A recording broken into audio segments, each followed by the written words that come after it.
Yo, still trying to get this shit together. Kinda just woke up. How will you watch this? Watch this for a minute. I'll be back. Watch the boys talk about current events. I'll be right back.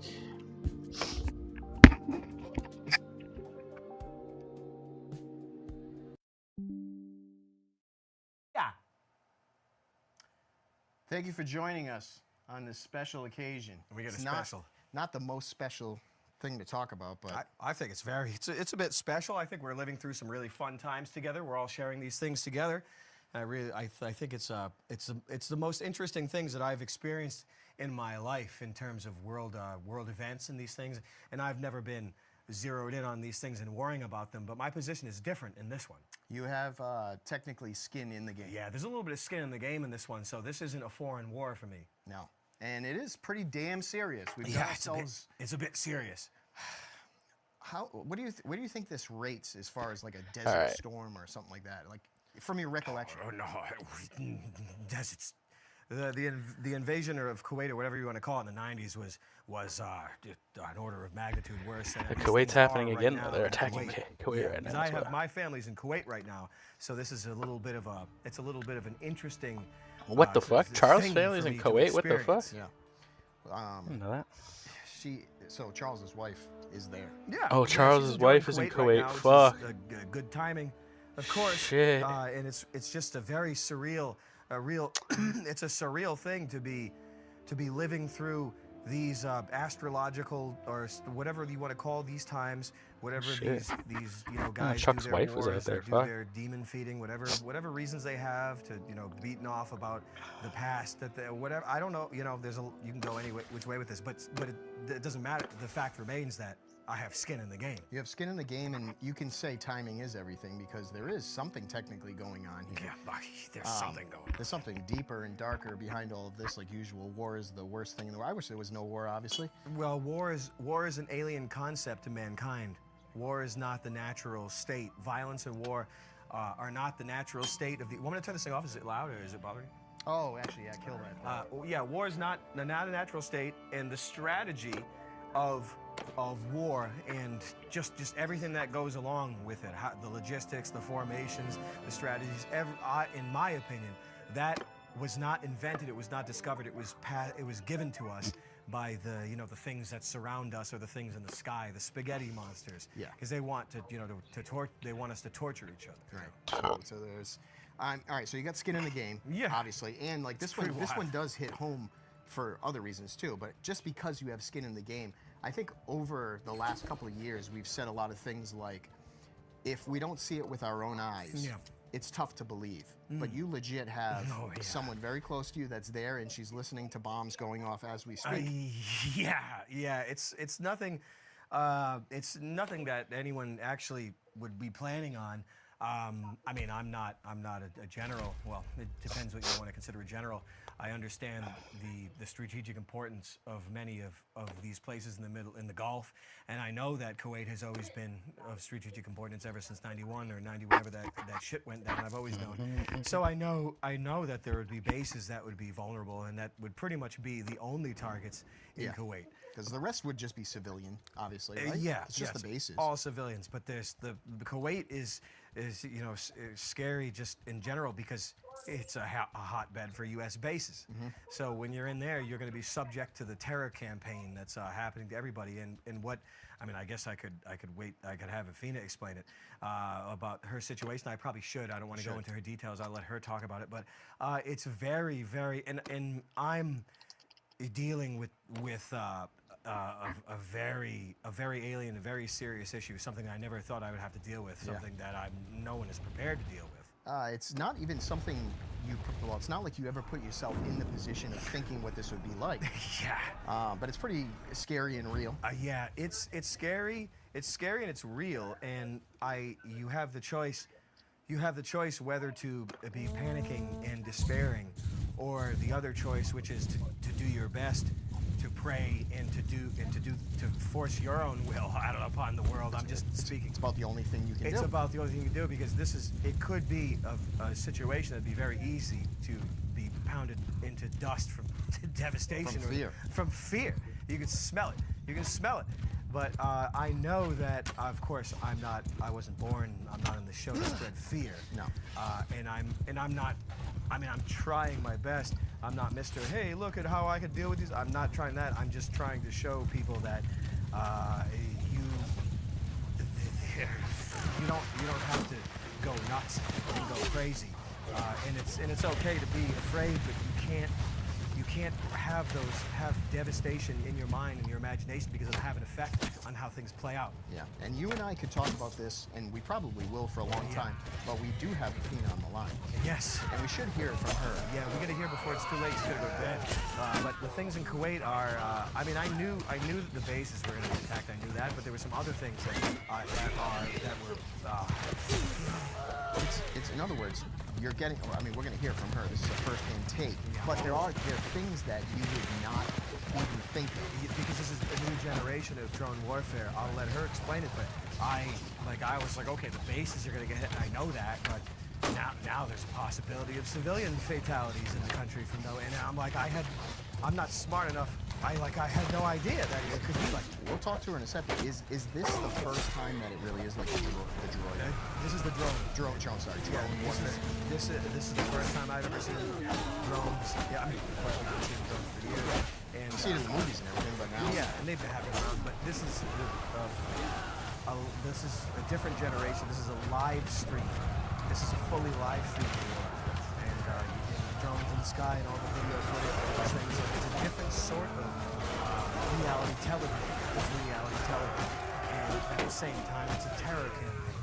So it's very, you have to be pretty, I mean, you have to be pretty, I'm saying you have to, you can't. You got to keep your balls screwed on tight. Yeah.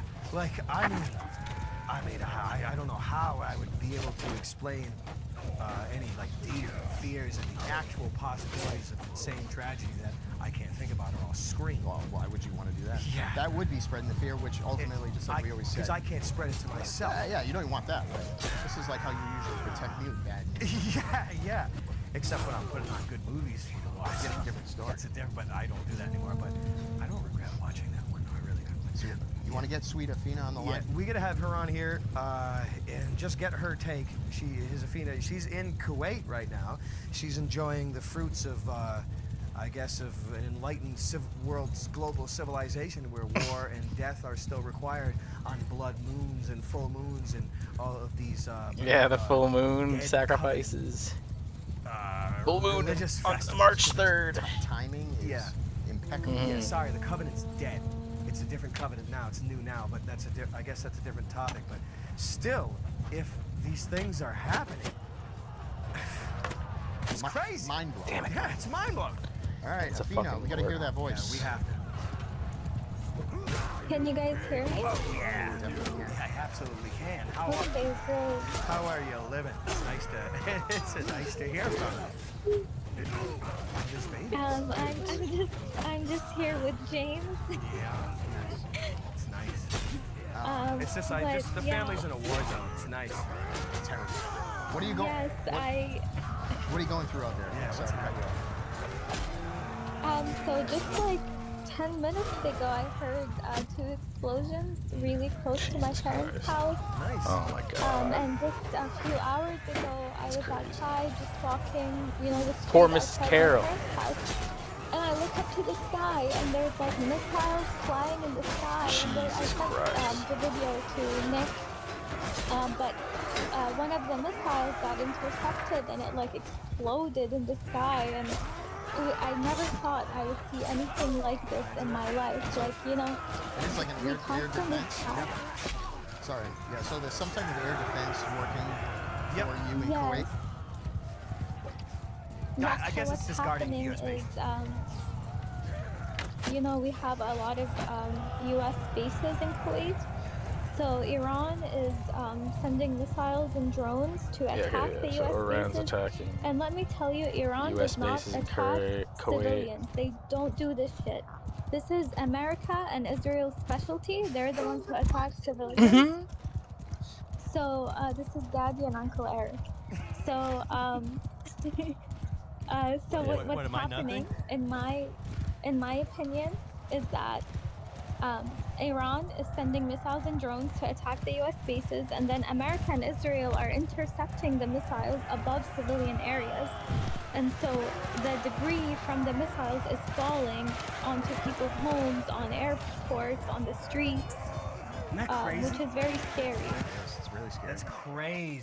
Have you Yeah, they're personally not targeting seen civilians the, with the you know, them like, I shooting know the missiles I out think of I've the even air, seen the a missiles photo of the falling airport maybe are from causing you, but civilian deaths. you've seen something obviously get obliterated, just like there's damage. Yeah, You're seeing it drone firsthand. debris, probably. Yeah.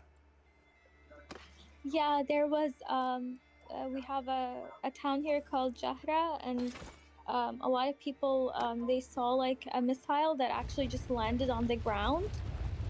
So like the government issued a warning, like don't touch them because people are trying to touch them. Jesus.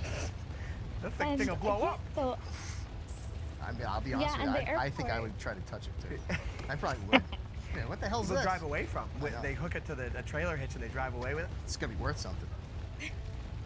Yeah. I mean, I never thought that there would be a situation where people would have to deal with those things in Kuwait. Well, that's what I'm saying. So I that's the didn't think piece. so either. I That's knew the the bases piece. would get hit. I knew.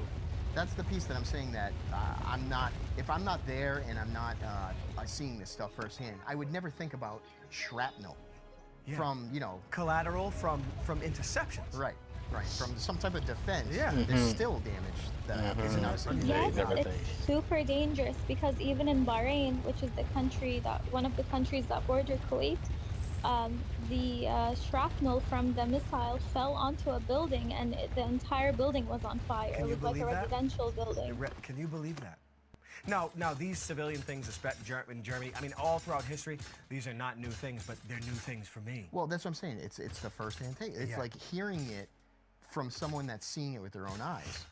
So, people, like Athena, she's getting woken up by explosions in the morning. She's there with her family. It's often? unbelievable. How often are you hearing bombs, explosions, missiles? Oh, I hello. would say every few Hi, hours. Pippi. We hear them more often in the morning, like Hello, 6 in the morning. I wake up because I just hear like Just woke up really and been loud sleeping all day. sounds I'm of sleeping all day. the missiles Pippi. getting Good morning. intercepted and exploding, and Good it's morning, my so boy. loud. It sounds like gunshots outside. It's crazy. Can you believe that? So And 2026. we're also hearing like a constant, like a signal siren, like a war Oh, yeah. siren. They got air it's raid like there's a sirens. tornado coming. Yeah. Yeah, and it's like saying like danger is like in Arabic they're saying danger is imminent. Stay indoors. Isn't that crazy? I mean, I left the house today because I couldn't take it. I was going to ask you that, Fina.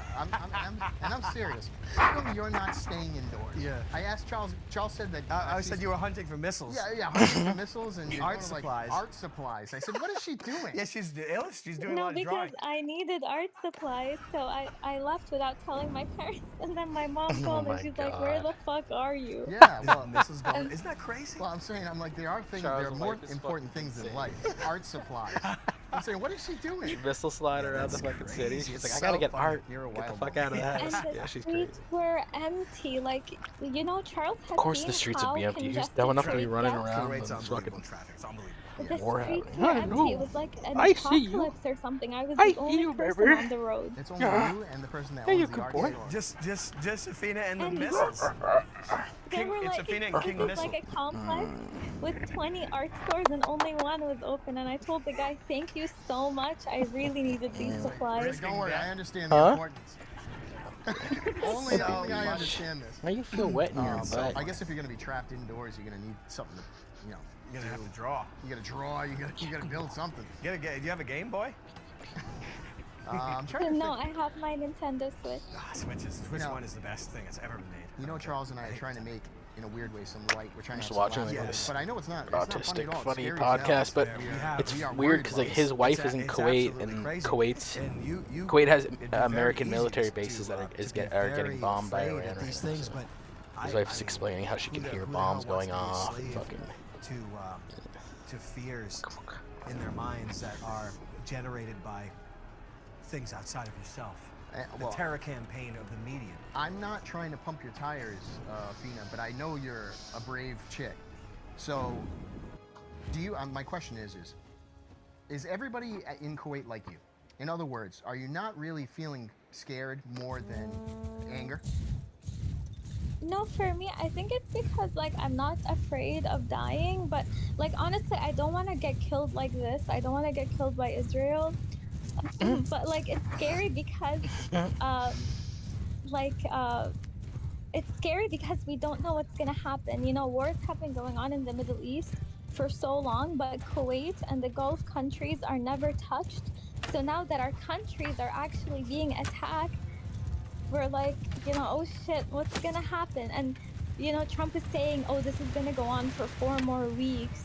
And it's pretty scary because the airport is like so damaged. I booked tickets to Europe. I was supposed to go to Europe next week, and then I see on the news that like a missile fell on the airport. Can you believe that? So I was pretty upset. Well, I can imagine. I guess my question is let's say it makes sense to bomb bases in Kuwait. Yeah. With that being done, do you feel like your end of things should slow down? Does that make sense? I don't know. When I saw that, like, you know, they're saying that Khamenei was killed, which I was pretty upset about because I honestly supported him. But I thought, okay, now that he's killed, shouldn't this stop? And it's only escalating. So I have no idea what's going on. And I don't give a shit if they bomb the U.S. bases. Like, get them out of here. We've been held hostage since the invasion of Iraq. Understandable. But, like, they're not stopping. You know, Khamenei is dead, whatever, and I'm still seeing missiles exploding in the sky. So, fucking holding the high ground. Explain, because you know me, I'm an idiot. I'm trying to think about like the strategic side of the strategic side of U.S. bases being there.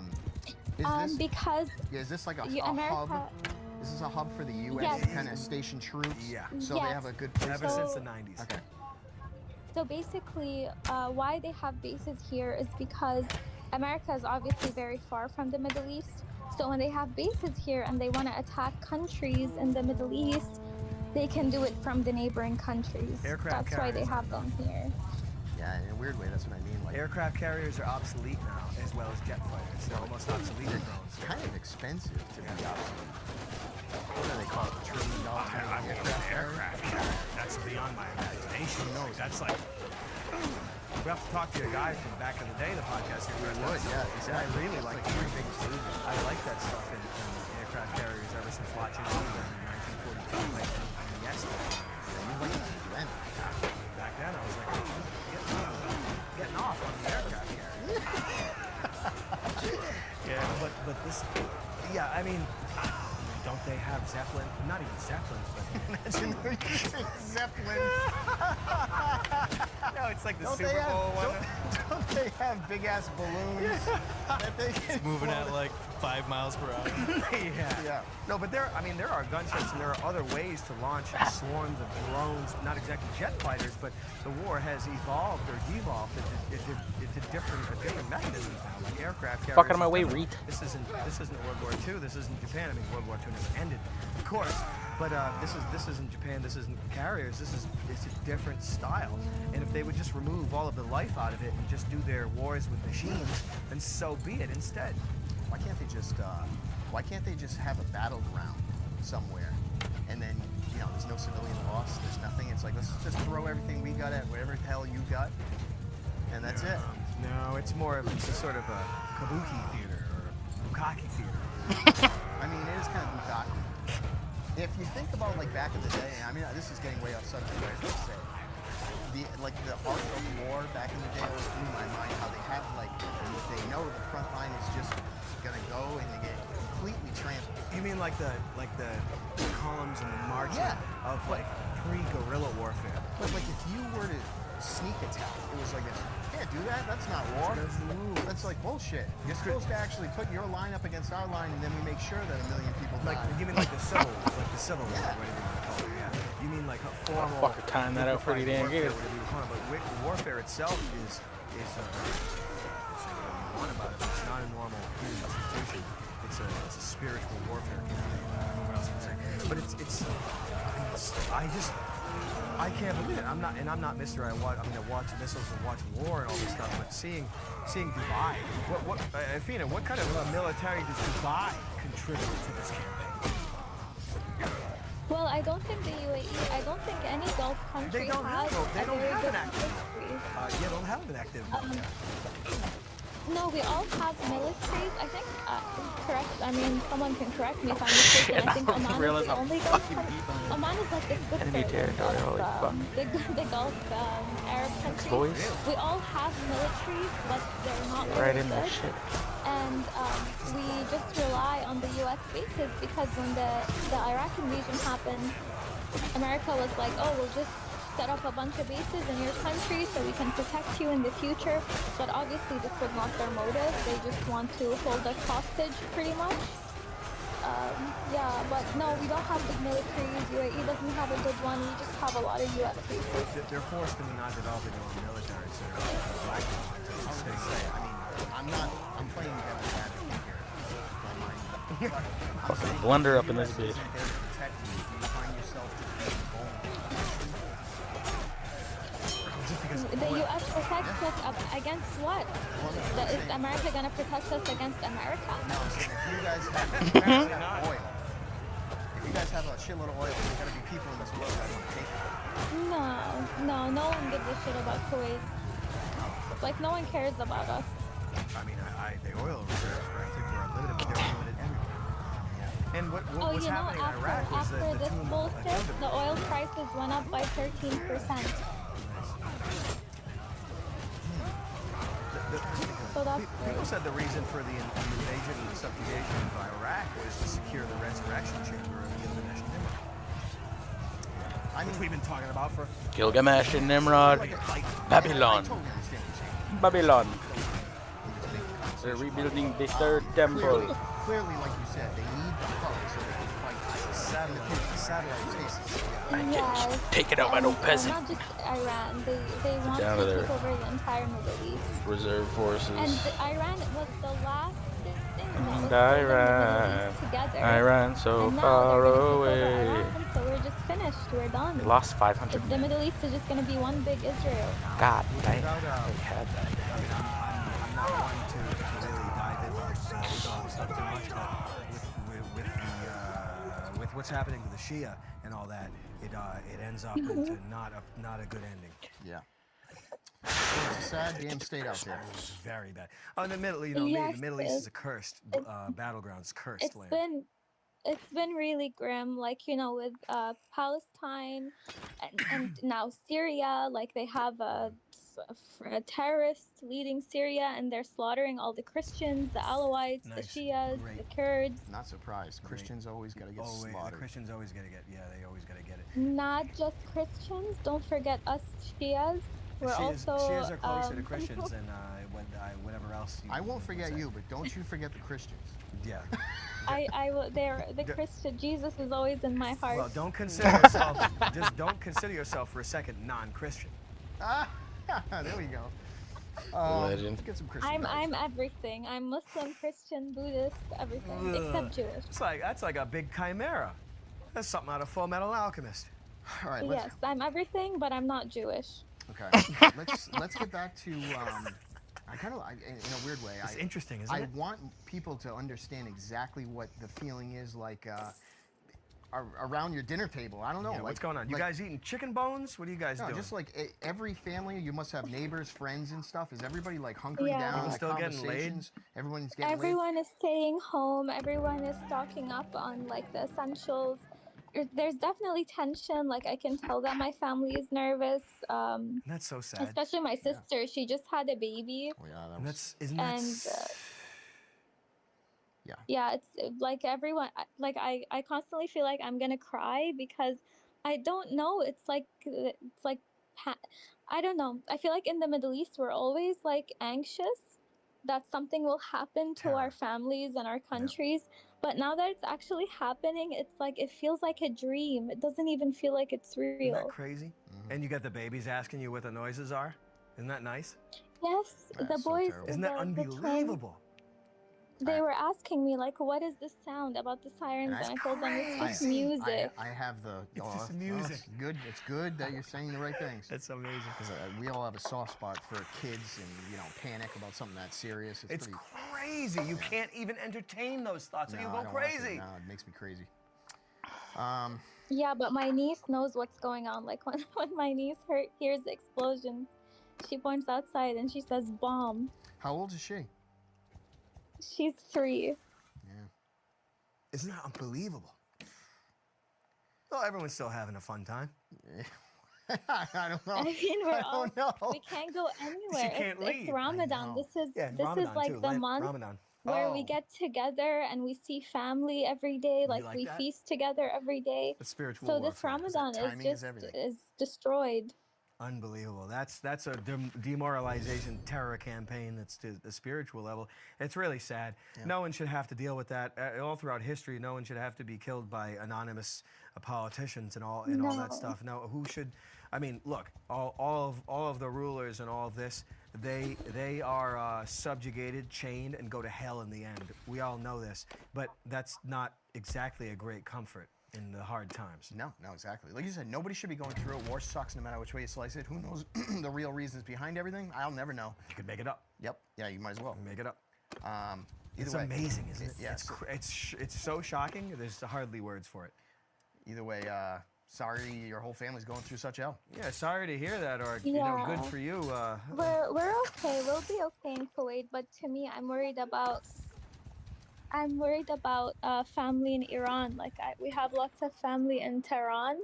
Oh, really? They get So ethnically that's cleanse my main the concern. Aryans. Yeah, ethnically cleanse the Aryans. Perfect. Great. Perfect. I just wish I Yeah, was in charge. it's really unfortunate. Like I wish the the politicians would just box each other or something instead of nice. involving us. That would be really nice. Imagine how much views would get. That'd be awesome.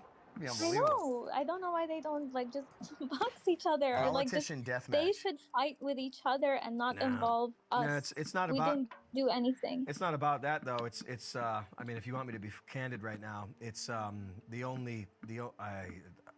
the only dividing line there is between a government and a people. Every world government are on the same team against their own people. I thought that's what you were going to say. Is. I thought you were going to say that a minute ago. That's when you were how saying, it is. It doesn't matter what country we're It talking doesn't matter about. what country. They're all all governments are on one team.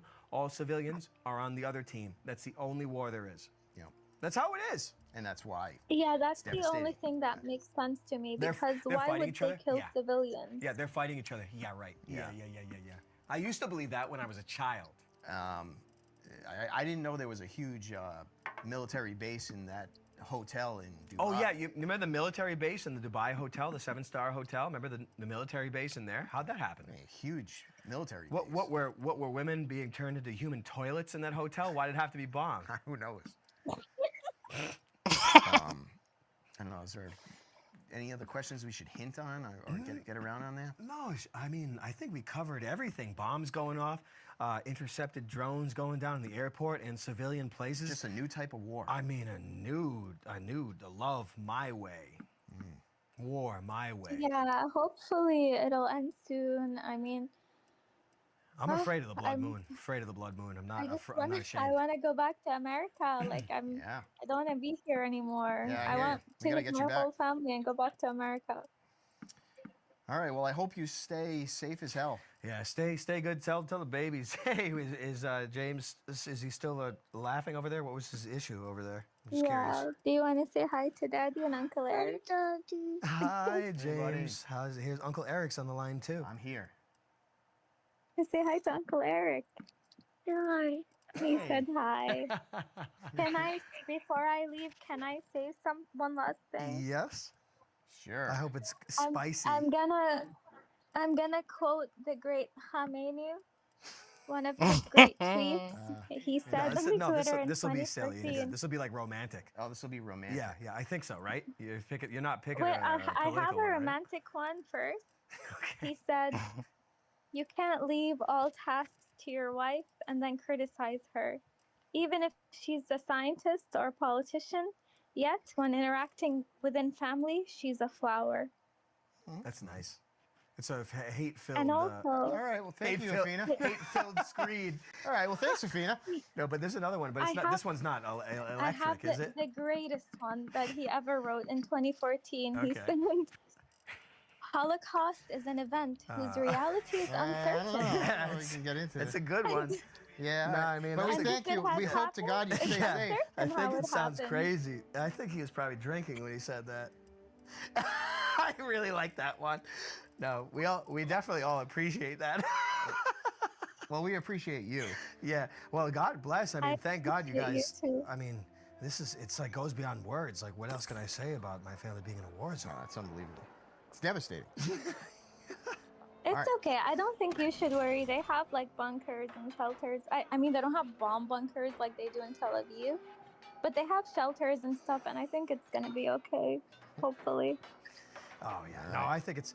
I mean, I'm a little bit weary of the blood moon at 3:33 on the 3rd of the 3rd. I'm a little bit. We'll have to talk about it. You have to tell me what that means in a I'm a color. little bit concerned with that sort of thing, but still, I don't see Kuwait being, being that moon thing. You know what I mean? Like the target side of that. I do Yeah. not see Kuwait being the target for that. I really don't. All right. Okay. well, I sure hope not. Stay safe, and if there is a drone that doesn't look beaten up, you should commandeer it, and you can fly your ass back to America. Things beat. Bye, Fina. Hey, thanks for stopping by and have a nice sleep. It's nice that you're in a war zone. It's really nice. Bye. Love you guys. Hey, Good night. love you. Right. Rob and Nick say bye and hope you're good. Bye. Bye, See you Rob later. and Nick. Bye-bye. Good night. Night. So good. Unbelievable. Yeah, it's There's so funny. Afina Isn't that out in Kuwait. Isn't that amazing, Eric? And I knew things were going to go down in Kuwait, but there are some things I was not prepared for. No. Prepared to receive. I really wasn't. I mean, in a weird way, it just seems like such a neutral place. You just don't think of it like getting hit in any way. No, I mean, I guess the bases have to be hit. They would be launching some things, but I mean, I don't. It's just crazy. Civilians. I mean, of course, this is not a It new happens, thing. yeah, It's not a new it's thing. happened, Civilians, right. but Kuwait is it's military bases and civilians, and that's it. Like, Yeah. I mean, you can say that about anywhere.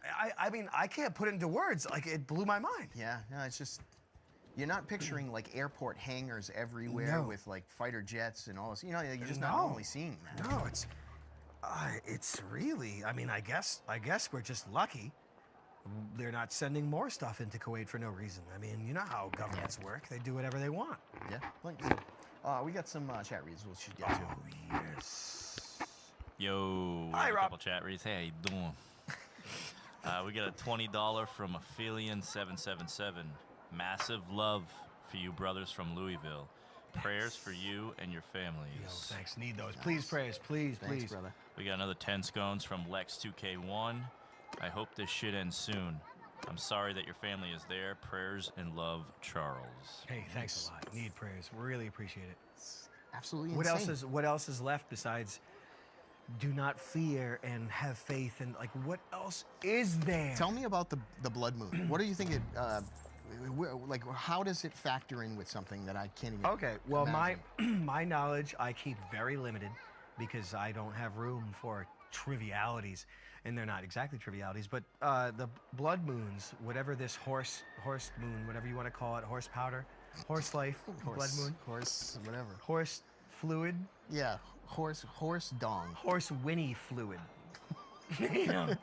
But whatever that is, I just gloss over this stuff. I'm not gonna sit there. No, but I'm just make it up. It's good.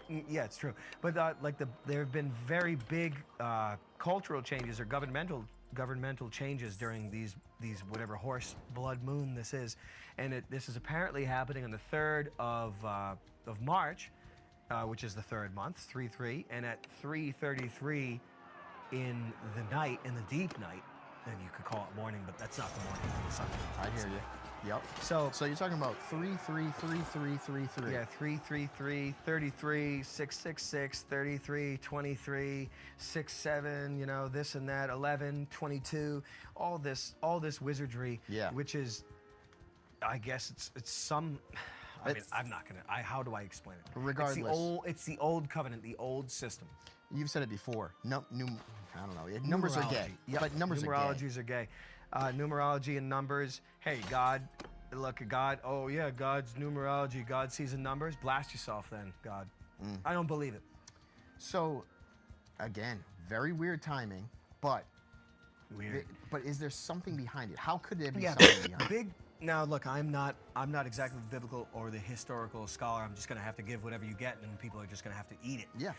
I guess a lot of these war and terror campaigns are kind of like, you know, when I was raving about how the NFL are astrological plays, like the plays and the scores are there's some sort of astrological star and planet worship and history worship, just like the NASA missions. Everything's Apollo, everything's Artemis, everything like, oh, when Apollo was said to drive the sun throughout the chariot in Ovid back in the day, and this time, that's when we send the Apollo mission. They all do their prayers out in the open, but they're still in secret. They're not to mention all the badges for all that shit are all weird wizards and lizard kings. Remember that stuff? Who knows? Remember that wounds heal, psychological wounds don't heal. Disgusting queer shit from military jarheads. It's impossible for it all not to mean something else.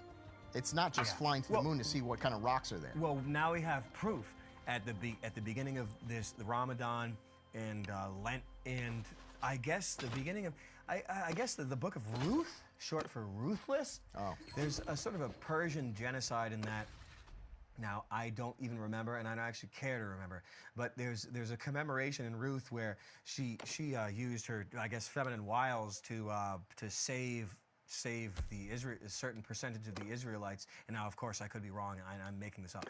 To be killed, and instead that there's 75,000 or whatever the hell Persians annihilated during whatever siege they were involved in. I actually don't know, and I actually don't care. But there was something that the rulers of our world are absolutely obsessed with commemorating suffering and tortures and God, all that shit. So all these wars coincide with celebrations of ancient biblical war campaigns or genocides, whatever you want to call them. Well, like you said, I'm not interrupting.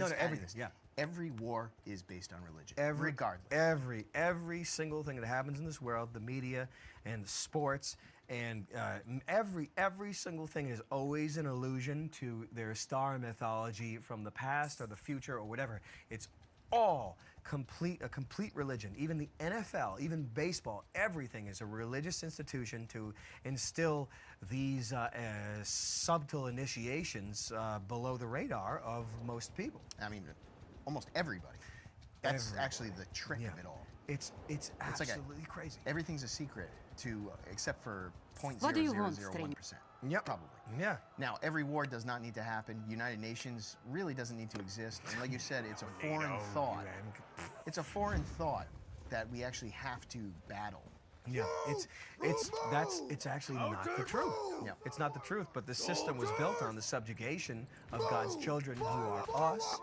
The rulers are the children of the devil, and they do their father's work, and they look to torture the children of God, and I guess maybe they're trying to erase them or whatever. But still, the rulers of this world and of the governments are essentially subhumans, and they are pretty much trying to genocide us and war with God in that way. And they always have. Just the way it is. They always have, and they always will. They always have, and they always will. Hopefully not. They're jealous. They're jealous and they're envious of our chosen status. And I'm not trying to sound that way. I'm just trying to give some I wouldn't exactly call it humility, but I'm just perspective on, because when you're a subjugated slave, you kind of lose a lot of self-esteem. You feel pretty bad about it. That's part of the terror campaign. I But think you're searching for not a positive in it all, but there's a thought you need to think of, and I'm sure it'll always direct you back to faith. yeah, but they cancel it out. They say, you're a cattle, or whatever. You deserve to be farm equipment and all that. And look, I mean, I understand that philosophy, whatever. But no, it's just, these are all lies. It's not the truth. We have had our birthright stolen. We are the real children of God. You could say Christians. You could say whatever you could say whatever you want. I don't care what you say. It's more true than what the history books say. You're right, there you go. It's absolute crap. They do their father's work, and that's every government in the world. I don't care who they are. Every single government, they do the father's work, and that's the devil. It only makes sense because a war probably could be over like that. Just like that. If they really wanted to be that way. So in other words, Apparently they don't. so yeah, exactly. They're So- fighting. So in other words, when something lasts 1,000 years, How do you explain that? Isn't that impossible? It's not possible. Gotcha, bitch. Literally, it's impossible. It means it's their system of Teach the fucking subjugation. tech. Right. When the warfare is Who's gonna do continuous and there's Who's forever gonna use wars, your motherfuckers it's a now? system of subjugation of The leader's got superiors fucking her who head put caved in by chains my on arrow. Actually, they're genetic, What spiritual. you gonna do, superiors. Nyaga? Sorry. What are the odds? Sorry. What are the odds if you fight each other? It lasts 1,000 years. 1,000-year war? It's impossible. What, do these guys don't know how to kill each other right? No, they don't. What do you Well, I Damn, guess my it's a ballistics slow death. You think leggy. if I was gonna fight some guy I wanted to kill, it took me 1,000 years to kill him? I mean, for real. Doesn't that make sense? It's actually very easy to kill somebody. And even should be fast. Even if someone's twice your size and they want to fight you, Yeah. it's actually, well, I'm not gonna say easy, but you can kill someone. Doesn't matter if they're bigger than you, because speed is superior to strength. These guys aren't about speed. No. They're about 1,000 years. They're not about speed. They're about terror, which is force and strength. But they always dance around and say that, oh, God, we're God. No, it's all a lie. We're God's children. And that's why we're being tortured. We're being tortured to war with God. And, you could go any which way with that. But it's really... Everyone, follow It's just me! shocking. Okay, Eric, okay. Excuse me. Okay, you remember when they used to teach you about the Colosseum and the Christians being fed to the lions and Yeah. being crucified? And remember how you would think like, oh my God, it's such an alien thought, the Colosseum and all that. Do you know the Colosseum now, Eric? Well, now, yeah. I mean, isn't it the size of the world?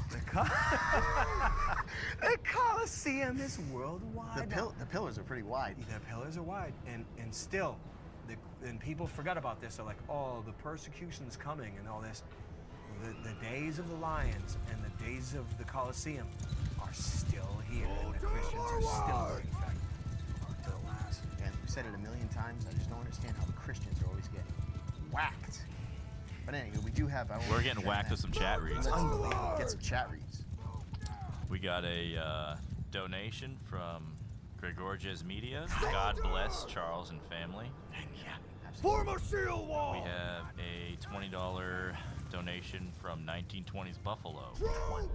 Remember him from back in the day? Hey, thanks a lot, Nothing Buff. but my unceasing love and prayers for you and your family, Charles. So good. This will all just be a crazy story that you look back on and laugh about someday, surrounded by those you love. I Much do. mirth. There you I go. do know That's that's the truth. thought. That's the thought in your head And now that's already. the thought in my head. It really is. I know that's the truth. Do not be afraid. Easier said than done, but gotta do it. We have another 20 from Squat Rack. Squat. Heard a radio ad about Christians pushing back darkness on Israel's behalf the other day. Crazy stuff. God bless you, fellas. Hey, thanks a lot. Yeah, thank you. Yeah, I don't And know then that. finally, we have a 15 Bone Zone from John Wick talking about killing. John? Wick's in the chat. Why didn't they just send him in? Talking- That's He what I'm killed saying. like 500 people. He's talking about killing. He's gung fu. He's gun fu. Gun kata. Everybody out in the Coliseum. Hey Charles, want to know what you think about the Dark Tower series by Stephen King. Both of you stay blessed. Yeah. Totally on topic. Hey, thanks so much. No, I'm actually good. I'm glad for the switch up. Yeah, I have. Serious. But You no, I don't. really, I have, of course, I talk a lot of trash about, well, King? I don't. Yeah, the King is this and that, and the Dark Tower is this and that. The Dark Tower 1, Dark Tower, or Gunslinger, Drawing of the Three. There's the Wizard in Glass, and, or rather, I actually don't remember anymore. There's 4 books. that are essentially part of the canon, and past that into Wolves of the Kala and all that, which has a very excellent excerpt that we've discussed a little bit that Stephen King read back in the day, the siege or the Battle of Jericho, where Cuthbert was killed and the horn was lost. Colonel Cuthbert? Yeah, there's a lot of bad shit that happened to that. And at the time, Roland, I guess he wasn't in the right quantum timeline or whatever, but he left without retrieving the horn, and there's no even entering the tower without the horn. But this goes a lot. The man in the black 1 and 2 are sticking out his ass? Yeah, the man. And when we were just talking Man in about the Black. best line that was ever written. Yeah, the man in black fled across the desert. Or no, the gunslinger fled across the desert. And actually, you probably know it. I actually don't remember anymore. Do you know it better than me, Nick? I'm switching it up. The man in black fled across the desert, and the gunslinger followed. Yeah, that's great. I guess that is the case, but especially the Frank Miller narrations. Is that the end of a book? Yeah, it's the beginning. Oh, the beach. Oh, That's disgusting. But it's very bad. But after, me personally, I haven't done Dark Tower in a long time. I've done it many times over the years. It was 30 hours. just because the guy's asking what you take, what did you take? Great character building? That's what I heard. How did he wait so damn long to finish it? I think he got run over and killed. And he replaced it. Makes sense. But I appreciated Dark Tower mostly because of Frank Miller's narration. And I'm not going to say that Stephen King is not skilled. He's very skilled. He's very handsome also. He is. He looks He's very good now. sexually fucks. He does. And I'll tell you what. Are you Stephen King? I'm Stephen King. I Not fuck. anymore. Oh, yeah, I like how you remember that story. That's so unbelievable. My uncle, he's at a goddamn Fenway He game. was telling the truth. Yeah, he was. Because he's been run over and killed. Yeah. Are you Stephen King? It's Jim Carrey said the same thing too. We'll get into that. I really love that story. But just to be honest, I really. Stop. Dark I Tower yield. is nothing compared to other series, but still, I have a love for Dark Tower because I've done it so many times over the years. I don't go past book 2 anymore. I really just don't. I just don't. If it came out today, Wizard and Glass, I just don't do. if I don't it came do out Wizard today, and Glass. would you still? I bet you'd love it if Yeah. it just came out. No, I would. It's I just, would. You've probably been through it enough. Wasteland and Wizard and Glass, I actually don't do anymore. I'll do Gunslinger and Drawing of the Three. I actually stopped there now. But it's just because of Frank Muller's narration is really the reason why those books are so good. But Stephen King, as we've discussed before, he's a very, very excellent character builder. Not just that, he's very good looking. He's very good looking. He gets his dick hard in 1 second. He fucks. He is the king of fucking It's too. really so good. He's Stephen Hard. But no, I wish I could quote that because and Stephen King is also an excellent narrator. I wish I could quote That blew my mind when you said that. Yeah, I didn't expect that. I have to find it, but it was very good. But I like the whatever you call that the quartet, the quartet of Roland and Cuthbert and Jamie. I don't remember the other ones. They all died along the way. But the first 2 books are really good. There's a lot of perversion in them, but they're very good. But the whole thing, the whole nexus, the Breakers, Brodigan, and yeah, you remember that one. I forgot We're gonna about have to that. move that damn I thing. did it again. But what was the with Ted Brodigan and the kid, the movie with Anthony Hopkins, which was Hearts in Atlantis, and especially the narration by William Hurt from Hearts in Atlantis is maybe the greatest narration of audiobook history. Is really, really an exceptional narration, but it crossed a lot of places, the Dark Tower universe. But a lot of it just doesn't, I'm not gonna sit here and say it doesn't hold up, but a lot of it isn't exactly as strong as what you get from either, let's say, Vance or Wolf. It's not remotely as strong, but still, it's not a judgment. It's just, I'm just saying. Well, I mean, there can only be so many of the best. Yeah. I mean, it's not to say it's not good. But it's interesting, I like it. Did we ever talk about the Inklings? Did we ever get to it? I thought I remember talking about it, but not talking about it. I might have to get to it 1 second. All right, I'm gonna you go take to a the pee. boys' room for a second. But no, we actually didn't end up discussing the Inklings. I'm glad you're bringing that up. And I'm gonna cut out my thing. But if you want to, I'm gonna circumcise myself in the bathroom real Is it quick. going to take long? No, It's not very long. I'll be right back. Hey, thanks, L. Ron Humperdinck, for the donation. Thank you. Nice, thank you. I wonder if I should take a pee too, so it's like synchronized. All right, At the same I'll time? be right back. I'm gonna fill this up again.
One and two are really, really excellent.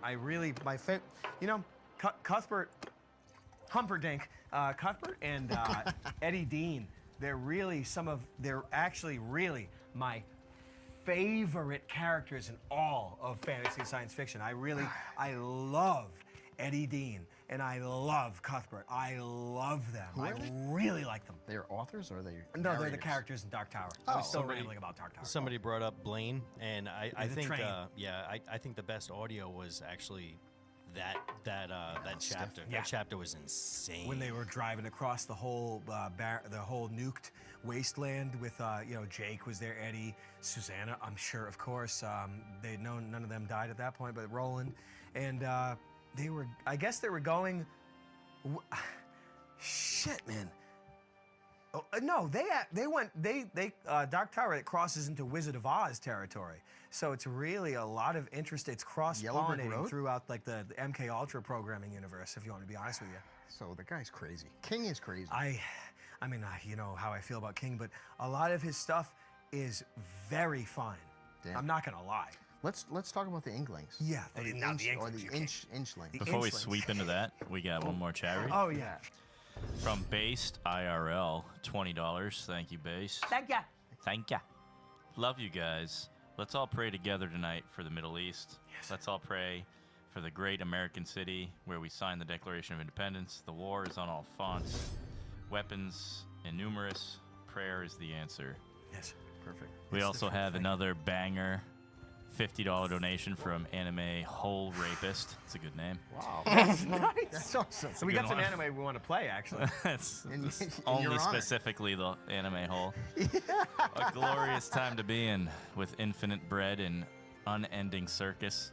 Thank you, everyone, for being an optimistic reprieve in Yes. it all. That's the plan. That is the point. Yeah, this is the point, because everyone else is like this. They eat babies. You want to know what that's like? Oh, I know. Well, I'll walk you through it. God, we could. Get out of here. What do you think? We're gonna sit up here and talk about the worst things known to man? He's like, it's you know, impossible you for us to wanna- go down that road. You want to know how you want to bag like a 5-year-old? Like this is how they do it. They get them along. Get the fuck out of my face. Oh, don't go to McDonald's. You're gonna be eating children. Like, I don't want to talk about that crap. No. And even at my craziest. No! No!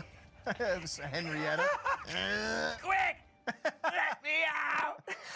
It's Ted Raimi. But even at my darkest, I've never rambled to you about eating babies and having 3-year-old girlfriends and all that. Never done that. That's insane. I'd rather you tell me about a Big Mac eating competition from McDonald's. I would never spoil anyone's mind. I don't like it. But yeah, I don't know where we were going, but well, either way, that was a nice donation. Thank you. Thank you so much.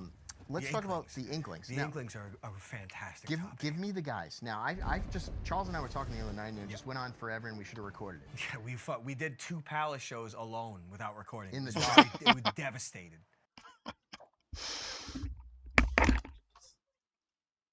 Oh my god, you're so beautiful.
He said 1 minute. I don't know if he's still got Vera or probably not.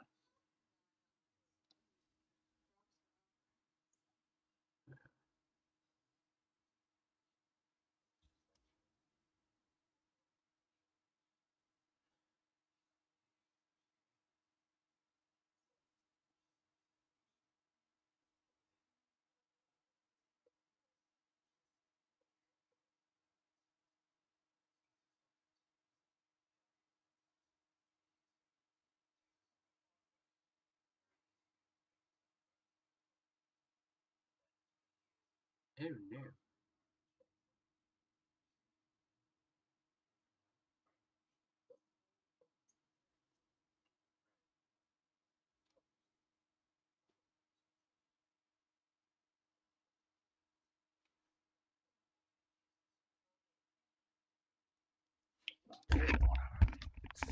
Oh my god, and we're back. And we're back like cocaine. Sorry about this. So sorry, so sorry. With Took a 4 little hours of talking, just me and palate you, cleanse. Palace grade, not recording was devastating. Drinking Sky vodka. We were in the dark. 2 hours Palisade. Lost. Lost like Imagine tears that. in That's the rain. best thing I to even love say that. that you were drinking Sky vodka. Oh, this guy. Yeah, I mean, there I he hate is. vodka. Oh, I fucking like god. Sky, If it's it's the mixed with worst. vermouth, Impeccable it's timing, good. you African American.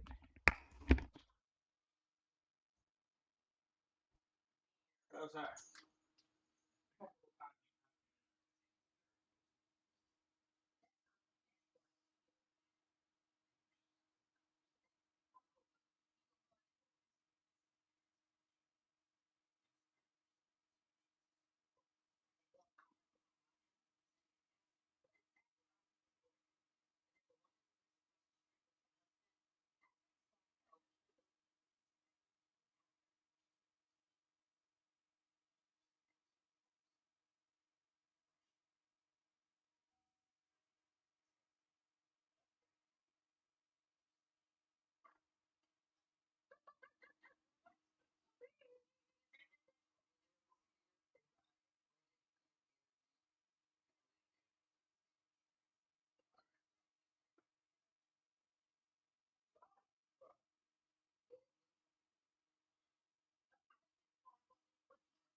These degens not want even- me to hop in the Discord. What? I let the boys keep going. Disco. I swear to God, if it makes me updated, I'm gonna fucking shit bricks. Thank God.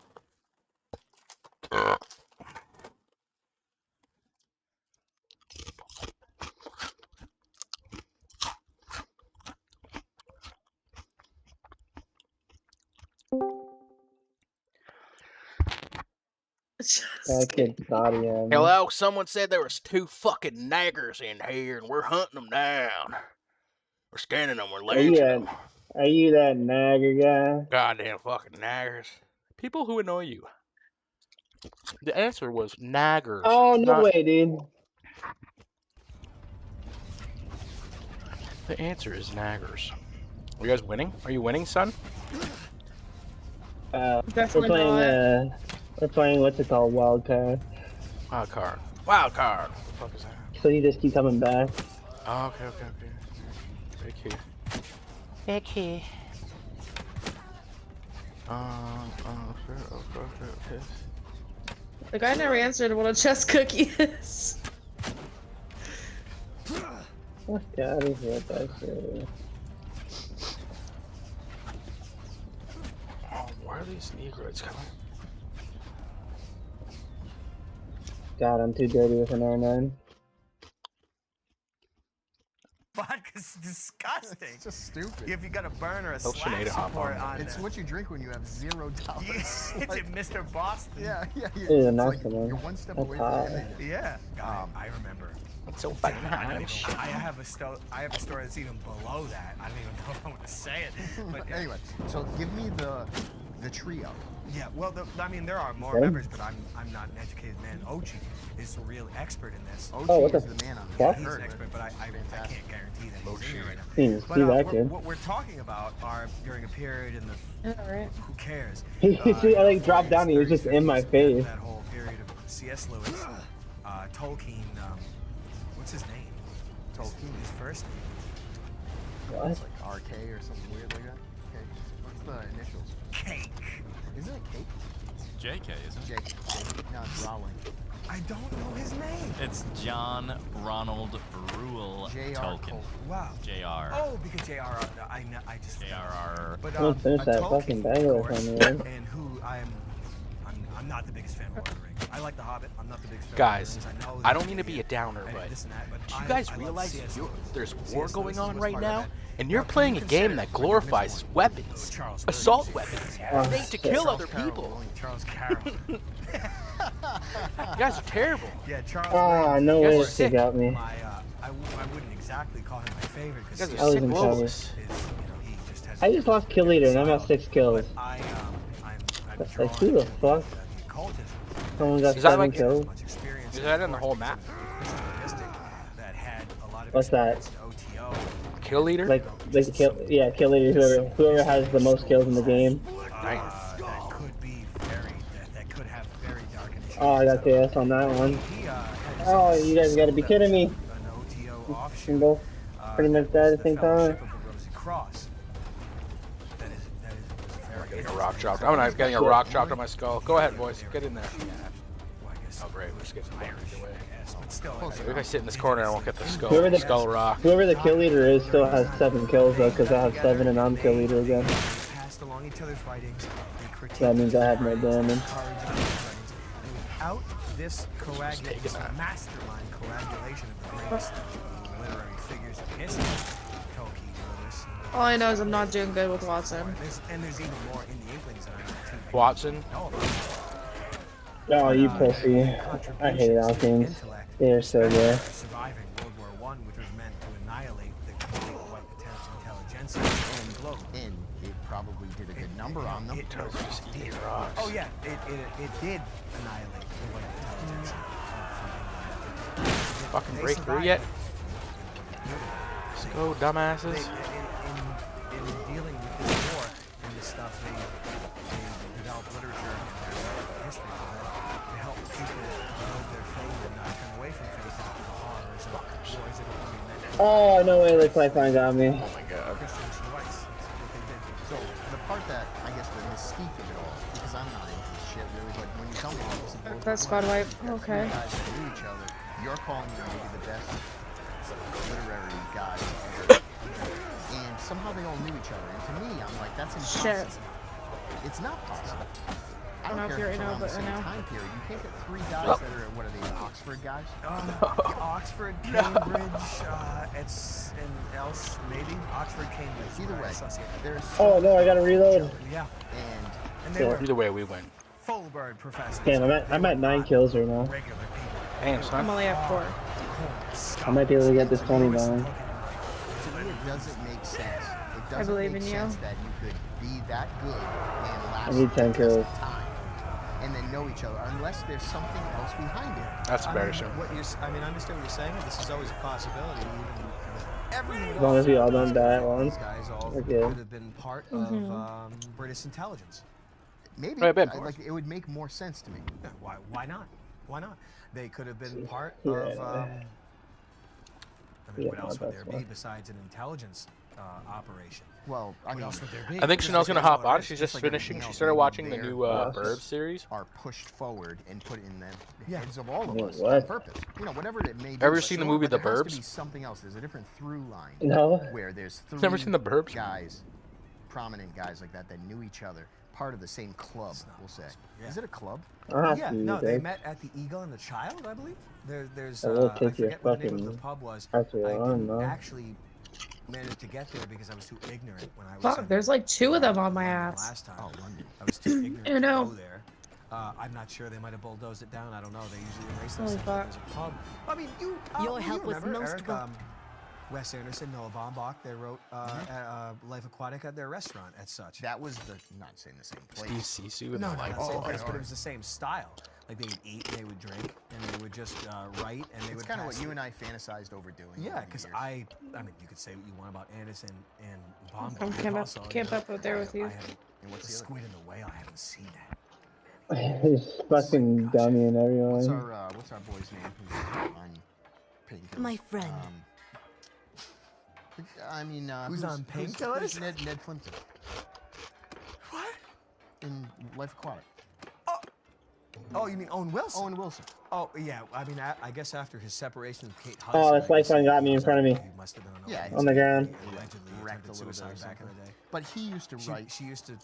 Yeah, his kill that son. bitch. She used to Oh, fuck behind so you. good, he used to scream so hard. It's just she was flat chested, but her ass. It used to clap. She was so bubbly. Yeah, I don't even know what else to say. Goldie Hawn's daughter, right? Yeah. Goldie Hawn is. I mean, she's far removed from the consciousness now, but she was a top gal. She always. I don't know. There's something about her. She reminded me of my mom. I associate Goldie Hawn with her for some reason. I'm not saying she's a top gal anymore. This guy has like revived me like 5 it's fucking probably just times. because she was maybe her style of acting. Yeah, or something. she's a comedian and she appreciated There goes Goldie that Hawn. team. And Goldie Hawn was a comedian first with laughing and all. I think she was up until the end. Yeah. Her style of, in a weird way, you know how like you and I can act serious, but it's still funny. Yeah. That's how she is. Yeah, that's the way. That's the way.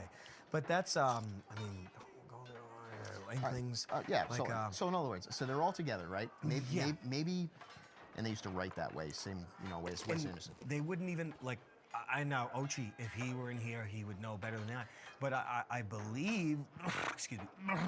Oh, no believe way. that, after A Hobbit was published, Lord of the Rings was written or semi-written, and it wasn't published for many I years. need a different And I gun. believe that Lewis or the This Inklings helped fucking encourage Tolkien to actually RCL1 isn't a good compile and combination. publish. Oh, okay. I thought you meant shelf it. Like it's not. No, compile and publish. Like he wasn't publishing it. He didn't want to. He didn't want to publish. He's like, I'm gay.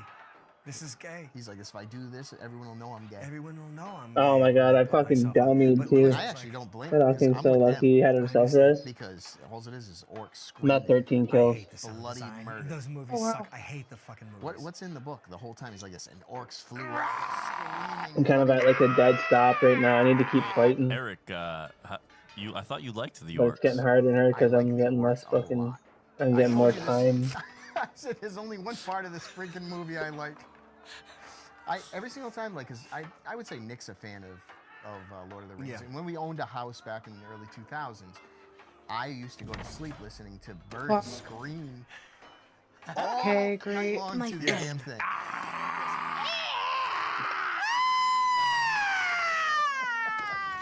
It's just the dumbest move. Yeah, the sound design I can't stand. Or they were born from mud, so I mean you can't. Yeah, I can't expect much I- out of them. Yeah. But as I understand that, without their mutual encouragement, and I've Oh, had it's because you got I've had this mutual encouragement myself. I have an exact. There's a bunch of gold guns over You here. have things written that you won't release. No, it's not that. Well, I'm a loser, so I don't release them. But I mean, I've been in a position, so like Sam. And like there's a short story I wrote in college, Joyride. Who the fuck is I it? wrote it out and then a couple of years later when I met Sam and all that, and I presented it to him and Nick and all that, because I don't consider, like this years ago, I considered myself nothing, and of course I'm still nothing. But even back then, I'm burning like, one bud. I'm just writing. No. You remember Joy, right? Oh yeah, I do. I lived with you. At the time. What's the purpose? Meaning, like when you're in school, what was it for? It was like for a final. It was or for a creative writing class, and I've always been too messed up or too not confident enough to put myself forward. And I wrote that, and I I need 5 more kills. and I this need and that, 5 and Sam kills. was like, he's like, you should write that book. You should develop it and write that book. And I was like, I didn't understand it. I was like, me? I can't do Me write a book? Like, I'll never forget that. gay. I'll never forget Of that. course, I'm it like, I'm a didn't go fucking up there. loser. I'm a It was piece of supposed to go trash. I up deserve to top. die. Stupid He's like, fucking no, thing. you could write that book. And I didn't understand it until he told me. So you can put yourself in their position. Whoever's position. I Tolkien. understand it exactly, because I'm like, I'm just a piece of trash. I'm a loser. I should blast myself. And then Sam says, he's like, you could develop this and do a book. And I was like, I couldn't believe it. Yeah. It's the first Yeah, they're time. top now. 'Cause no one ever told me that. Well, William Kennedy doesn't think you're a loser. We got $50 from William Kennedy, 9082. Jeez. Says, prayers for you and your family, Charles. I'm a huge fan, and I'm dying to get my hands on an official Charles reading list. Right over here. Yeah. Lewis and Wolf are my favorites. God bless. Eyes on eternity. That's so good. So He's in the C.S. top Lewis, or in the you middle. consider one of the best, obviously. Yes. And you think it's because he was a Fuck, good, I'm like, dead. child? Like, did he Oh, write Guys, anything come back that in 9 was geared more seconds. towards adults? Oh yeah. Well, what he's known for mainly are the Narnia Chronicles. You got who are, this, I you got guess this. they weren't written for children, but they were. I guess they could be. aimed Got you at- back. Well, I mean that. I guess that's debatable. But what I mean is that, of course, they were aimed at children, but the themes and just the glue of everything was advanced. Not It was 16 beyond it. kills? So in Shit. other words, an adult can appreciate that. He essentially just wrote a mini Bible. You could call it that in a way, like for children. And I really appreciate. No one never taught me that back in the day. Oh, but I got no responsa. No. You know, back in, I mean, Oh my god. 93. You know what I mean? Like 93. I come so close every time. Yeah, I've never been a 16 big back reader. then. Yeah, I was 40 at that time. Now, I've never been a big reader. I've always been a loser playing video games instead of reading and writing. But I was introduced to Lewis and The Lion, the Witch, and the Wardrobe, Fuck. the 1979 animation, which is very splendid, by my aunt, my dad's twin sister. And she was a teacher for many years. Fucking fuck. And she introduced me to Lewis and The Lion, the Witch, and the Wardrobe. Damn. And she also introduced me to that hideous 5,000 damage. Part 3 of the How does it say Space 19 now? Trilogy. It was Or very 18? Okay. and I was No, it was 19. beyond Fuck. me as a child, of course. It was, and It's especially, Out of the Silent Planet, Paralandra 1 and 2 of the Space Trilogy. That hideous strength is a lot, the last one, a lot more alien when you compare it to the other two. And that's, like the Space Trilogy is a whole other topic. Like, it's so glorious. But that's Lewis. So, and look, that's just his fiction. I don't know what you want to call, not a maybe Christian not apologetics. I don't exactly know what to call the genre of Isn't all Christian philosophy. Isn't all Christianity apologetic? I actually can't define that context. I actually don't. But it's just. I actually can't define the But context. that whole like accurately. we've said. You this just before, know, love hey. your As enemy soon as I grab a snack, you just is- know. It's just a weird, like in comparing it to any other religion. You're I sound just feel asleep. like we're such the. The fuck? BRB punching motherfuckers. Yeah, I mean, you could say that Christianity is like the religion in Dune. Whatever you want to call that religion, it's something But he's like, that's come in the designed chat. And they're just fucking. specifically They're boys are just focused on as a mind the text. virus for That's the okay. slave class to subjugate them, so they don't rise against their masters. You could say that about Christianity. I'm to never focus gonna on deny this that. And of and course, my faith is stronger than that. the but I'm palace. saying, I'm not stupid. I know how evil this world is. Now, I'm just saying, like, Well, don't get yourself. talking about Christianity like that is not a healtty. It's No, not it's a healthy not. That's discussion. what I mean. This Let's fact is not about to get Let's go wiped back out. to the idea that You the gotta figure three this shit guys, out. Yeah. they pull this off. They're together. They I probably love Williams. push some of the best literature They- out. One guy, He said like, what, no. You 17 should publish troops? that. And he was like, "What? That's amazing." And that would be pushing Lord of the Rings. Yeah, it was Lord of the Rings, Okay. as I recall. And maybe it's not just them pushing it, but maybe it is the British intelligence pushing it. It But could is there any benefit, like just in your head, if you were like out of the box and you were looking at it, what would be the purpose of like making sure that comes out if you were British intelligence? There's no real point to that, right? So I guess is there any like? I mean, that's a big one. It's a big one. I don't. That's probably a too lot. big. It's That's too- too big for me. How about I mean, this? Do you it think actually is? Do you think World War II did knock out 90% of the possibilities of more novels, like you're saying? One coming and two annihilated the C.S. Lewis's and the Tolkien's and the Charles Williams out from the white gene pool completely. So that was the reason for the wars. I mean, this is not new to everybody. This is out in the open now. People know this. Yeah, but it is just I mean, it's an amazing thought. If you think about what we missed out on. Yeah. Can you imagine? Can you imagine the 100,000? I don't know what number to put on it. A million. I don't know what number. Imagine the countless Lewises, the countless Tolkiens that were killed and sacrificed, etc., and genocide. The same way I was saying. Just jump out at Iwo Jima and get slaughtered on the hill. Imagine the people that died. Imagine what they were capable of. That's ethnic cleansing, religious cleansing. That's a big topic. Yeah. But I love the Inklings, and I'm not an expert, but I mean, I've studied quite a bit of Lewis, but his biggest stuff was the Christian philosophy that he published, like Mere Christianity, Screwtape Letters, which was fictional Satanism strategy outline. That I don't know how else to explain it. Great Divorce, The Problem of Pain. Like, he dealt with a lot of things, a lot of heavy faith issues, and those were potentially his biggest contribution that no one talks about. They mainly say he wrote children's shit, Narnia shit. I mean, no, Narnia is very Smooth it. but his other stuff is actually That's what you want. more prominent. That's what I want you to do. And that sort of thing is kind of like personal experience type shit, or no? Is it still fiction crazy? Well, these guys were privy to old ancient texts that we don't have access to, and they were privy to religions and history that we don't understand. Why do you think that? I don't know. In you know how like Harvard or Yale, their endowments are as big as a government. Right. They're trillions. They're as big as a government. When you're as big as a government, you have Special privileges. banned ancient texts in your library. These guys had access to it. Yep. At least Tolkien. As far as I know, his history of Middle Earth and his history of the Lord of the Rings, I'm sure mirrors the absolute genocide that we've suffered all throughout this world. Yeah. So they got a little library of Alexandria. Yeah, like the Agartha, Mu, and all that stuff, the Ice Wall.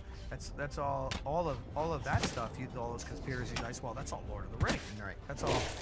Whatever. And Nick would know those lands beyond the walls that the elves go to retire and all that shit.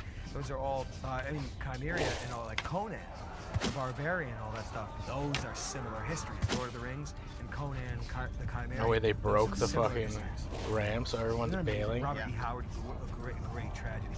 And Confederacy of Dunces, John Kennedy Toole, great tragedies. That died so young. Stop them! Yeah.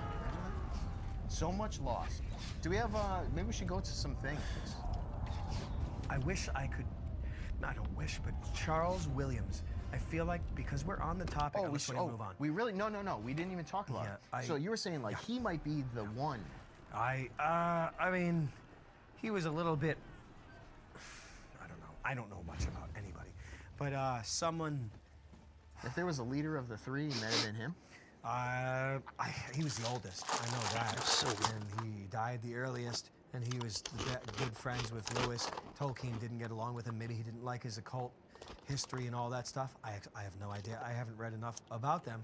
But Charles Williams, for me, I've been changed quite a bit from Lewis and all that stuff, and that space trilogy, that his strength is the blueprint for how this world works.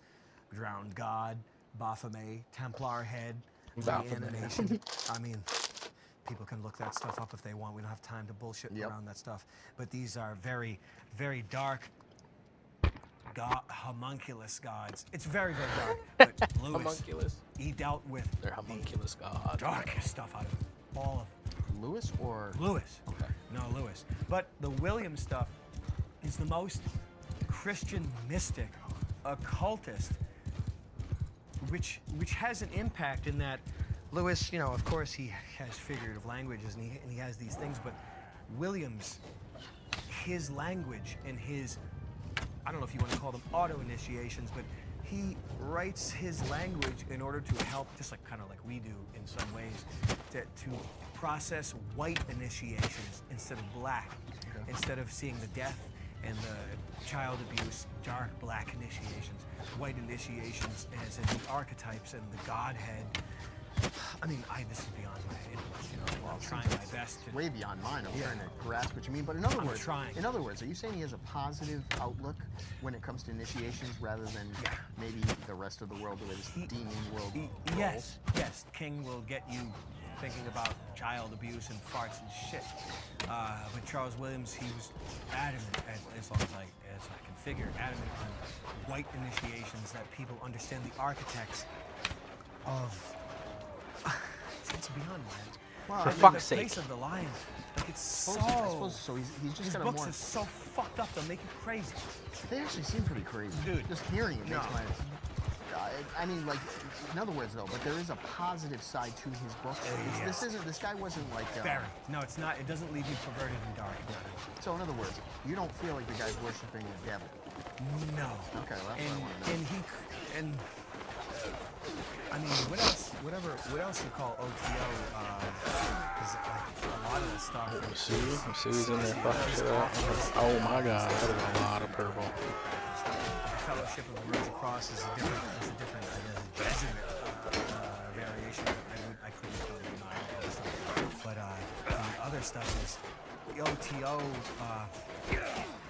whatever mystery religion that's called. I forget. There's another kind of name for it. Golden Dawn. Golden Dawn. OTO Golden Dawn. Golden Dawn, the fucking Order of the Eastern Star, all those motherfuckers. It's like Aleister Crowley stuff.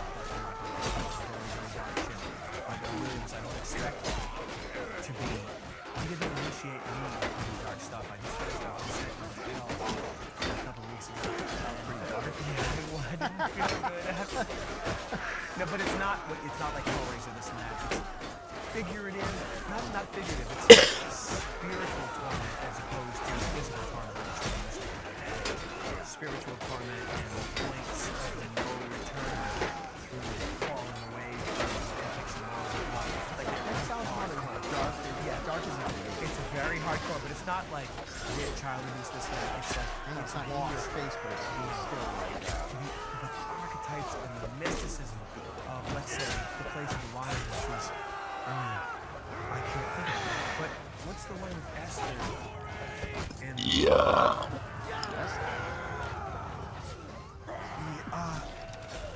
War in Heaven was very, very fine. But the other one, there's Descent in Hell, War in Heaven, which was very, very fine. Place of the Lion. But the other one, Assholes Anonymous was. Was it walking in slow motion? Cool, bro. Well, Good up. you said a lot. I can't expect you to remember everything. But this one, I'll just because I'm on the topic and I know I got into it before.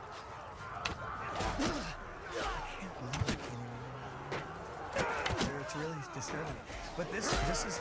Let me give you. Who's it by? Charles Williams. I mean, no, I'll get it right here. I have it right here. Dawson's got the clinical top. In this little break, we're going to do a chat read for $20. Reggie Loudson. Watch the Pure Gaming Half-Life 2 stream for the first time today. Would love to see. We need more Pure Gaming. That's like that. Those are the first ones. Those are the first ones? Yeah, like Half-Life. The first Chuck Carroll streams. The first Chuck Carroll schizo stream. All Hallows Eve is really so shocking. In witchcraft, there's a lot of dark stuff in here. The stuff could be when you start learning about Joan of Arc and her henchmen, you are going to be very, very, very careful in the stuff you explore because it's very bad. Good thing is this doesn't seem to be No. But this is really good. This is the Charles Williams collection. There's also more. There's some stuff on the Divine Comedy and some Shakespeare and stuff. But the witchcraft was very interesting. But there's some very damaging stuff in here. Not like what you see on Twitter, but I just leave it at that. But All Hallows Eve, I find so far is the most interesting and the best one because it's so hardcore, especially if you have family or a wife and everything. It's about this woman and her friend that during World War I or II, I don't fucking give a shit. Yeah, World War IV. But she dies. She gets shot down in a plane crash. There's a ghost stuck in between them, and she is trying to contact her husband who's grieving for her, and also combat some some magicians, some dark magicians that are trying to destroy the world at the same time. But it's very fine, but it's very heavy. That's taxing on your brain. Yeah, it's very taxing on your brain. Just, yeah, I mean, you get it. Like that tragedy, I mean, the ghost. Like, it's like it's very hard. Yeah. I can't explain it anymore. I've only read it once, therefore I haven't read it all. Yeah. If you want to have the same thoughts as Charles has, this is the group of books. This is what you want. This is what the you Charles want to read Williams right collection. now, and this will mess you up. Yeah, be careful. Be very careful. Really, be careful. But I still have more to go. I have an extra copy for you. But his language and his syntax is like it's not, I want to say work, but it's very good to write it. But even like the place of the lion, just it's like explaining. You know how if you wake up in the middle of the night and you have a fever and you're sleeping on your hand and it's asleep. And it's numbing, it's throbbing, you have a fever, half sleeping, half awake. It's not making any sense. It's not making any sense. The song. You're fucked up. That's the books, the logic, not the logic, but the hardcore nature of grappling with these things is so like, I can't explain it any further. It's gonna fuck up the way you think. It's like, and I've only read these books once. Williams is so hard. Well, we should switch it up. Yeah, let's get something funny. Let's get some funny stuff. Let me get on, you just figure out how... The funniest guy you remember from the 90s and early 2000s? I know who that is, James. Who's that? That's What do you Charles. mean? Now, It's just James. Mr. Facelift. Yeah, that's Jim. so what do we pull from Paul? What can we pull from this? Okay. Well, a lot of people, there's some people for years corroborated with other Hollywood homos or whatever you want to call them, but people have been saying that Jim Carrey is a sort of a high priest in the Temple of Satan. Right. This is a dark topic, and it's also gay. Yeah, and it's also hypothetical. It's also hypothetical. It's also meant to demoralize you, also too. So there's only so much I'm going to be able to talk about this. It's the idea that, so what does this look like? He's replaced? I mean, this looks like, I guess people are saying that, I guess he's cloned and replaced because I guess Jim Carrey doing serious face plastic surgery. I mean, you know, Jim, like his muscle command in his face is bar none. Right. And I mean, he didn't look like he needed it, I guess is my... He looks completely fine. I mean, what is he? 62? Who the fuck knows? I don't know. What's he, 58, 62? Who knows? He didn't need it. No. I guess that's like that would be my biggest question. Like he This comes looks out like of nowhere. nothing. This looks like nobody. I don't know. So, in other words, it goes nowhere. Doesn't matter what you say about it. It doesn't matter. Right. But still, it's interesting because in the number 23 was a fine performance from Jim. Fucking women up against walls. You know, I never saw it. Charles was telling me about this. God. I never saw it, but I guess He's fucking women up against walls with a leg on the shoulder. he like is kind of a bad guy.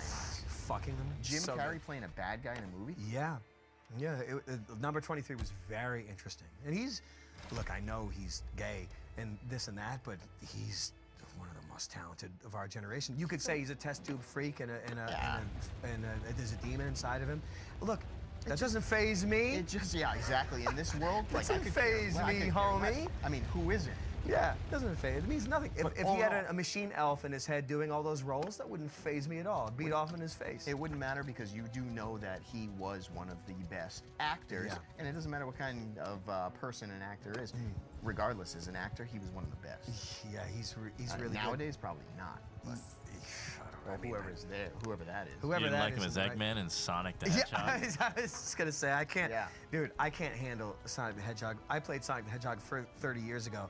I don't want to hear anything about Sonic the Hedgehog. What's the other one where he's like What? Lemony Snippets or something? That's where Lemony Charles Snicket. Carroll Is that what it draws is? the Yeah, line, the talks about literally unfortunate everything in the events world of with the the Sonic It's actually probably Sonic good. Sonic I Sonic never Sonic. watched it It's once. actually probably good. But seeing him dressed up, it doesn't matter if he's the Grinch, Yeah. if he's that, or but it's like I can't watch The Grinch, and I can't watch his Christmas Carol either. I never ever. As soon as he started dressing up in these full face, full body It's things, like Mike Myers' Cat in the Hat, right? yeah, it's over. That was the end of his life. Yeah, when it's he did over that. after that. Like I can't watch anything. Didn't he kill Phil Hartman? Yes. And Mike Myers killed Phil Hartman. What do you think about that? You put it here first. All right, I doing didn't the want to say cat. this. Yeah, I didn't want to say it, but now I'm saying it. Phil Hartman was killed by Mike Myers. I thought it was his wife. That's what they Was said. he but- married? He was married to Mike Myers. Yeah. He's married to Halloween. Yeah. He's married to a married to hermaphrodite. an axe murderer. Yeah, Yeah, you remember that movie? He's married to a hermaphrodite, Jamie Lee Oh, Curtis. Yeah, I married an axe murderer. You remember that? Yeah, that was crazy. That was. Dude, we got some movies to catch up on, Eric. It's like got to be one of Mike Myers' first. Like, well, I think probably after that was Wayne's a World. bomb, though. I think that was a bomb. I remember seeing What's his it name on again? like HBO. He was as a actually kid murdered way by back. his I by can't Andy remember. Dick. I mean, we all look. There's no one that didn't like Mike Myers when they were a kid. Now, if I was this age, I'd be like this. The guys are, you know what? But I'm saying, as a kid, you were like, oh my God, these guys. No matter which way They you live slice it. for entertaining us. Just like him. Yeah, he's a walking god. The guy could play roles. Give me a break. I mean, his roles, like The Mask. I mean, straight up, you could do The Mask, so could I. But now, of course, that persona could be based on a machine elf that's put into your body. Now, but let's leave that aside. Just say. Like the Again, construction of that character is brilliant. It's unbelievable. It's untouchable, and I'll say like I can't do that. Like Jim No, Carrey you did a definitely mask. could. Give me a Yeah, like nah, he's Jim on- Carrey's a master. It's unbelievable. Yeah, and even Mike Myers, like I don't like him, but like his Austin Pop, Mike Myers, I know he's got maybe he's got a racial handicap, but he is a master. He is. Now, this was. I mean, we talked about Austin Powers. We know that's an unbelievable character. So good, the best I've ever seen. Yeah. Austin Powers 1. I haven't seen it in 30 years, but it's the greatest. Do you think he wrote it? Imagine if he wrote it. We'd have to check. I actually don't. I That- couldn't swear on that. that would be crazy I if would he did. actually, I would actually guess yes. That's just my guess. Damn. The only thing I liked about Mike Myers back in the day was he looked like he was happy. He did right. He did right. Yeah. Imagine Yeah, he's no joke. Mike Myers is no joke. as an actor, just like Jim Carrey. Like Yeah, Jim Carrey is no you joke. looked at Ace Ventura and you looked at Dumb and Dumber, and you wanted to be in the movie because it looked like they were acting and happy. That's the thing about Yep. those movies, and especially Austin Powers, is they're so Brilliant. over the top, silly, but somehow believable Yeah. that they last. Yes. Yes. Yes. They last. They're mortal. They're almost cartoons, but they're not. They're like live action cartoons. And it looked like it was fun to act in. Yeah. So, whatever. That's why I like him. I Yeah. like those old I- comedies. Just like Chris Farley too. Chris Farley. All I wanted to do was be on the side of that guy and act with him because I think he's that brilliant. He's that Yeah. fun to be with. The system doesn't work like that though. No. But it's we're children. We grow up with that. We know we are actually really good. So Sure. you know you have it in you. But it's the same way. Like I like acting on the side of you, and I like acting on the side of Sam and Nick. But it's just like that. You guys are like Chris Farley. Like you guys make me laugh out loud, and the shit that you come up with and the way you guys act, it's not the way I would do it. Yeah. So it just makes me left laugh. field always gets you. It's so good. So we won. You know, like we're Yeah. doing exactly what we were looking at in 93, 94. And we didn't have to kill our children or rape anybody to do it. Isn't that so? Now that's a I wanted- luxury, Eric. Yeah, it is. I wanted to be David Spade. Look how big he is. You remember his sister? Look how- Spades? Yeah. Sister? You remember his sister hanged herself with a red belt on a doorknob? Oh, no, I did And you not. remember the husband wore like a rat mask after when the news came? He's like, The fuck? That was David Spade? remember that? What the Kate- fuck? Remember Kate Spade? I actually literally. Really? What? That was David Spade's sister? Oh my god, that is fucked. No wonder David Spade's all cooked now. The purse? No wonder he's got fucking 1,000 yards You're there. lying that it's the same. It's his sister. No way. It's his sister. Kate Spade made like purses. Kate Spade, his sister. Was she Spade? Let's check it out. Call a spade a spade. That's correct. I don't know if it's the same Kate Spade. That would be mind blowing. There's only one Kate no way. Spade. You can see She's that. got a good look. What? I like the resolution too. I mean, I like, what's this shit? When- Is she some sort of bitch? when Kate Spade died, what was she worth? $200 million. Yeah, 200 million. No, know what she did? She with a red belt. Remember Chris Cornell and yeah, the his guy wife. from Linkin Park? Remember they His wife. yeah, they put red belts. I know, I They remember red that belts to one. hang themselves on a doorknob. You know that's not possible. But apparently she did that, and then when the news crew came around, her husband had like the rescuers Mickey down under, Mouse. not down under, but the rescuers about Rescue like, lice and Rangers The or rats. cartoon? whatever. Yeah, he had a mask on. It's normal.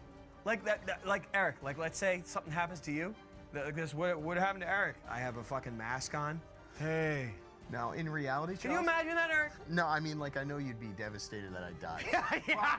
I wouldn't be doing that. But you might, only out of, no, and I'm saying this to make the joke. Yeah.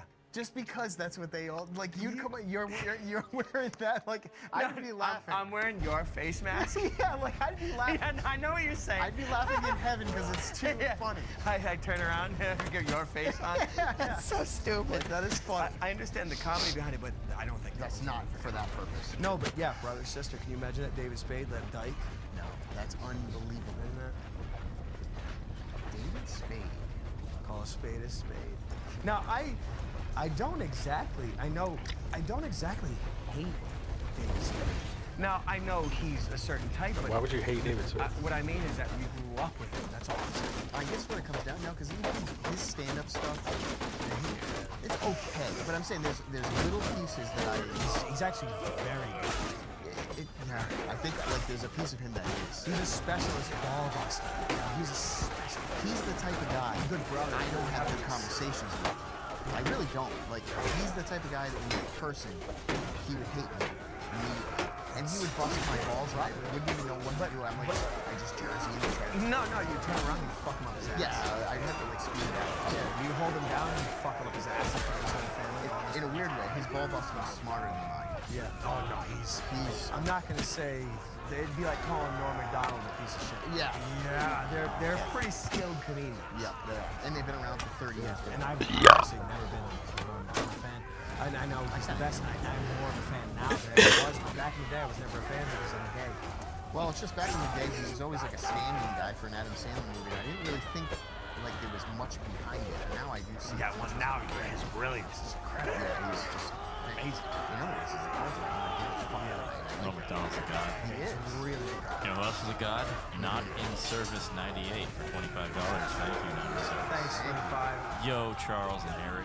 Met you guys. Thanks, 25. MBE. Thanks, I was $25. wearing all silver / metallic. Okay. Hey, yeah. I'm gonna watch Trigun. I'm gonna watch Trigun because of you, Charles. Eric, when are you going to drop another construction god video? Yes. What? You're getting into that again soon. I am gonna. I mean, we have a lot of backlog stuff. Virginia was a humongous job. Take me back to Lasted. old Virginia. Exactly, and I wish I could go back sometime. But it was like a 2.5-month job, a really big one. The job was fucked up, bro. But I've got some great shit coming from that one. And then Oh, you have a lot of footage from I it. have tons. So this whole year, obviously, we're gonna do the same thing. I'll be busting them out like every week. You'll see. Yep. Really. The fun thing with the Virginia photos were about the tennis. Just living in Virginia. It was kind of a lot of like. I wish I made it. I really. ass. You guys were eating ass? No, Again, we were save like up. eating at dinners, and we were making fun of like, you know, my dad doesn't like the camera, and Nick was always throwing it in his face. There's a lot of good ones. Your dad. I was with some Remember of Chain Freak? my amigos. Yeah, my amigos were busting his balls, and I think we have numerous shots of Dad just sleeping in a machine. Oh yeah, my dad's just passed out. I've done that, Yeah. but I was half his age at the time. yeah. Charles used to go to the Porta-John like 49 times a day. Yeah, that was. The guy could really piss. Those are crazy days. I'm just sleeping on the roller. Oh, yeah. I'm reading. What was the Hunter Thompson Fear and Loathing treatment in Kamehameha, Hawaii? Oh, the other one. Not Rum Diary. Oh, that's what I At was that thinking of. time, like when I had the sunglasses on, you'd like took a picture of me sleeping on Yeah. the roller. Like during those times, I was straight up on my phone, and in the downtime, reading. What's the name of the fucking book? The Buffalo Room? No. A different Hunter Thompson book. Yeah. Yeah, it was a sort of almost a Fear and Loathing treatment for Hawaii, and there was like being in a swimming pool, getting swept out by waves. There was like a lot of good imagery in it. But I'm so old and so smashed where I actually don't remember the name of it anymore. The Curse of Lono? Curse of Lono. There you go. Like that, like during those times that you're thinking of, that's what I was reading at the time. Charles used to sit in a vibratory roller, and I mean a big The Sibian. 20-ton roller. It's a big boy. It's humongous. And I think we just put up a huge retaining wall, and I mean like 22, 25 feet high, and it was probably 400 feet long. It was a big one. Oh, yeah, that was like I don't know what wall that is, but we put the smart jute, ditch. Like jute we fabric on the treated the bottom. whole surface Yeah, entire under thing. the wall. We did the whole thing. This was in 09. Or before, possibly. Oh my God, I remember. But either way, so this is before the fence goes up to protect the top of the retaining wall, and Charles is still just ripping a couple lifts at the top, and he's legit passing out in a vibratory roller driving, and like coming very close to a 22-foot wall. At this point, there's only one block that's blocking. It's actually possible. Oh, it's definitely possible.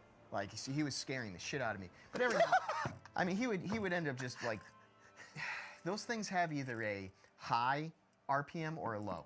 It's high, low. You just kick it on. We always used low on that one. It wasn't it broken into low or high? Not the vibratory side of things, just the idea of the RPM of the engine. If it's on, you hit the on, it it stays up. So Charles would like go and park, and I know he has his earpieces in. I know what he's doing. It's fine, and he always has sunglasses on, so my father can't kill him. But he's like got the thing completely revved, parked there for like 24 minutes, and Charles sleeping is a very obvious sleeper. So he's like this.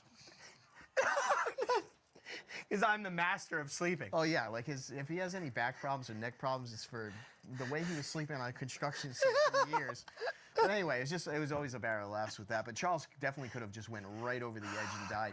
I mean, I remember I'm telling you, I remember exactly where we were all placed, because this is the time where Nick was bulldozing and I was rolling. Yeah, we were racing. He was smoothing out the whole lift. And this is the first time we were ever all working simultaneously, so we were like this. Yeah, I wasn't used to that. Yeah, you were crossing in and out. Yeah, it was very interesting. But it was fun. Isn't that fun? Yeah. Vibratory roller days? And those were the skull days, maybe. Oh, they were. Well, I think we were like about before that. No, that was before, It was we before were getting fucked up. Yeah, it was. That was when the times where we didn't need to get fucked up. We didn't need to get fucked up then. And the only thing I want to add to this was my father had we'll call it a 2000. Yeah, 2000 big cock.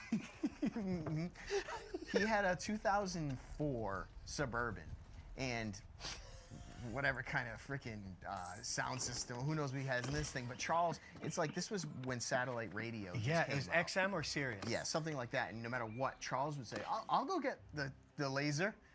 And he would jump in and he would turn on the thing and he'd get it on an audio I'd book. get right to Orson Scott Card. It was Ender Saga. Always puts it on an audio book, and every time my father gets in the thing, my dad like can't even figure out how to get back to where he wanted to be. So every time he get in, I see him hit the fucking steering wheel. Like, God damn it, Charles gets in here for 1 minute. He's gonna fuck everything up. Can you imagine that? He puts on the radio. It's Stefan Rudnicki. Just listen to some audio book. That's so funny. The only thing my father's like me. He never read a book in his life. He doesn't want to hear it. He doesn't want to listen. Like, I'm gay for reading books. No, he just doesn't want to hear that at construction. It's so funny. Plus, he thinks Charles fucked off for 30 more seconds because he was listening to a book a little bit longer. This is so stupid. Hey, look at This is Charles when we're on the road. Look at Andre. This is Andre. And look at this can. What's this, a keg can? Oh my God. It's probably one of Rob's IPAs. Oh, yeah. Oh, yeah. That's North Adams, baby. Yeah, what shirt is this? It almost looks like it's Stone Temple Pilots. Oh my, that might be a lost shirt. That's the Stone Temple Pilots. Star Trek every night until Charles was sleeping like that. Imagine that. And usually... Oh my God, you remember these pants? Yeah, I like those pants. Oh my God, shit. I think those were Lululemon. Oh, yeah, I bet you they were, because this is after World Peace, and I think you ripped them out there. Oh my God, I forgot all about those. Behind Charles, there's a pile of laundry.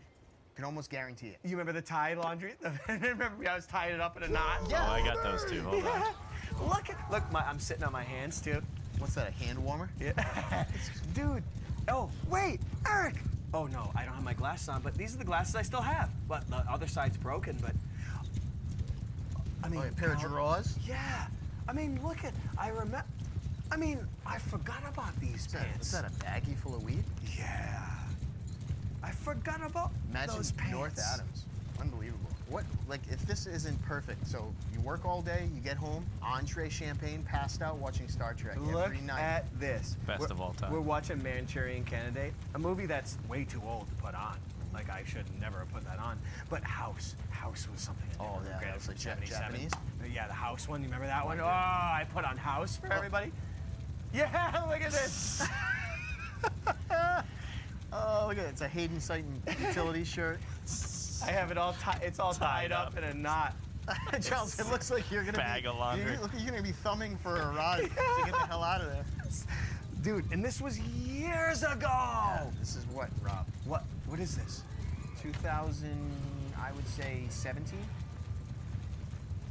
Give me 1 second. Oh, is this is post World Peace? Oh, that's why I said it. That Lululemon. I guarantee you got it. October 2017. Oh, this is post World Peace. Yes, that's it. I know you. I pick went up back the to my sweats. roots. Yep, back to the construction.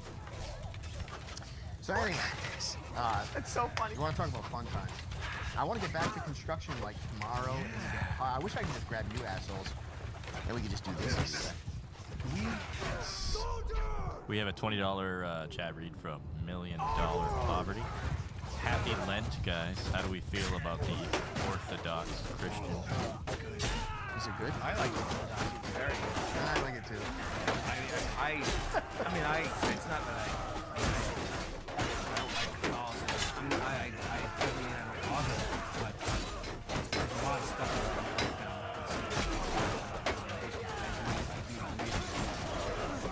I'm St. Tikhon's Monastery, especially on YouTube, they do live streams all the time. That's what you want. St. Tikhon's Monastery live streams on YouTube is when I'm like getting off of heroin and shit like that. That's when I would put my own photos. That's what gets you by. Alright, that's a bit unorthodox. No, but it led me to the orthodoxy. See, the first time I saw the Divine Liturgy in St. Tikhon's Monastery, it made me crazy. It made me crazy. It drove me crazy. Damn, so it's powerful. It was. Now, I mean, iconography and all that, I may have a bone to pick, but I don't have an intelligent bone to pick. I'm an ignoramus when it comes to you know these the things. big bone. Big bone, John. Guy was big bone. Do we have anything else that we can throw up there, or should we just? It's been a while. Yeah, All right. we've been enjoying. We've got so good today. Hey, listen, this is so much fun, and I have to say, keep your chin up. We got a lot of bad stuff. The world's on fire, but we have to be happy. What's that? A fireplace makes you happy? Yep. What did you say? No, I said the world's on fire. We gotta stay happy. The world's unhappy. Let's dance. We'll dance through the fire. Dance through the fire. Thanks for joining us. Yeah, I'll bring these. I'm bringing these. I'm Take 'em bringing with these you. to the void. Take 'em Dude, with. Cheers. Fucking what a play. Oh, it was so sorry. Everyone, what a good one. The Palace. We try our best. Yep. Pray for us, please. Charles Williams. Look, Pray for Charlie. pray for me. I think your luck Go has full run mode. out. Dot shop. Go Palace, baby, Palace. Subscribe. Got it. Rob's back in the house. Rob.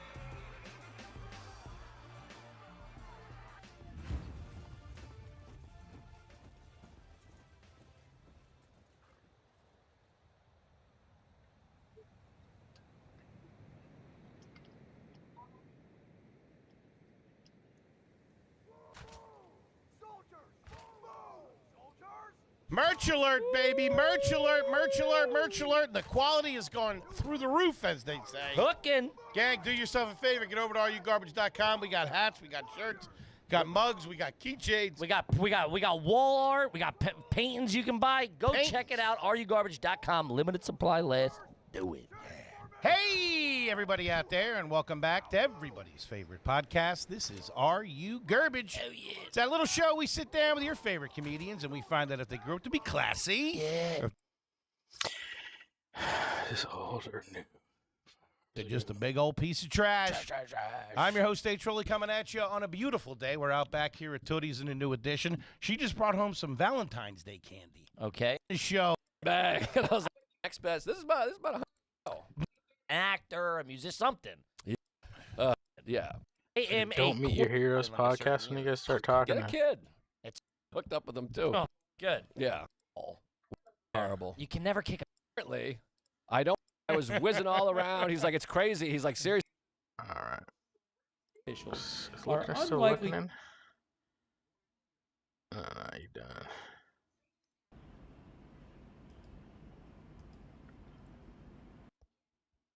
What else is going on?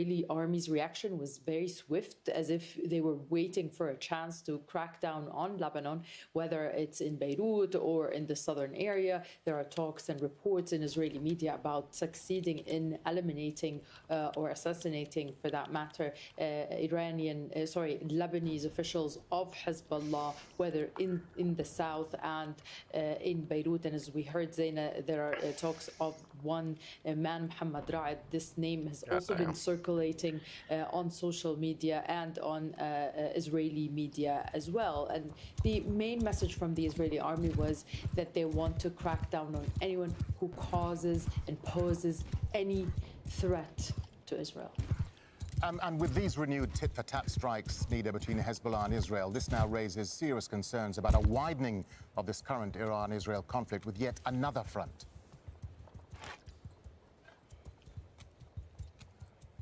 Just another update with hearing the sirens sound off around us as per the early warning that was issued by the Israeli home front right now. So we are expecting these rockets to be falling anytime now. Now, to your point, Darren, of this spillover of yet another country joining the fighting, there's a lot of talk in Israeli media about whether this was a message from Iran that they can hit Tel Aviv and other areas, but they chose to send these rockets into open areas, saying that this might have been a symbolic response in retaliation for the Israeli killing of the Iranian Supreme Leader Khamenei, saying that this is part of their duty to the Iranian Revolutionary Guard, which helped found and support Hezbollah all of these years, or whether Hezbollah is intending to really open a full-on war.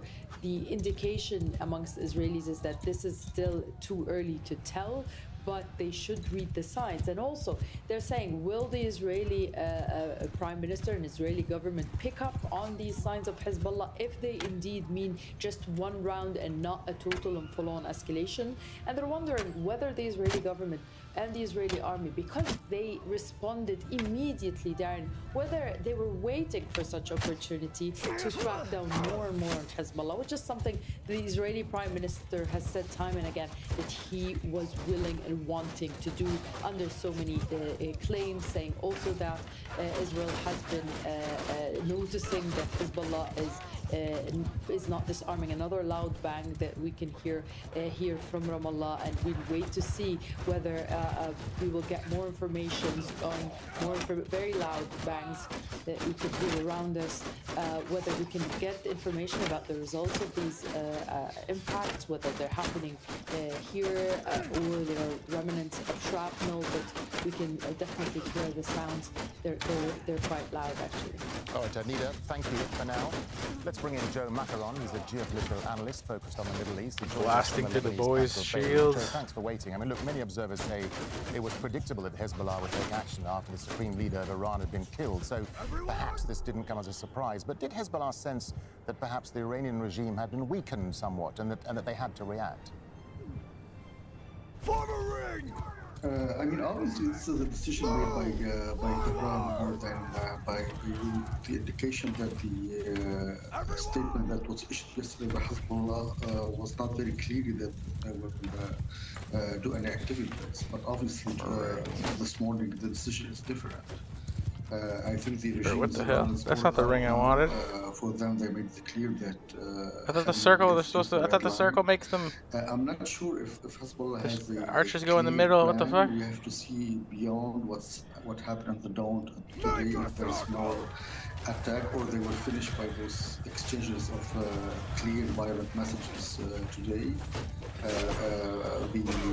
The response was very swift from the Israeli side.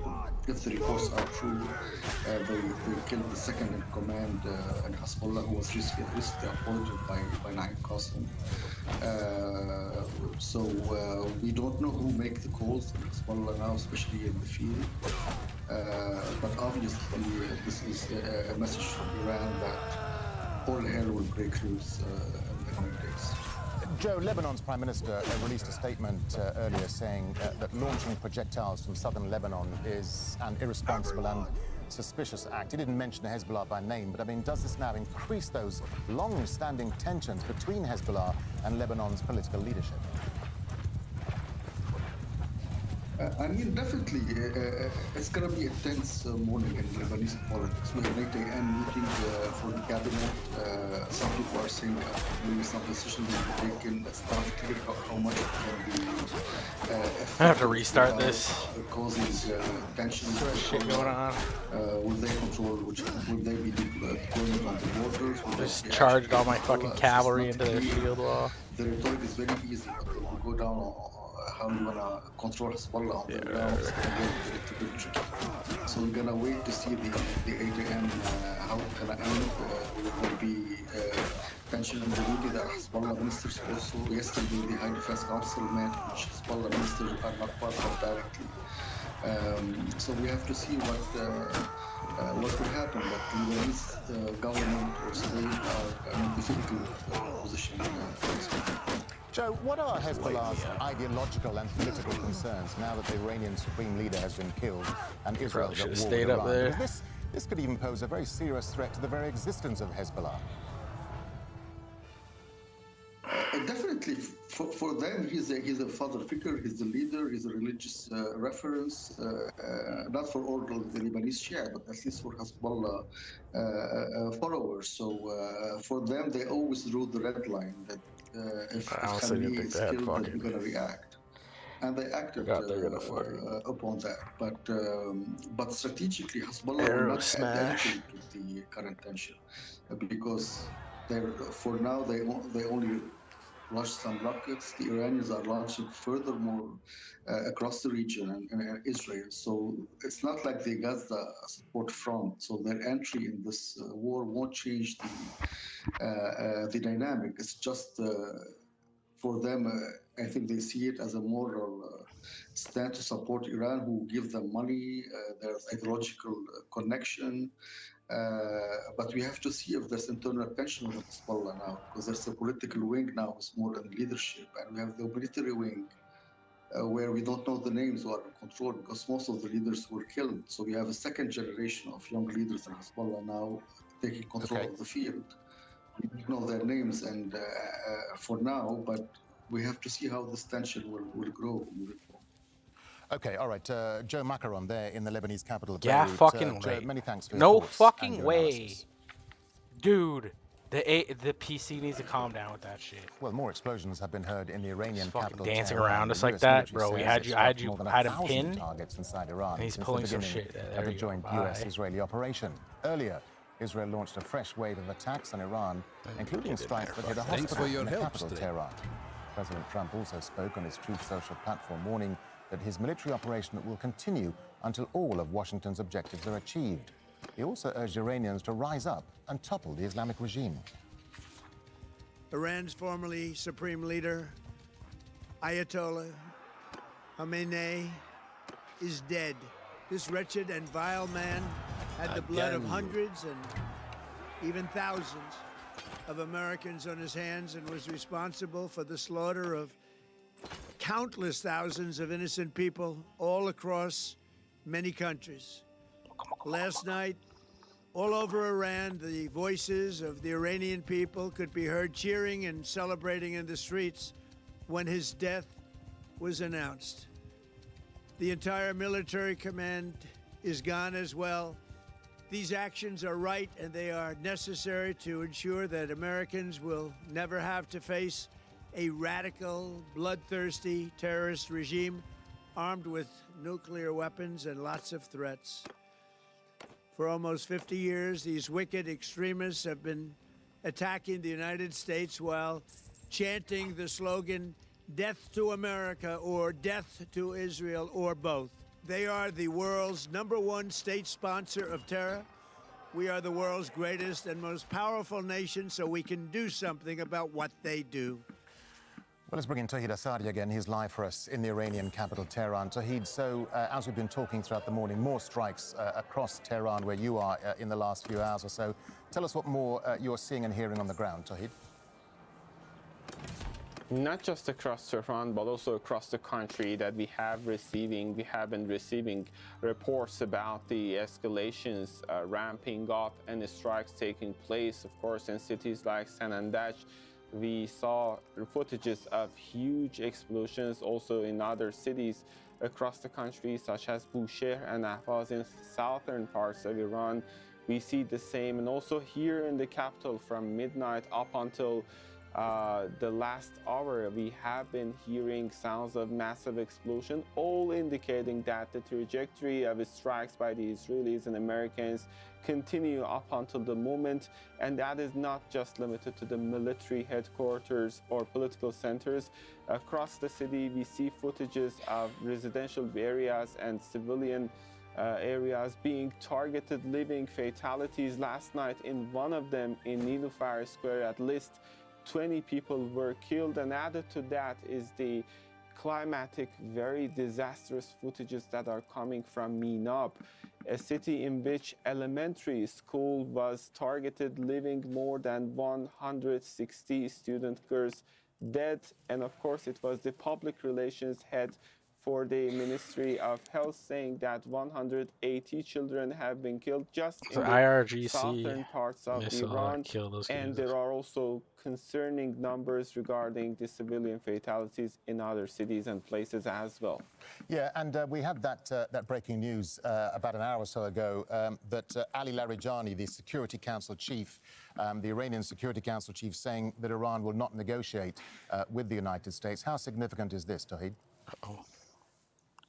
It is critically significant. Prior to this post on his X account, we've got some media reports that Iran has prepared or proposed for negotiation, but Ali Larijani, the Secretary for the Supreme National Security Council of the country, came out very clearly to point out two things. First, he said that Iran is not going to negotiate with the United States, one, and two, he said that Iran is right now defending itself and the armed forces of the country did not initiate this war. This is the very gist of the matter when it comes to Iran's rhetoric over the past few days. Of course, the question of whether the country is going to try diplomatic engagement or not was something that we also asked the spokesperson for the Ministry of Foreign Affairs when I was interviewing him a couple of hours after the initiation of these strikes, and he said that the sense was not that much positive. He said that we already tried diplomatic engagement in the past 1 year for 2 times, one related to the negotiations earlier that happened in 2025. While in the middle of that negotiations, the country was targeted, and right now, just very, very similar to what took place back in June, the country is under attack while we were expecting a next round or 2 rounds of negotiations between Iran and the United States on the one hand and the UN nuclear watchdog on the other, one for today and the other one for the coming days. And now Iran is not that much positive, is not that much certain whether there is going to be a diplomatic solution out of this standoff. Tawhid, thank you.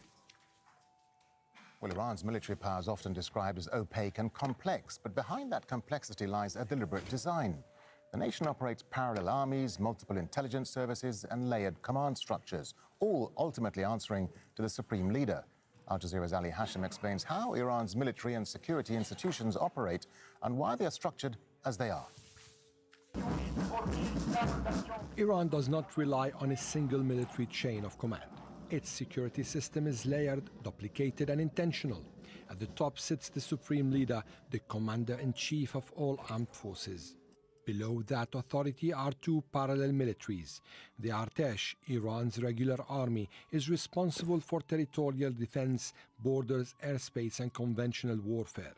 Alongside it, there's the Islamic Revolutionary Guard Corps, known as the IRGC, and its role goes beyond defense.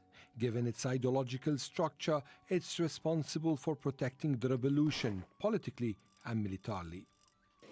Within the IRGC, the Aerospace Force controls Iran's missile and drone arsenal.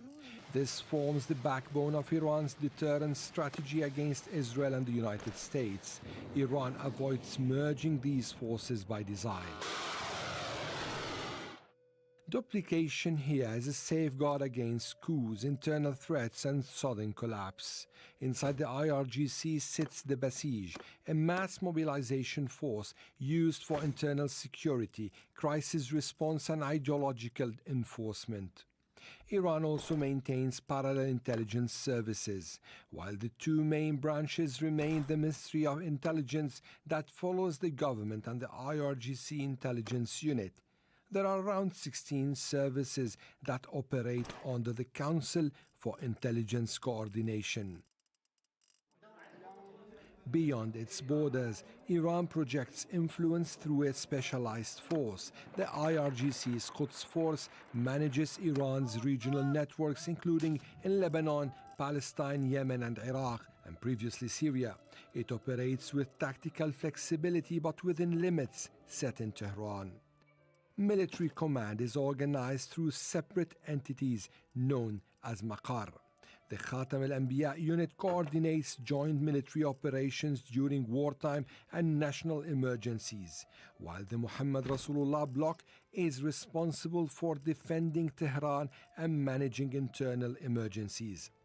Both the IRGC and the army maintain their own joint staffs. They coordinate. Above the battlefield sits the political security layer, the Supreme National Security Council, which brings together senior military commanders, intelligence chiefs, and political leaders to align national security policy. It coordinates strategy, but it does not replace military command. This system may appear complicated and fragmented, but this is done on purpose, and it's central to how Iran manages power. Even after the killing of senior IRGC commanders and joint staff figures, transitions have been orderly. Iran's military structure is built to absorb shock, but it's not clear yet whether it can adapt to faster and more complex changes. Ali Hashim, Al Jazeera. Well, Iran continues to strike U.S. assets across the Gulf, targeting several military bases. Explosions have been heard here in Doha in the last few minutes. Let's cross over to Axel Simovich. He's live for us on the Corniche at the moment. Axel, so we heard there's explosions here in Qatar's capital city just this morning in the past few minutes. What more can you tell us, Axel? Well, that's right. Those explosions, those detonations, actually is similar to the ones that we heard in the past 48 hours.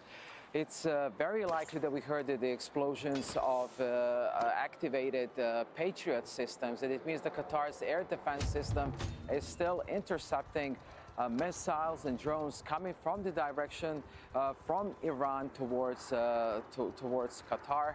But also, what was different this time, that we haven't seen any of the trail of these intercepted missiles at this point. But also what we understand from the Qatar's defense ministry, that despite having this Patriot system in place, they're also flying jets, fighter jets. They're also trying to move these interception missiles, like the whole action taken not just here, in the part of Qatar. They're trying to move this action taking place outside, offshore. So we don't understand if those jets were flying this early morning, but that's a part of a new strategy that Qatar is trying to implement to have at least damage of falling debris falling down on the city or across the country. All right, Axel, thank you. Let's cross over now to Rosalind Jordan. She's in Washington for us. Rosalind, so we saw Israel carrying out what it says were preemptive strikes on Lebanon's capital a few hours ago. How much concern will there now be in Washington, where you are, about what's now a widening I clicked of on this the conflict, fucking guy. with How? Lebanon being Get a drawn in? pin. Now then. Well, the prospect of a widening regional war is something that congressional Democrats, almost to a person, said on Saturday, just after the news of the U.S. airstrikes on Iran became public. They said that without any concrete plans from the Trump administration and without a concrete end game, as it were, the U.S. was putting its troops, its interests in the Middle East, and its national security at a much greater risk than it should have been in the first place. Congressional Republicans have supported the administration's decision to go to war against Iran, but when the Secretary of Defense and the Secretary of the Pentagon, the War Department, brief congressional leaders on Monday and then the full members of Congress on Tuesday, they're going to have to answer a lot of questions about why this action, why now, what's going to be done to prevent or to mitigate the risks being posed to U.S. interests, both here on the U.S. Territory and in the Middle East. And Ros, President Trump said the operation will continue until all his objectives are achieved. Are we any closer to knowing exactly what those objectives are? We're not any closer to knowing what those objectives are. We may get some clarity at a 13 GMT press conference, which the Defense Secretary Pete Hegseth, as well as the chairman of the Joint Chiefs of Staff, General Dan Kane, will be holding at the Pentagon. That will be carried live, and we imagine that Al Jazeera will bring you live coverage of that briefing. But that will be the first opportunity that journalists will have had to ask on the record what is the plan for the Trump administration's operations inside Iran. Up until now, we've only had pre-recorded statements from the U.S. president, as well as a number of individual phone calls with various journalists.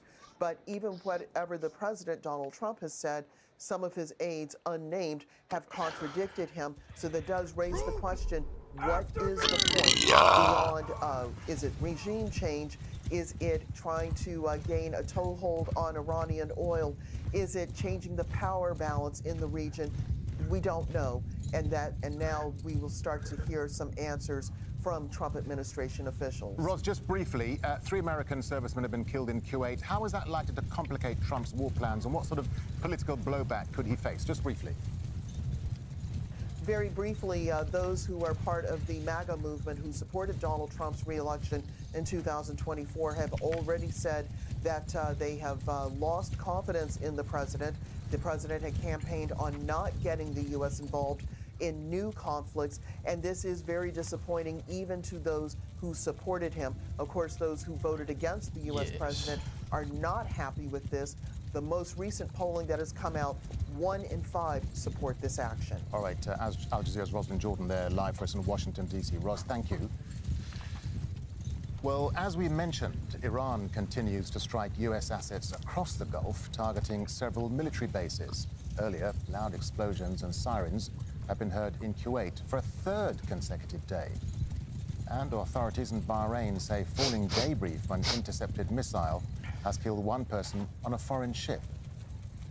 2 others were injured near Salman port, where a fire broke out. Bahrain's military says it's intercepted more than 60 Iranian missiles and 34 drones since the conflict began. Now, it's being described as one of the most severe disruptions to global aviation in years. Regional uncertainty and continuing strikes across the Middle East have impacted thousands of flights and stranded tens of thousands of passengers. Airports in Dubai, here in Doha, and Abu Dhabi have closed, impacting critical hubs between Africa, Asia, and Europe. Flight Radar 24 says more than 3,400 flights have been cancelled. Al Jazeera's Perry Wilton reports. Blasts have replaced the rush of jet engines above Dubai. Streaks in the sky from missiles instead of the contrails from thousands of flights locals are used to seeing. Dubai is home to the world's busiest airport by international traffic, handling millions of passengers a month. But the closure of its airspace has stranded many. I think the one thing that I'm worried about is my flight, because I'm supposed to fly back to my home country in 2 days. It's being felt across the Gulf. Iranian strikes damaged Kuwait's airport on Saturday. And in Doha, the airspace has closed for another of the world's busiest airports. We got information from ATC controller, but that is very There are delays which are now being felt worldwide. In Thailand, flights through the Middle East have been mostly cancelled, 50-hundreds. And it's the same in India. We came here from Uttar Pradesh, and for our flight scheduled to Dubai. Our flight was cancelled, so we don't know what to do. We are helpless. There are 15 of us. In Paris, many more can't reach their destination. Unfortunately, our whole trip from our school canceled it, so we're no longer going to Dubai. No more Dubai trip in the future for us, unfortunately. Yeah. But I don't think there are going to be many Dubai trips happening very soon. Airlines are citing imminent safety concerns for the cancellations, asking would-be passengers to keep across the latest updates for information. And with the next strikes difficult to predict, passengers are left wondering when things may return to normal. When we woke up, we found out that the airports had been hit, so it's the unknown.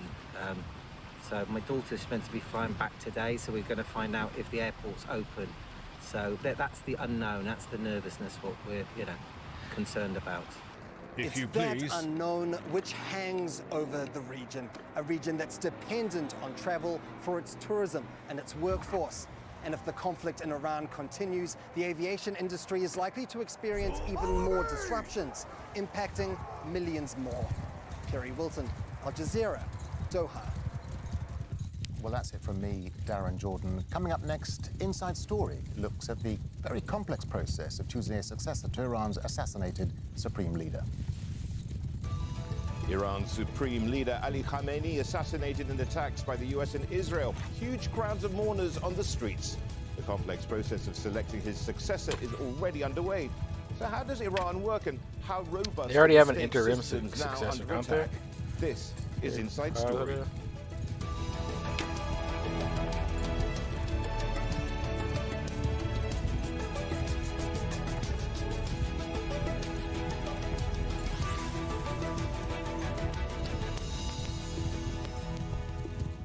Hello and welcome to the program. I'm Rishad Salamat.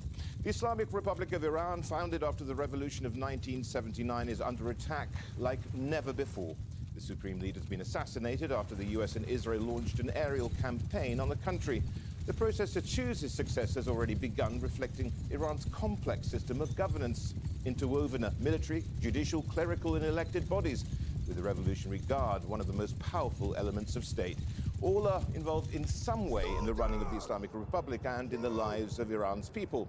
And all are now under attack. So how does Iran work, and how robust is the Iranian system that the US and Israel seek to destroy? We'll speak to our guests shortly, but first, this report from Alexandra Byers.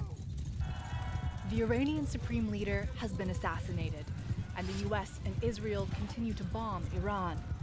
Both began coordinated strikes across the country on Saturday, killing Ayatollah Ali Khamenei alongside his daughter and several other family members. As explosions continue to ring across the capital, thousands of people have taken to the streets, and the country's announced 40 days of public mourning. It was shocking news that really fills one with anger, full of hatred towards Israel and America. We must avenge the blood of the leader. Much of Iran's military high command has also been killed. The head of the Revolutionary Guard and the chief of staff to the armed forces among the dead. Iran has vowed to retaliate, promising its most intense offensive operation yet against Israel and US military bases in the region. I'm telling Trump and Netanyahu, these two filthy criminals and their agents, very openly and transparently, you have crossed our red line and must pay the price. Khamenei was the #1 political and Shia religious leader, governing all branches of government, including the military and the judiciary, for 37 years. His rule was marked by staunch opposition to the US and Israel, shaping domestic politics and regional influence. His assassination has left a power vacuum at the heart of the Iranian state. The next supreme leader will be chosen by the Assembly of Experts, made up of 88 clerics approved by the powerful Guardian Council. Clerics? What is this, fucking Dungeons and Dragons? In the meantime, a temporary leadership council has been created. Clerics. But any successor will almost certainly 20 need the barbarians. backing of the Revolutionary Guards. In the 3 decades since the last supreme leader was chosen, the IRGC has grown into Iran's most powerful institution, overseeing security and intelligence, but also controlling at least a third of the country's economy, with an empire that now includes the oil, gas, and construction industries, wielding decisive influence. It's an incredibly complex system of government, with an elected president, an elected parliament, plus other assemblies, councils, and the judiciary. With Khamenei's death and US and Israeli threats of regime change, the robustness of the state, stretching back to the 1979 Iranian Revolution, is being tested like never before. Alexandra Byers, Al Jazeera, for Inside Story. Well, let's bring in our guest, Ibrahim Freihat is Associate Professor in International Conflict Resolution at the Doha Institute for Graduate Studies. He joins us from Doha. Yeah. Sanam Vakil is Director of the Middle East and North Africa Program at Chatham House, and she's in London. Elijah Manier is a military and political analyst, and he's in Brussels. A warm welcome to each one of you. Now, let's start off with you here, Elijah. Give us a sense of what's next for Iran. How does the whole process of leadership change occur? Thank you for having me. Well, the Iranian Constitution, Article 111, foresees such a situation when the supreme leader dies or resigns or is removed. Therefore, there are 3 bodies today are in control of the war and what's happening in the war. One has more authority than the other, or different authority. So a temporary leadership council was immediately selected to assume the leader's duty. And this is formed of 3 people: the president, the head of the judiciary, and a jurist member of the Guardian Council. And then there is the Assembly of Experts, and these are going to meet to select and elect a new leader, but that will not be immediate because they don't want to risk the assassination of the new elected leader. No. Therefore, the power goes to the National Security Council and to the IRGC. So the National Security Council will be the coordinator. In this case, we have a politician and a diplomat like Ali Larijani, who will act between the IRGC and the Council to convey the situation and the ideas and what they can do in case of war. But the IRGC holds the main power during wartime to control the ballistic missile forces, oversee asymmetric warfare doctrine, command the Quds force that is for regional theater, and maintain intelligence capability and basically conduct the war in coordination with the 2 other bodies. So Iran today has a coordinated body that is conducting the war. Saddam, there's a lot to unpack there, but fundamentally one has to really ask the question here: how robust is this whole these various institutions? Well, the Islamic Republic has been in power now for 47 years.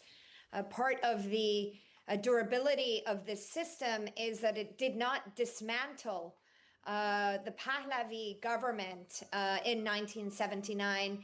What it did, in fact, was build upon it. So the institutions are relatively bureaucratized and filled with, well over hundreds of thousands of people that have been working in this system for many decades to come.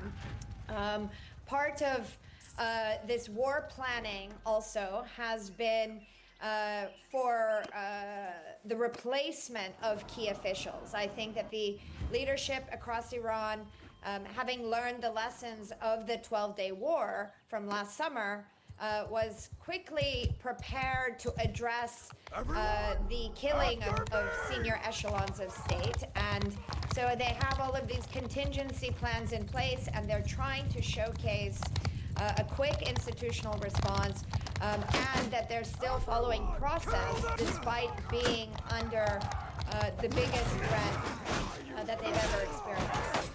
Now, to you here, Ibrahim, you know, with that complexity, is there brittleness, or is there, because of it being interwoven, strength? Well, I think the regime here, the way I see it, it's very resilient, it's very strong.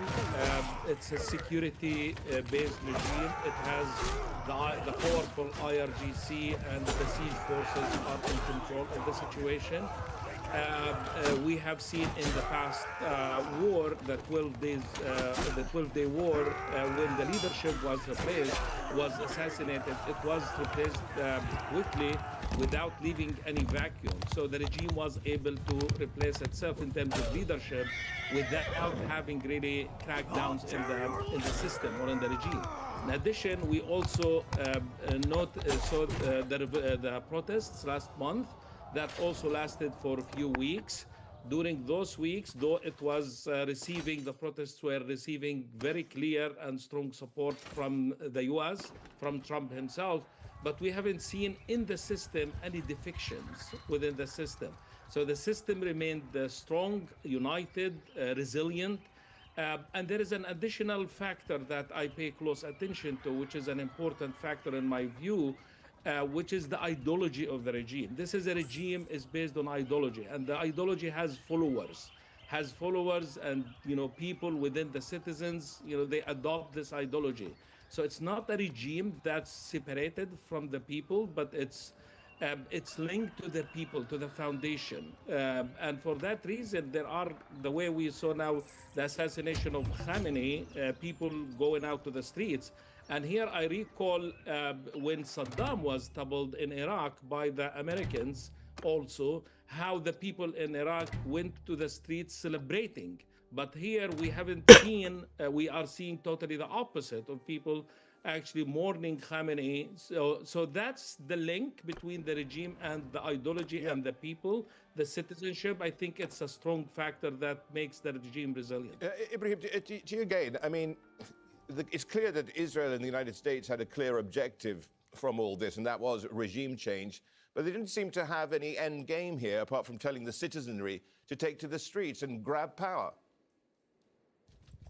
Absolutely right. This is a very important question. And this is only they're counting on the people from day one, actually from the first speech that Netanyahu and Trump delivered, asking the people to go and protest. It's very unlikely so far that we're going to see this happening. In addition, on the opposite, actually, in the also previous war, when we saw an important dynamic emerging when Iran was attacked by Israel, we saw some of the key opposition leaders, even outside Iran, were actually uniting and supporting the regime during that war. So an aggression and a war from outside, from Israel in particular, this triggers support and unity within the people, or even within certain groups with the opposition. Not all the opposition, though. I have to be specific. But even some of them would put their differences or issues with the regime aside and try to support the regime. So there is no end game to this. There is just bombing and bombing. With no scenario, just counting on the people that will go out to the street or the regime collapsing. Either one is unlikely, in my view, at least for the foreseeable future. Saddam, would you go along with that hypothesis? Well, I would like to respectfully bring in a bit of nuance. Certainly, within the political establishment, there continues to be a rally around the regime effect. And this is because the individuals in the system are loyal not just to the concept of the Islamic Republic, but of course want to remain relevant in whatever comes next. So this issue of regime consolidation and elite consolidation continues to be seen. We'll have to watch how that plays out in the coming days and weeks. But, in terms of nuance and in terms of ideology here, I think it's important to make clear that this is a system that has been in power for decades, and the Islamic Republic has witnessed so many rounds of protests and declining voter turnout in such a significant way that it is very hard to talk about the regime having a unifying ideology. I think what is very clear is that there is a deep legitimacy crisis between state and society. It just massacred over 6,000 people in the latest protests. There's been repeated decline in voter turnout every time there is an election. The ideology of the Islamic Republic is bankrupt. And the death of Ali Khamenei at the hands of Israel and the United States really opens the door for a new perhaps development of or an ideological shift from within Iran today that will move away from the Islamic nature of the Islamic Republic in a formal way into something else. And why is that going to happen? Because the people itself have been deeply frustrated with the economic corruption and the lack of economic delivery. They've been deeply frustrated by the lack of reform and a governance system that has not delivered on its social contract. And ultimately, they're deeply frustrated by the religious foundations of the regime as well. To you, Elijah, can you distill all that? Because, let's face it, we may not get regime change straight away. And let's not forget the 1979 revolution took about a year to unfold. Yes, it is true. So this is why we see the difference in the narrative between what President Donald Trump said and what Benjamin Netanyahu said. Trump said this is a regime change. Benjamin Why does this Netanyahu guy told sound like? more He sounds like in warfare, and he won he so sounds many like a wars what's in a his character? He 16 sounds like a years character. in power. He said we master are of going to disguise. lay the ground for a regime change. So he is hoping that what happened in Iraq in 1990s, where the oil for food, sanctions, and the 13 years that took in Iraq before the Americans moved in to remove Saddam Hussein in power, that this war will prepare the ground for a potential possibility to change the regime on the long term. So he is aware, as I am also, and I think many people are, that this is not something that can happen in such a swift war, even if this war lasts for weeks. And the bankruptcy of the regime, we've heard this narrative for the last 40 years, and nothing has happened, and still the government in Iran is still holding its ground. So the sanction and the effect of sanctions since 1980, with the first one with President Jimmy Carter, to President Trump in his first term, maximum pressure, where thousands of sanctions were imposed on Iran, and in his second term, this order has indeed crippled the economy. This is the reason why people are indeed unhappy, but not to the point to accept that two powers like the United States and Israel decide to change the regime, and the population of Iran will support it. Ibrahim, the thing is, there's a lot of uncertainty because Khamenei coalesced so much power. The thing is, there's also no credible opposition, is there? Yes, well, first let's agree that the assassination of Khamenei is a huge blow for the regime. It's not an easy thing. I mean, the Khamenei, he is one of the founders of the revolution. So his death resembles actually the end of the generation of the revolution. So on that level, so it is important. And yes, as my colleague said, there is a frustration within the system, within certain communities. But in the absence, absolutely, back to your question on of a credible opposition within Iran that to stand out and present itself as a credible alternative, then this leads to the regime strengthening itself. And also the opposition abroad, it's represented by the son of the Shah.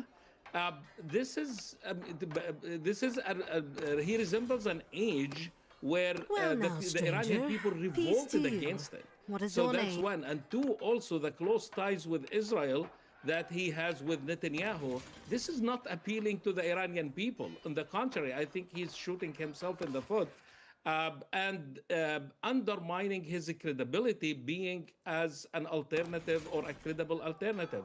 So we haven't seen even of the key opposition leaders abroad. Actually, some of them during those times, actually they put their differences aside with the regime. So where is a credible alternative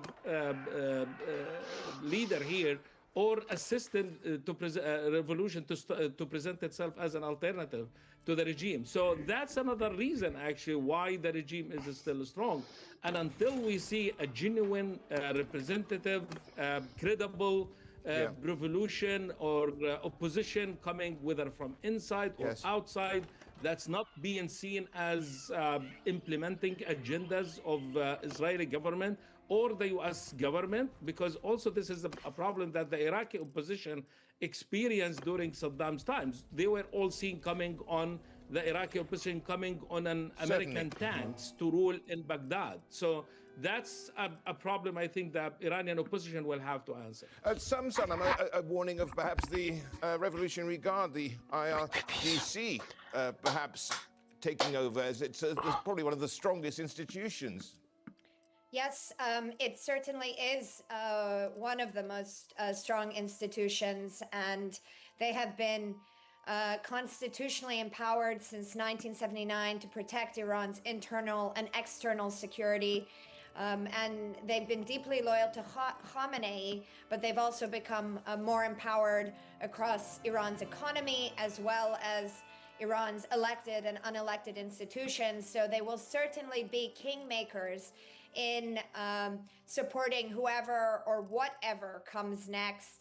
I think that the Trump administration in this war are going to go much further than killing Ali Khamenei and some of the senior military command. There are reports, of course, that former President Mahmoud Ahmadinejad has been killed.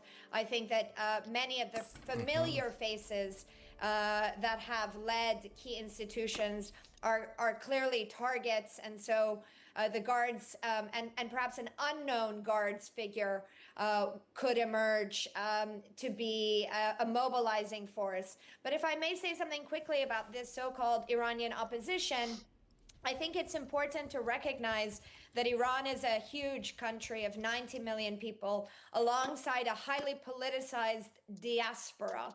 President Trump clearly has not made a plan for the Iranian day after and is presenting this as a unique generational opportunity for the Iranian people to showcase agency. Because Iran is such a diverse landscape, we shouldn't be looking to one man or one woman or one organization. This is a time, if a pluralistic Iran is to emerge, this is a time for Iranian opposition groups to work together. Elijah, I want to pick up on what you said earlier. I mean, this country has an economy which is imploding virtually. They have billions of dollars. They don't have the billions of dollars that they used to have, and that money was used often in a system of patronage. And if you can't pay your people, the system's already going down the tubes. What the system is, I mean, Iran is extremely rich with a lot of natural resources. However, the sanctions has strangled the country and strangled the economy, and that is the whole point in submitting Iran. This is why Iran has been suffering, having all these differences, having the problems in Sistan, Baluchistan, in the south, east, in the north, west, in Kurdistan. They have problems because they're not managing to run the country properly as the Iranian wanted. But we also have seen so many pragmatic presidents coming to power, and the Americans really hitting them on the head. And the last one was Jawad Zarif as a foreign minister, and the President Sheikh Rouhani, who signed the JCPOA, and Donald Trump came and completely destroyed the JCPOA agreement in 2018. So the pragmatic part in Iran has never been given the honest chance to really introduce serious reforms. When these Iranians wanted to deal with the West, they extended their hand. But what the West wants is the submission of Iran and really the relationship between Iran and Israel. They want the Iranians to cut their relationship with all the allies that Iran is bound by, according to the Constitution, Article 154, to support all the oppressed people around the world. This is why it is part of the Iranian constitution that they cannot change without constitutional reforms. But also, they want the West to come to Iran and make Iran richer, functioning better. They invited the Americans to regain the control of the oil and to exploit the country, keeping always the point that they do not dictate on Iran the policy. And this is what the Americans refused. This is what Trump did in 2018. And this is what he did in June 2025 when he allowed the Israelis to start a war during the negotiation. He did it again now when the negotiations were about to start on Monday in Vienna, and he started the war 2 days before. So basically what the Americans are doing is doing the Israeli agenda because Iran doesn't represent a danger to the U.S. national security, but Israel wants the domination of the Middle East. Saddam, to you very quickly, if you can be. It's not just sanctions, it's also economic mismanagement. And if they don't have the money to pay off, their people, as it were, in Iran, is that the biggest threat? Yes, certainly. I mean, obviously the economic consequences of this war have yet to really be borne out, but we have seen so many rounds of protests, including the ones in December and January, and the motivation or the spark of those protests were certainly economic, but of course became quickly political. There is a currency crisis. This war is going to exacerbate the economic disaster across the country, and that could certainly fuel and facilitate more protests that will be very difficult for the regime to manage. And that is perhaps part of the longer term thinking here in trying to foment or force pressure from below that will force the regime to fracture or to address its internal threats. Ibrahim, do you agree with that? And can you be, please, very brief? We're running out of time. Yeah, I think it's going to be a very serious economic challenge facing Iran. It's actually even before the war, we saw that there were some protests driven strictly by economic conditions. So the challenges will be bigger after this war. The crisis is exacerbated. And yes, I think the regime will also be in a bigger crisis after this. And will have to deal with the consequences afterwards. If this war ends with the regime still in place, I think it will. But yeah, there are a lot of questions that they will have to answer. Elijah, very, very quickly. So is it a case of better the devil you know than going into the abyss? Well, I think the better the devil you know than going into the abyss. To happen next for the Israelis. I guess the same thing. Chaos in Iran is ideal. Iran has 7 countries bordering it, going into the abyss. And the chaos in the Middle East will divert the attention away completely. However, the Americans, my colleague said, were not prepared. Nevertheless, I expect the new leader of the revolution, if this is the person I have in mind, I think Sayyid Ali Khamenei will be an angel in comparison. The Americans really don't know what they are dealing with, and they thought by killing Sayyid Ali Khamenei, Iran will collapse. Far from it. All right. Thank you. Thanks to all our guests there. Ibrahim Farhat, Salam Vakil and Elijah Manier. And thank you too for watching. You can see the program again anytime by visiting our website, aljazeera.com. And for further discussion, go to our Facebook page. That's facebook.com/AJ Inside Story. You can also join the conversation on X. Our handle is @AJ Inside Story. From me, Rashad Salamat, and the whole team in Doha. I'm gonna hide the ain't losing her no bra. A pokey bitch doesn't look. She has fucking armor. What the fuck? She's gonna be a two-shot, isn't she? Boop. Boop. Hello, I'm Nick Clark, and you're watching Al Jazeera's extensive coverage trying to get of a the slap. joint Israeli and US attacks on Iran. Let's bring you up to date with these very latest developments. The conflict has now spilled over into Lebanon, drawing in Iran's key regional ally, Hezbollah. In the past hour, the Israeli military has said it's launched a new wave of strikes on Lebanon. Hundreds of thousands of people are on the move, fleeing the fighting, including many in the capital. armor. Israeli strikes have already killed at least 31 people, including a senior Hezbollah commander. Israel says the attacks are in response to Hezbollah firing a barrage of rockets and drones at northern Israel. Well, this was the scene in southern Lebanon in the immediate aftermath of an overnight Israeli strike. Israel has issued forced evacuation orders for nearly 50 villages, asking people to move at least 1,000 meters away to open areas if they can. Lebanon's president says Hezbollah's attack on Israel undermines his government's efforts to keep the country out of a wider regional conflict. Well, Israel and the US are continuing to strike targets in cities across Iran. These are the latest pictures from the city of Sanandaj, that's in Kurdistan province in the west of the country. The US military says it struck more than 1,000 targets inside Iran since the beginning of the joint operation. On Sunday, parts of Iran's state TV headquarters were hit. A hospital, residential buildings in the area also suffered major damage. Okay, that's why the state TV went down when after the strikes. That makes sense. To scramble for safety. And for the third straight day, countries in the Gulf region have come under Iranian attack. Loud bangs have been heard in the Qatari capital Doha as its air defense system intercepted attacks from Iran. There are reports of explosions in Abu Dhabi and sounds of sirens in Bahrain and Kuwait.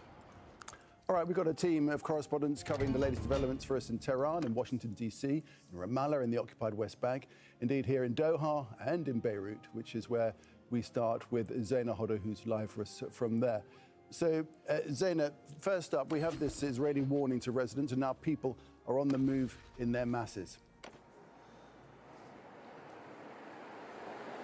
Nick, there's a humanitarian crisis, a mass displacement crisis in Lebanon. Hundreds of thousands of people are on the move.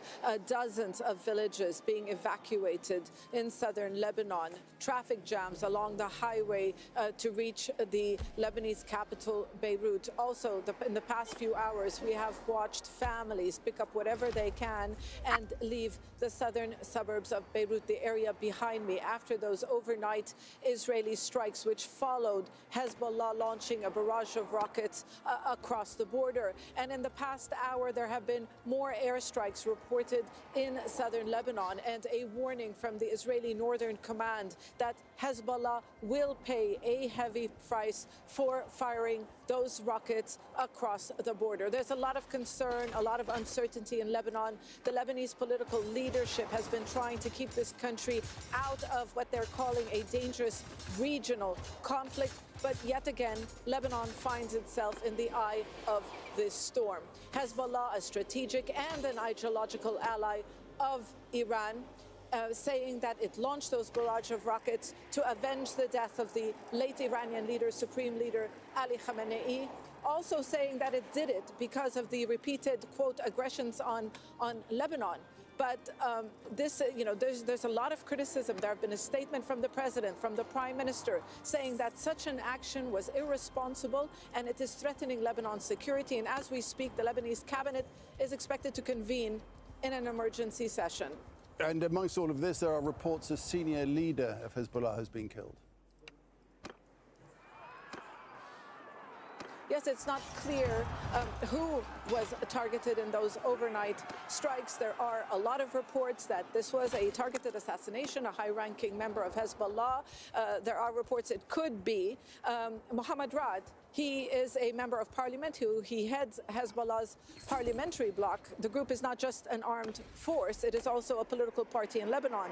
This will be the first time Israel kills a politician, a member of the group, a politician. In the past 2 years, really, despite the ceasefire that's supposed to be in place, Israel has been targeting Hezbollah's military commanders, Hezbollah's facilities, assets, accusing the Lebanese government of not doing enough to disarm Hezbollah and accusing Hezbollah of rearming itself. Really, the Lebanese state finds itself in a very difficult position because it has been reluctant to disarm Hezbollah in the north of the country. In the south, Hezbollah has agreed in one way or another to lay down its arms, but not in the north. And there's a political fallout following this barrage of rockets. Now, some will say that Hezbollah does not intend to open a front or open a war, if you like, that this was a limited strike. But it will also depend on how Israel sees this and whether or not this is going to become an open war like we saw in late 2024 when Israel launched a massive aerial bombardment on Hezbollah positions and areas where Hezbollah supporters live. It's very important to note that when Israel strikes back, they usually put pressure on the community that supports Hezbollah, which in turn puts pressure on Hezbollah. So people are now sheltering in schools and in mosques, and there's a humanitarian crisis in Lebanon today. Very difficult situation there in Lebanon. Well, all the while, a top Iranian official has rejected Donald Trump's claims that Tehran is seeking negotiations. The head of the Supreme National Security Council, that's Ali Larijani, posted on X, and he said, "We will not negotiate with the United States." Trump plunged the region into chaos with his delusional fantasies and now fears more American troop casualties. He goes on to say, "Today, the Iranian nation is defending itself. The armed forces of Iran did not initiate this aggression." Let's head to Tahir Asadi, who's live for us in Tehran. And so Tahir, Iran remaining defiant, saying it will not negotiate with the US. Well, actually, this is the same statement that when we were speaking with the spokesperson of the Ministry of Foreign Affairs, we heard so, and there are reasoning behind that. First of all, there is this cloud of mistrust when we were in the middle of the negotiations. The same cloud was in the atmosphere, and that is coming from the very fact and very experience that the Iranians had pertaining to the trajectory of diplomatic engagement. That comes actually from two experiences. One, back in June, when the two countries were in the middle of the negotiations, Iran faced a sort of unprecedented strike by the Americans and Israelis, despite the fact that it was engaged in the negotiations. One, and two, we were expecting a next round of talks very soon, this week or next, between Tehran and Washington, and we were also expecting a round of technical negotiations hosted by the UN nuclear watchdog in Vienna today. But all of a sudden, again, similar to what happened in June, Iran faced a campaign of strikes by the Americans and Israelis, and they are saying that this is the very reasoning and basis behind this lack of trust to possibility of diplomatic engagement, A. And B, Iran has been repeatedly saying that it's not going to negotiate under any imposed situation, under the shadow of the war, and let alone the situation right now, which is not a shadow of the war, but the translation of that shadow into a real act of war that is creating a lot of pressure upon the country. And Tehran now says it's not going to negotiate under this situation. Okay, well, President Trump says the United States will continue to strike Iran. These actions are right, and they are necessary to ensure that Americans will never have to face a radical, bloodthirsty terrorist regime armed with nuclear weapons and lots of threats. For almost 50 years, these wicked extremists have been attacking the United States while chanting the slogan, "Death to America," or "Death to Israel," or both. They are the world's #1 state sponsor of terror. We are the world's greatest and most powerful nation, so we can do something about what they do. To Rosalind Jordan in Washington, D.C. And Ros, so Donald Trump saying all of that, but meanwhile, Ali Larijani in Iran is saying that he's not prepared to negotiate in any way. Well, considering that this is the second time that the U.S. has been involved in military action against Iran in the middle of ongoing negotiations about Iran's nuclear ambitions, it perhaps isn't surprising that the foreign minister is making this comment. Meantime, the question about what the U.S.'s ultimate goals are in Iran vary depending on the hour and the time and the place when the president, Donald Trump, is making a comment. He has not had a full-blown national address explaining why the U.S. Started launching targets against Iran early on Saturday. He has not had a full press conference. He has spoken to individual reporters indicating that perhaps this is about regime change. Perhaps this is about promoting democracy inside Iran. Perhaps this is about neutralizing an existential security threat to the U.S. and to its allies. But every time the president has put forward a reason why the U.S. has started this military operation, an unnamed White House official or government official essentially contradicts the president. So there are many questions here in Washington about why now, why this, why is it putting U.S. forces' lives at risk? Why is it putting the U.S. and its interests and those of its allies at risk? What is the end game? All of those questions could be answered starting at 13 GMT, a few hours' time, when the Secretary of War, as he is now known, Pete Hegseth, addresses reporters at the Pentagon, along with the Joint Chairman of the Chiefs of Staff, General Dan Kane. It'll be their first public explanation about what is happening militarily. The Secretary of State, meanwhile, Marco Rubio, is going to be briefing both congressional leaders on the Hill on Monday, as well as the full members of Congress, both the House and the Senate, on Tuesday. But will those explanations be enough to satisfy, especially those who say that the Trump administration has launched this action without getting the express permission from Congress, which has the constitutional authority to declare war, not the White House? Back to Tehran, Tahir Asadi's there. So Tahir, with all this chat going on in the background, meanwhile, strikes continuing right across Iran this morning. Tell us more about what's happening. Yeah, indeed. Over the past few hours, actually, I can say starting from midnight, we heard a lot of sounds of explosion here across the Iranian capital, Tehran. And also, we've got reports from different cities, including Sanandaj recently, and including Ahvaz, and different cities actually across the country. That sounds of massive explosion are being heard. Footages are coming about the military facilities being targeted, in addition to the political centers, and more importantly, I can say, civilian infrastructures and residential areas which are facing the damage. I was yesterday in the downtown driving in different neighborhoods, and specifically in Pastor neighborhood, which is politically important one. I saw so many civilian places, civilian residential areas being targeted and facing damages, and some of these buildings were just demolished. And of course, when it comes to the civilian fatalities, again, we're dealing with a growing concern, with a growing number in that regard. For instance, the Ministry of Health's public relations head came out yesterday to say that just in the southern parts of Iran, at least 180 girls and boys, children have been killed, and part of that number comes from the attack to Minab Elementary School, in which over 160 students were killed. And that doesn't stop there. In Lamard, we have reports that 19 people have been killed, and that goes to other cities in which we have been witnessing the continuation of these strikes. That is on the one hand, but on the other hand, Iranian IRGC says that it is continuing to strike back with the retaliatory actions, and we know that according to the latest statement that they have sent out, they are saying that ninth wave of the operations by the IRGC, or the Revolutionary Guards, went, and they, according to their claim, 14 people have been killed in Haifa. That doesn't also stop there. They're talking about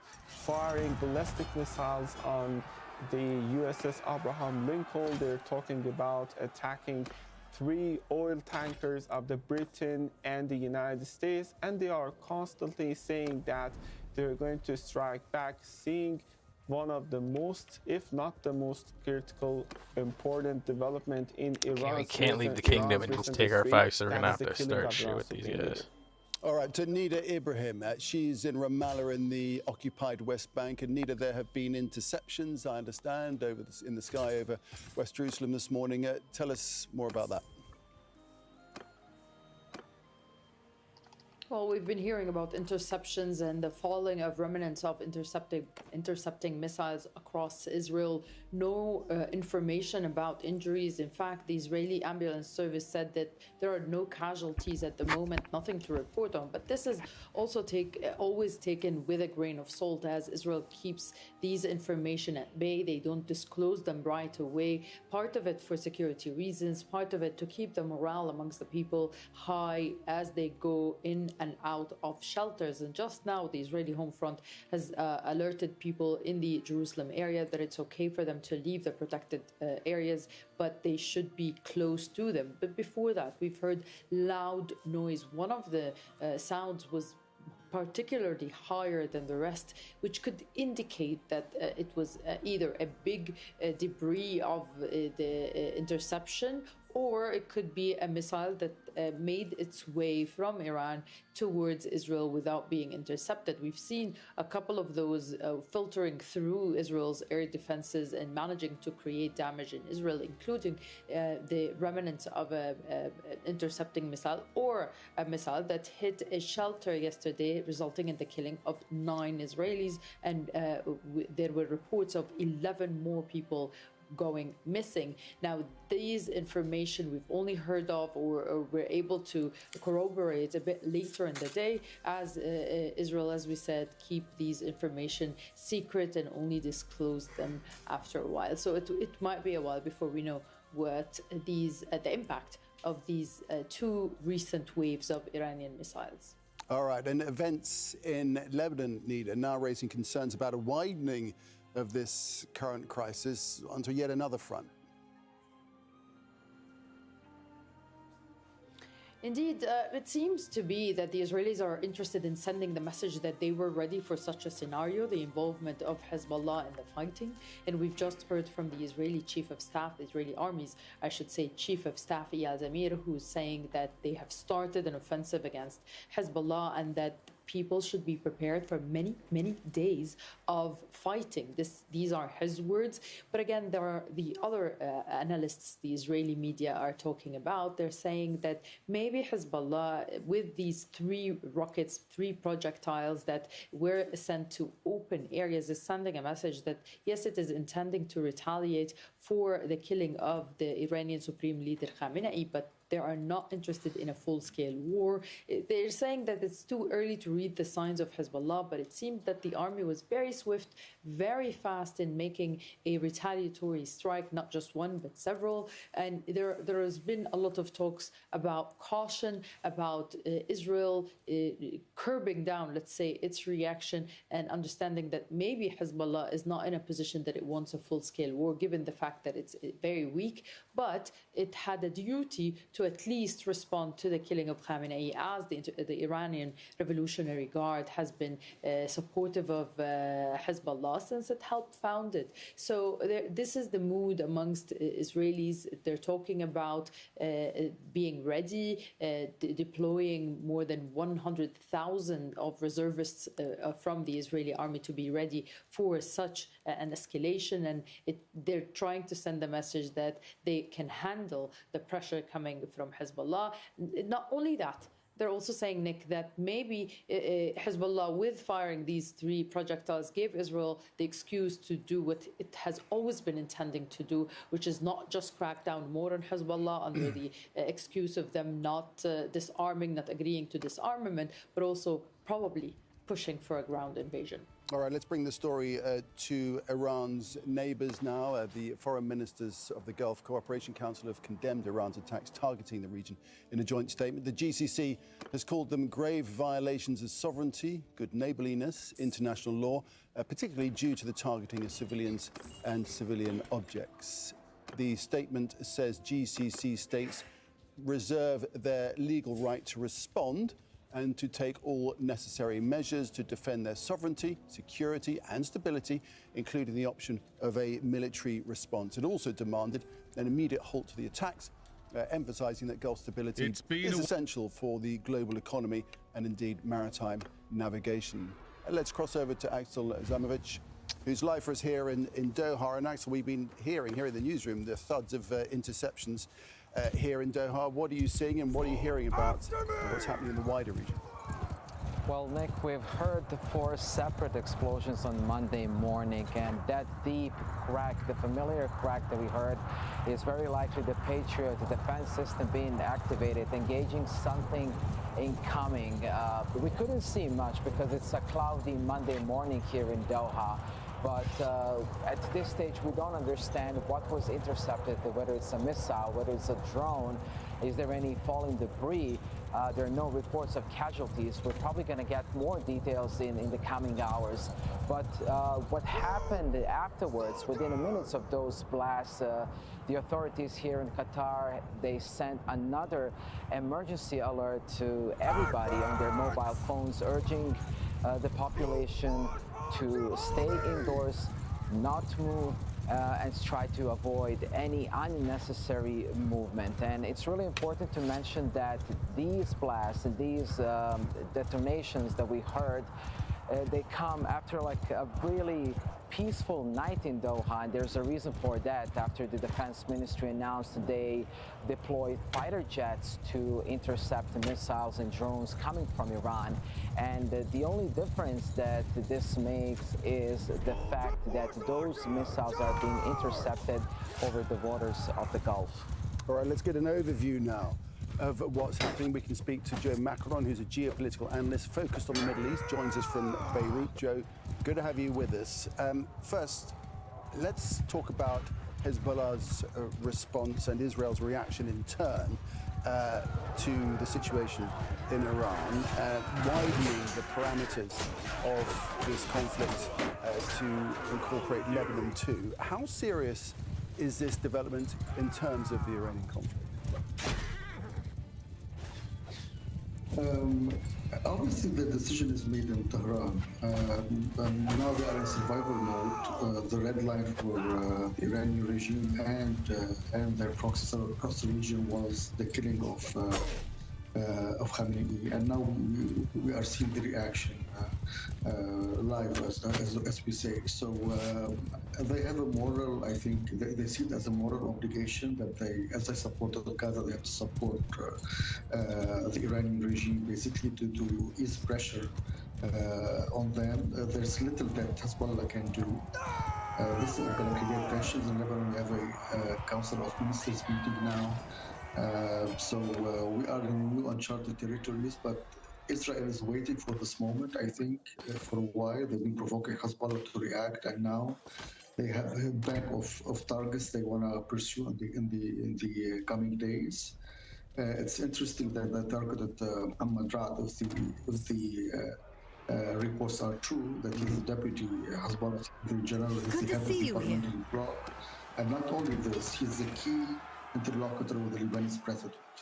So basically, they targeted this person as a clear message for both Hezbollah and the state. So you think this initial action by Hezbollah in Lebanon, targeting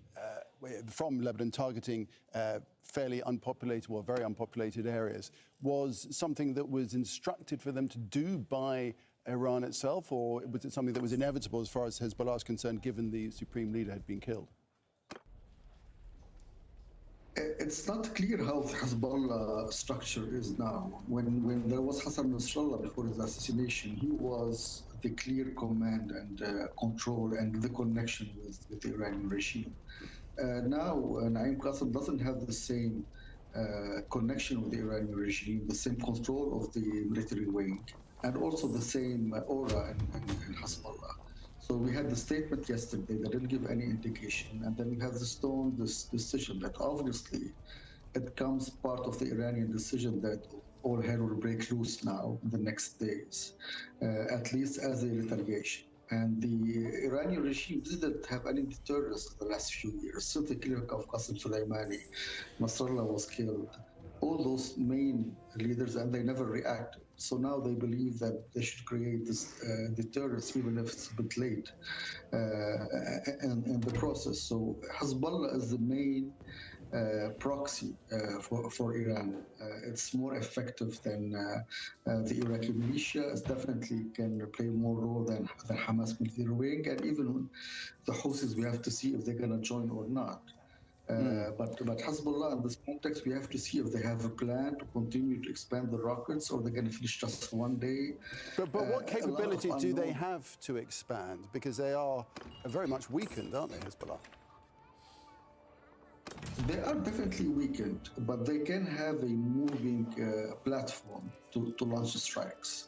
Not like the stable ones, as we saw in the last war. They can get out of where they were hiding, launch some rockets, and go back to hiding. This will be minimizing the Israeli ability to target them. But also, it's very complicated now because they have still some presence in south of Litani. And then if they want to go to the north of Litani, Tel Saida, they can move, but it's going to be more difficult for them. But they still have the capability to launch missiles, not as effective as before, but they can still reach the border areas with Israel. There's a Lebanese emergency cabinet meeting due to take place, and indeed Lebanon's prime minister saying that Hezbollah's actions were responsible. All of this just inflaming tensions that were already there in the country. Definitely, the meeting is now ongoing. The justice minister has issued a decision to basically arrest those who launched the rockets. I don't know how they can find them. The Lebanese forces, it's very tricky, but they are trying to assert their authority now. We're gonna see if the army gonna move. If there are contacts with direct messages with Hezbollah or not. Now Hamad Ra'ad, the main interlocutor, is being reportedly killed.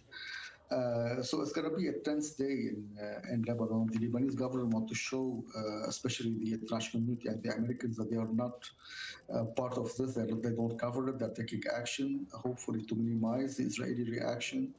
But obviously, I think both sides now, whether Hezbollah or Israel, are ready for a fight that might last a few days, if not more. Indeed. All right, well, Joe, we'll keep an eye on this moving situation, indeed on that cabinet meeting that's taking place now, I think. Joe Macron speaking to us there. Thank you. Well, several ships have been struck in the Strait of Hormuz. Shipping companies have told their oil and gas tankers to drop anchor, bringing shipments to a halt. Around 200 tankers have stopped their journeys in and out of the region. The strait's narrow passage offers few points for safety.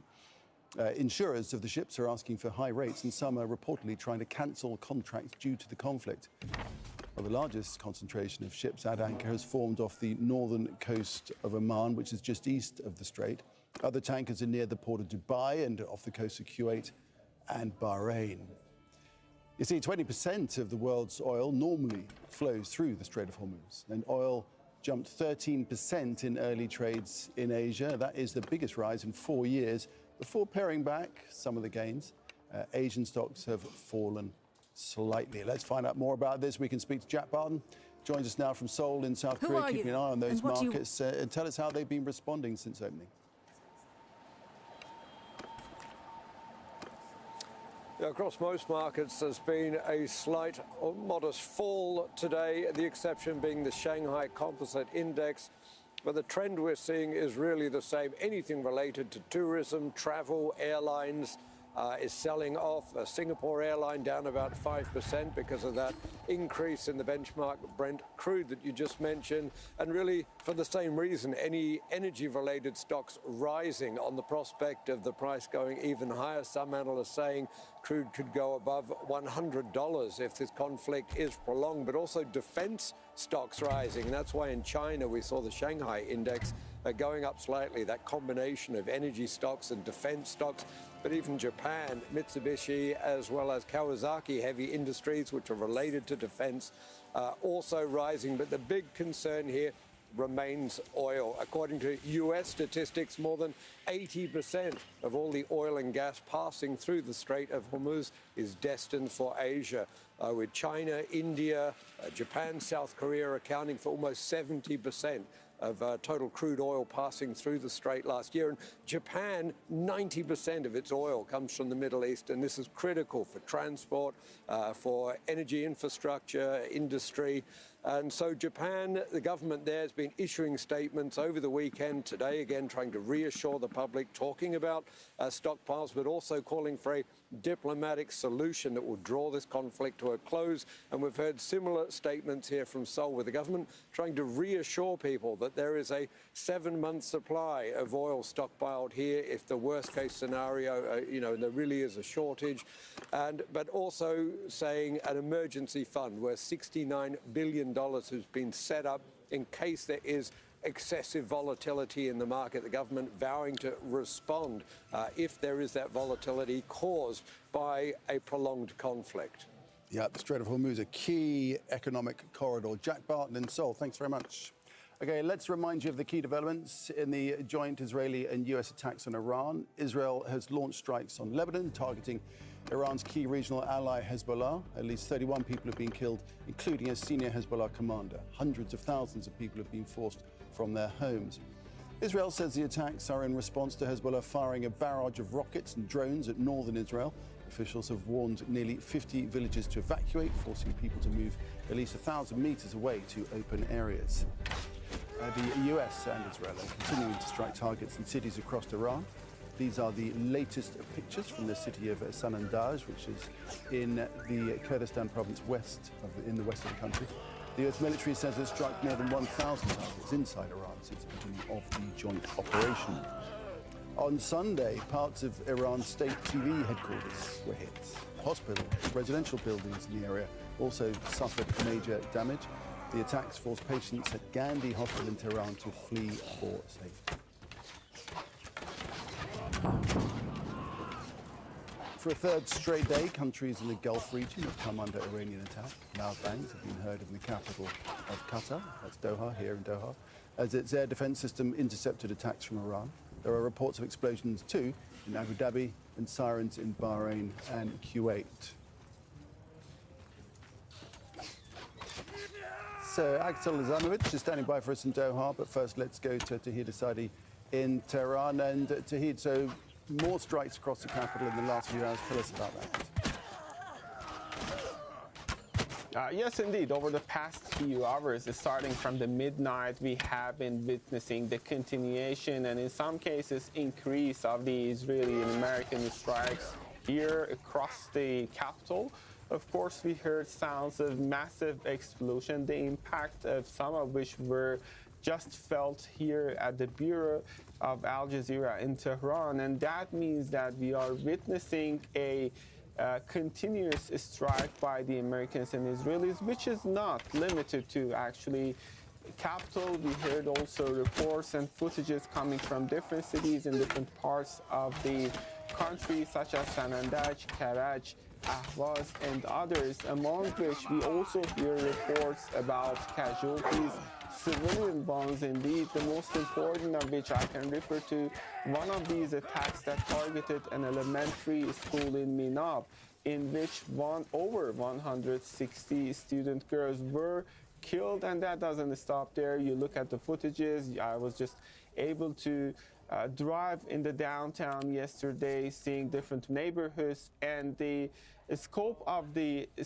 impact of these strikes is not limited to the military headquarters, specifically those residential areas in the vicinity of military places or political centers are damaged, and some of these buildings are demolished. And indeed, this is the scope that indicates the very nature of these strikes on the one hand, and then on the other hand, we've got the IRGC coming out to say that the retaliatory response from the Iranian side is going to continue. That is what we hear and see from the military side, which already experienced a major blow after the killing of Iran's supreme leader. And we've got a long list, I can say, of high-ranking military officials in the country, starting from the head or the commander of IRGC, Revolutionary Guards, to defense minister of the country, to chief of staff of armed forces, and to other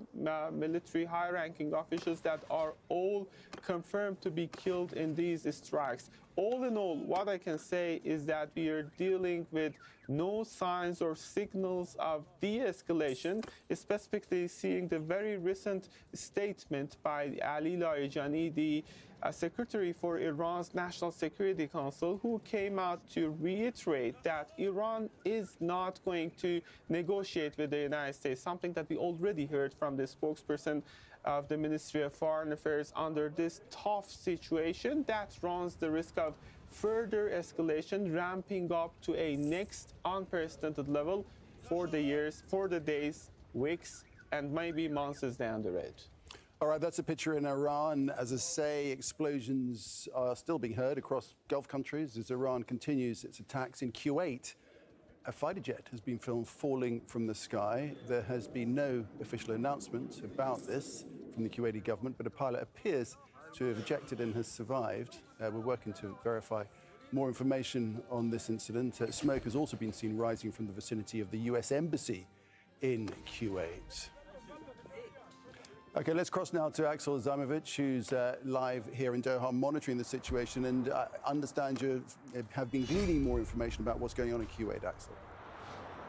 Well, we don't have much information about the fact that Kuwait is having a very difficult few hours this morning, but what we understand that the F-15 fighter jet crashed down at near Ali Al-Salam Air Base, which hosts the U.S. and international forces.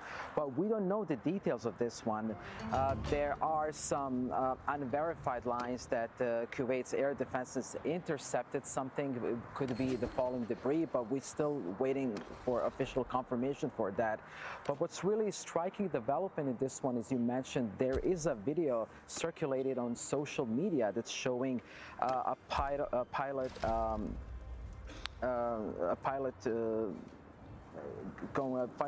excuse me, I'm just reading now these lines, they're coming to me.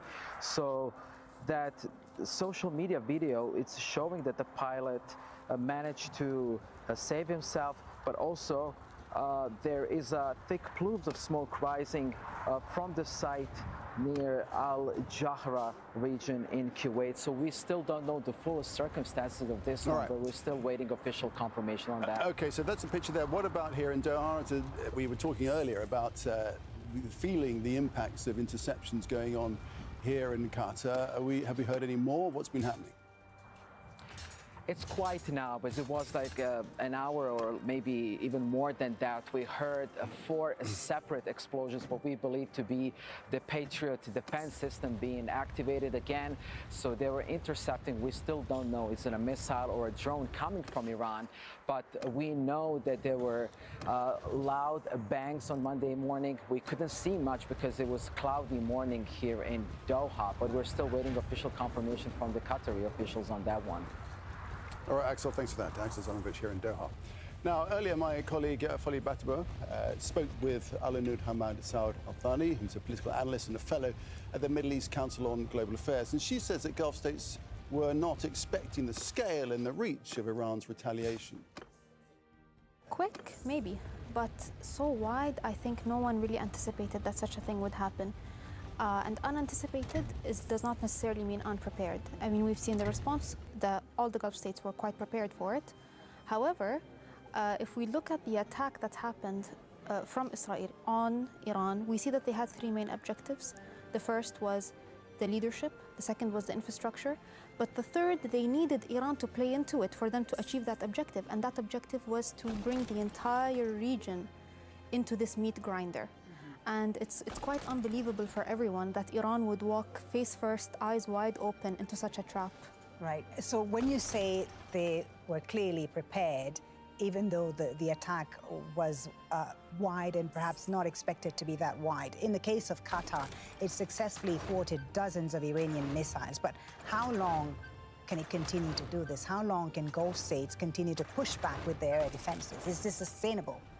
So sustainable, the Gulf states have great relations with very many security partners, so there is no worry from that side. But sustainable, we also have to think about the economy, and we have to think about the people and regional stability. No one wants this to go on any longer than yesterday, not even at all.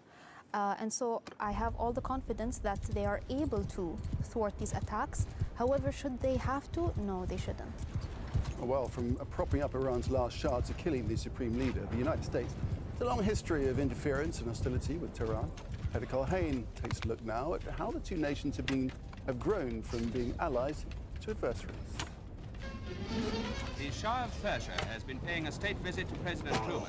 For more than 80 years, U.S. presidents have put an unusual focus on Iran. Iran. Beginning in World War II, Britain and the United States used Iran to funnel weapons to help Russia fight Nazi Germany. Successive presidents hosted, supporting, and applauding the Shah, Mohammad Pahlavi. In 1952, U.S. President Dwight D. Eisenhower authorized Operation Ajax, giving the CIA authority to launch a coup, along with the British, to restore the Shah to power, after the Prime Minister, Mohammad Mossadegh, sought to nationalize the country's oil industry.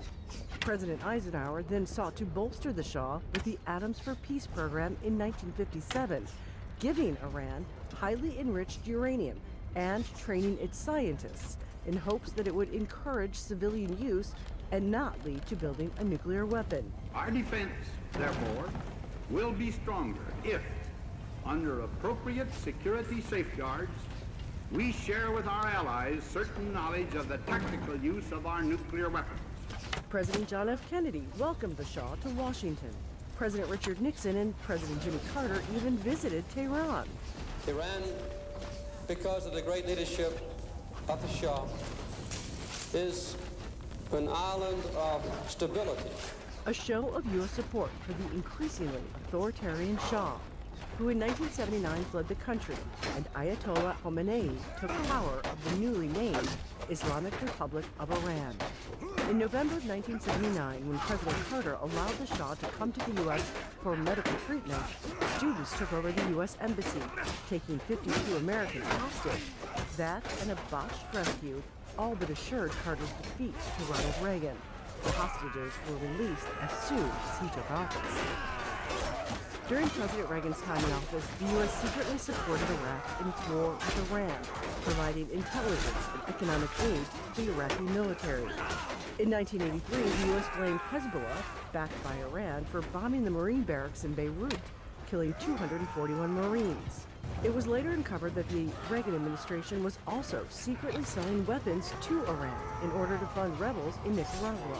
And in 1988, tensions increased when the U.S. Navy accidentally shot down an Iranian passenger jet, killing the 290 people on board.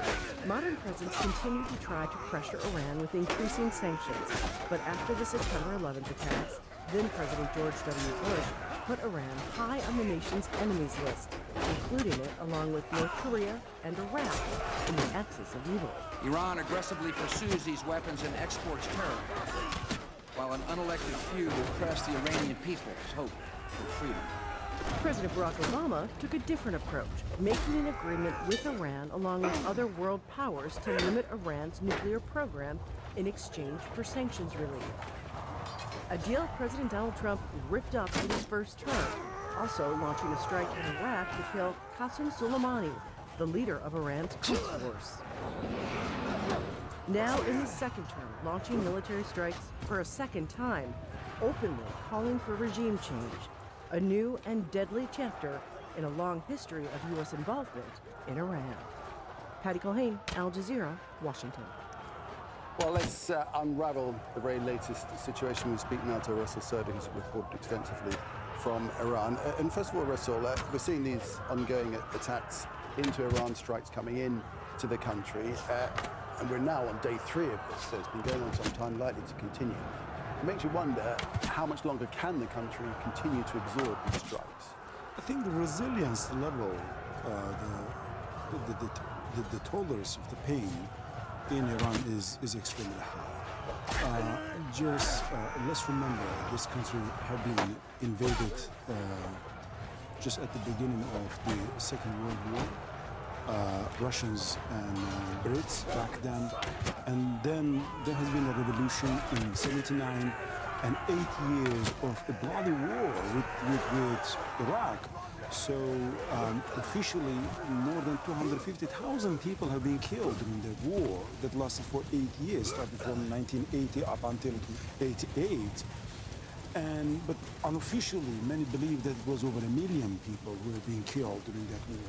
And then the sanctions, all the tensions with the global powers, Israel, USA, the Western countries, and so on, and the economic hardships and so on. So in that sense, the country somehow adopted itself to leave or to continue with very limited resources and to absorb the pain.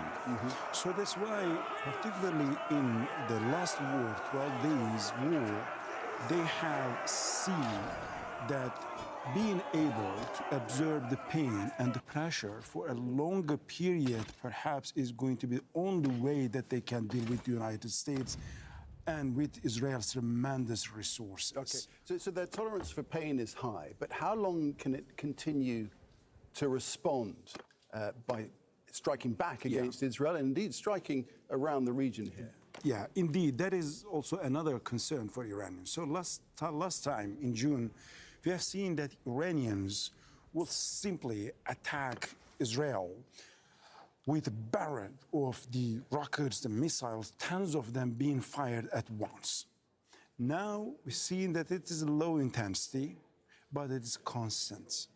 And 2 reasons for that. First, is Iranians, they have realized that actually the Israelis' tolerance of pain also is quite high. So what to do then? Keep it constant, keep them on alert always, and make sure that their life also is not going to be normalized, not going to be interrupted.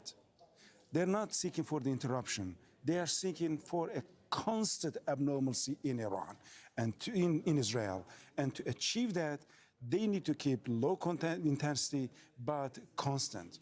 Another thing, the reason for that is because Iran's missile and drone stocks are also limited at the end of the day, and they're preparing for a prolonged war.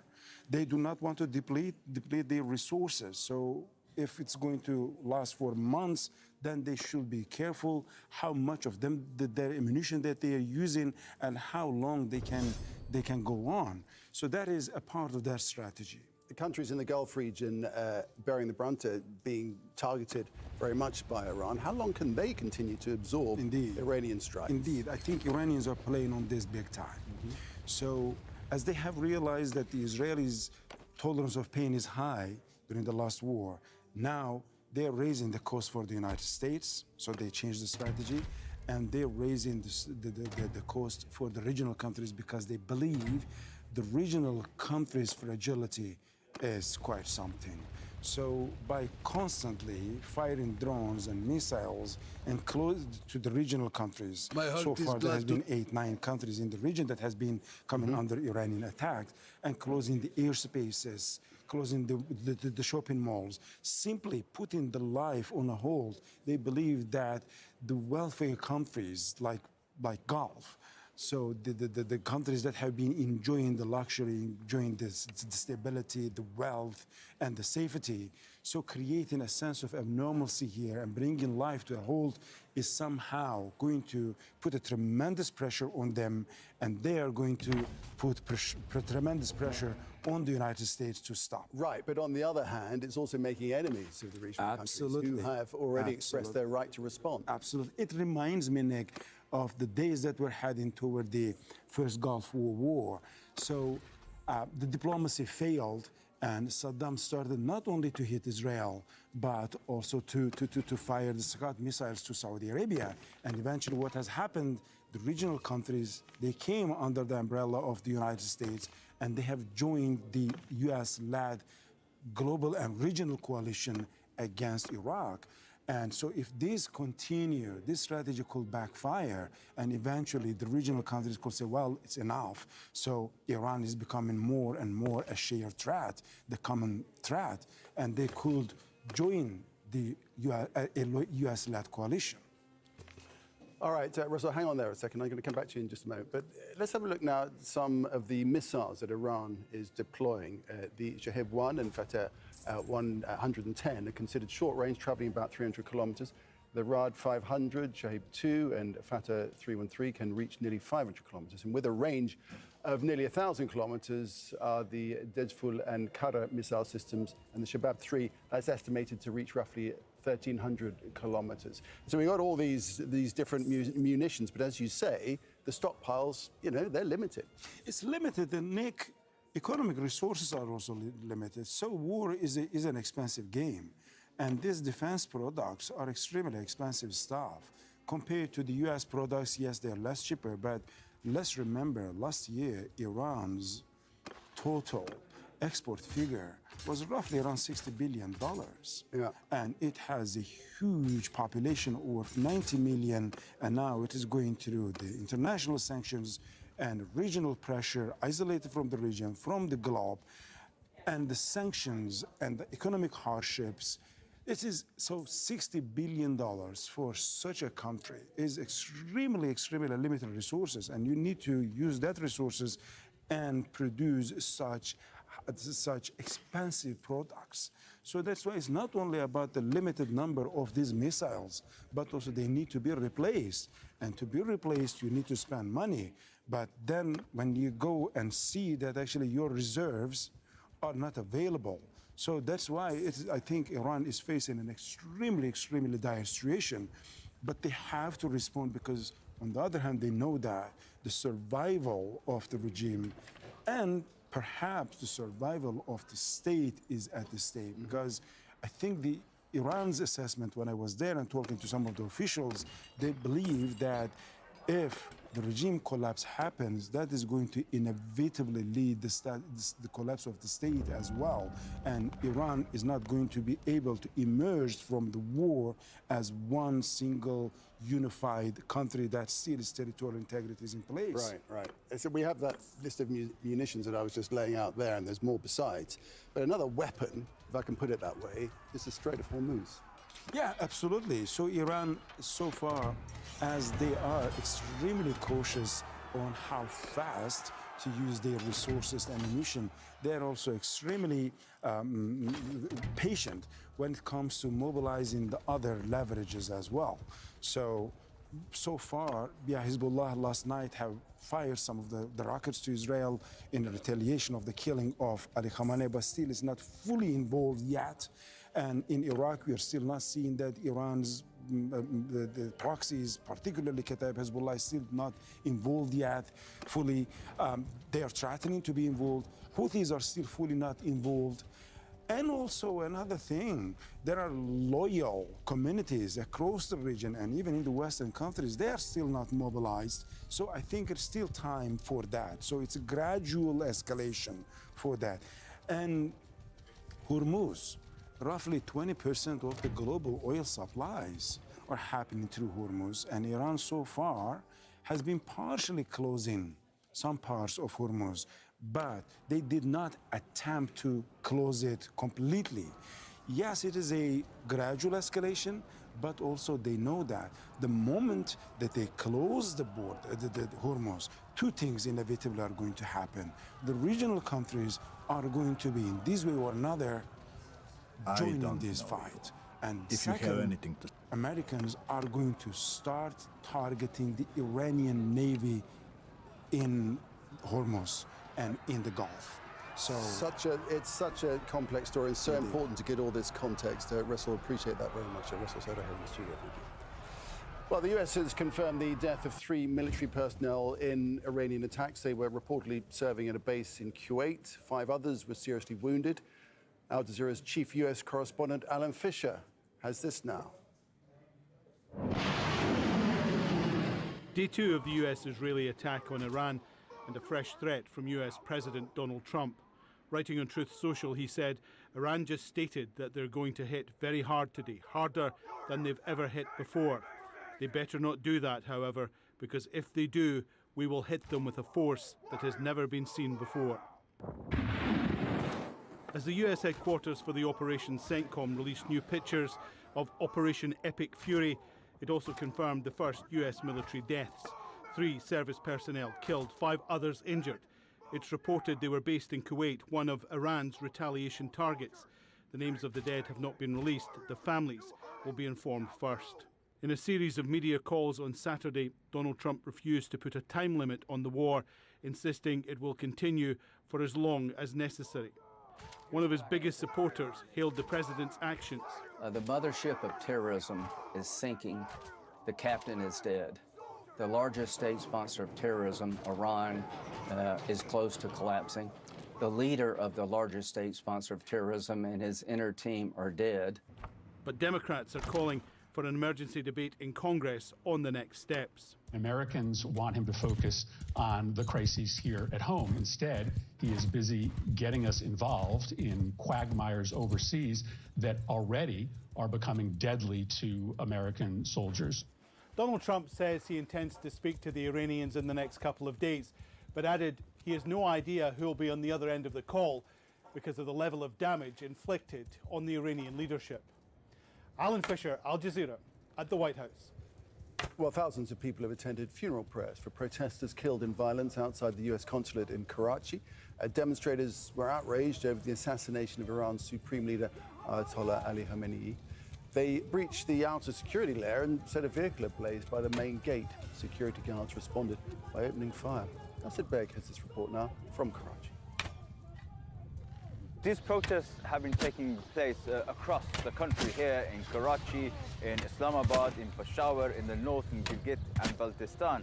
Now, what I can tell you what happened this morning was, upon hearing that news of the assassination of the Iranian leader Ayatollah Khamenei, protesters, hundreds of them, took march towards the American consulate. Now, we understand that they managed to breach the front gate, the outer walls, and then they were fired upon. 9 people killed here. But in other protests across the country, we understand 1 person has been killed in Islamabad and 6 in the north of the country. And it's important to note here that Pakistan has the 2nd largest Shia Muslim population in the world, estimates between 17 to 26 million, but also a strong relationship with Iran. There's about 700,000 Pakistani pilgrims that travel to Iran annually. Now, the Prime Minister, Shahbaz Sharif, has come out saying that it's extending his condolences to the people of Iran, calling Ayatollah Khamenei a martyr. The Interior Minister also has come out and says that this is a time of grieving and expressing his condolences, but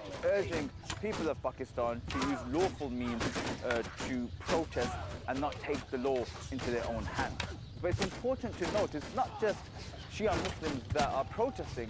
There's also Sunnis that are getting involved in these protests, because this is not just about the assassination of Ayatollah Khamenei. This is about the anti-US sentiment, the anti-Israeli sentiment within the country, which is very, very strong.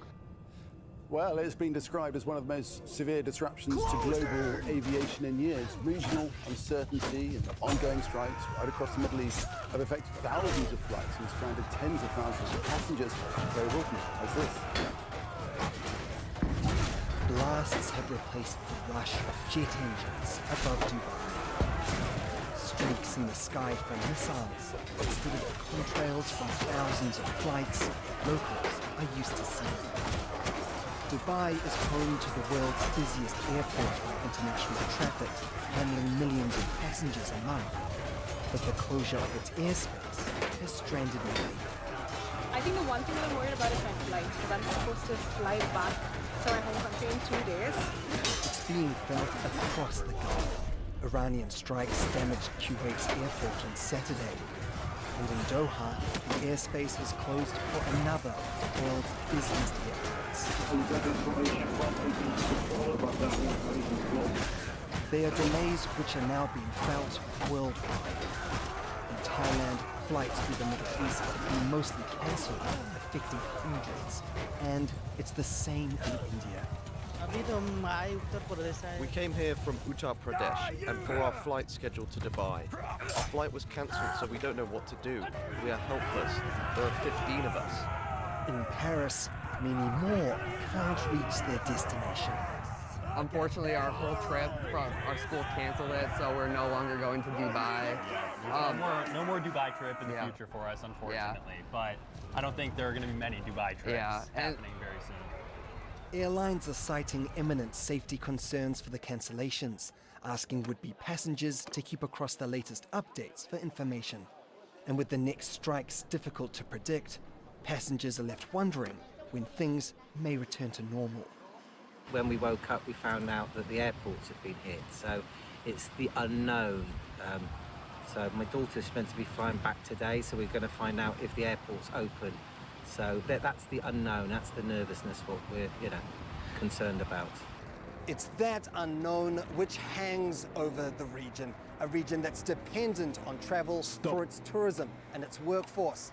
And if the conflict in Iran continues, the aviation industry is likely to experience even more disruptions, impacting millions more.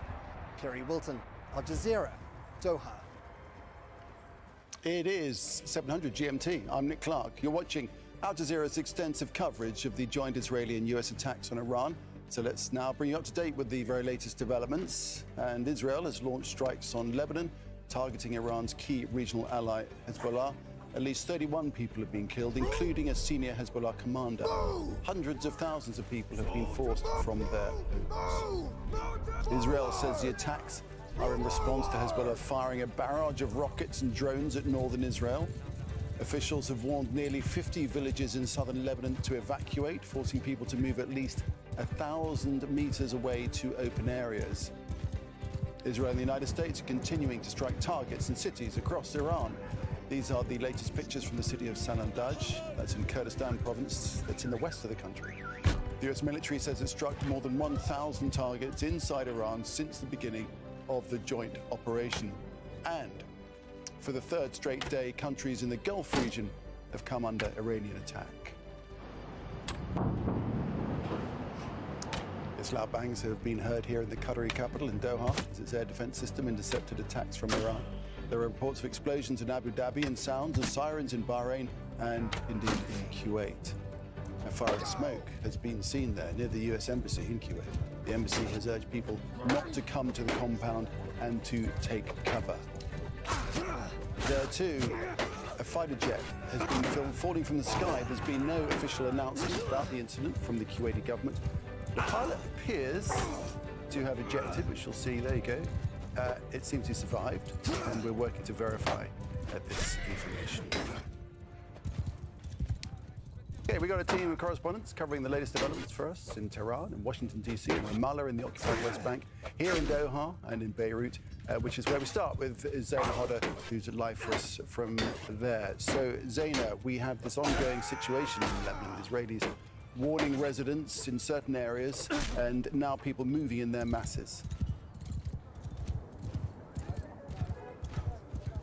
Yes, a humanitarian crisis, mass displacement, villages in southern Lebanon now empty of residents, families making their way further north, some arriving in Beirut, but in Beirut itself, neighborhoods in Beirut's southern suburbs also empty of residents. Hundreds of thousands of people live in those neighborhoods following those overnight Israeli strikes, which followed Hezbollah launching a barrage of rockets across the border. But it's not just a humanitarian crisis. The Israeli military is promising an offensive campaign. That is what they're saying. And they are also saying it is expected to last several days, saying that Hezbollah will pay a heavy price. They are saying that the strikes will continue and the intensity of these strikes will increase. So the Lebanese people, yet again, caught in this conflict. There's a lot of concern. The government has opened shelters. The schools are closed. Schools are being used to house the displaced people. Some of them are just sitting on the side of the roads in their cars, and it's quite difficult because it is Ramadan when people fast during the day. The Lebanese cabinet meeting in an emergency session attended by the Lebanese army commander who was charged really with disarming Hezbollah. So more pressure on the Lebanese state coming from the international community following Hezbollah's decision to launch those barrage of rockets. So uncertain times ahead. Yeah, and Zaina, to what degree is Hezbollah capable of putting up a fight, given how severely weakened they have been, and the fact that we're now getting reports that a senior leader has been shot? Yes, those overnight strikes were believed to have targeted a high-ranking official. We still do not have confirmation. This has been happening for more than 2 years since a ceasefire came into force in November 2024.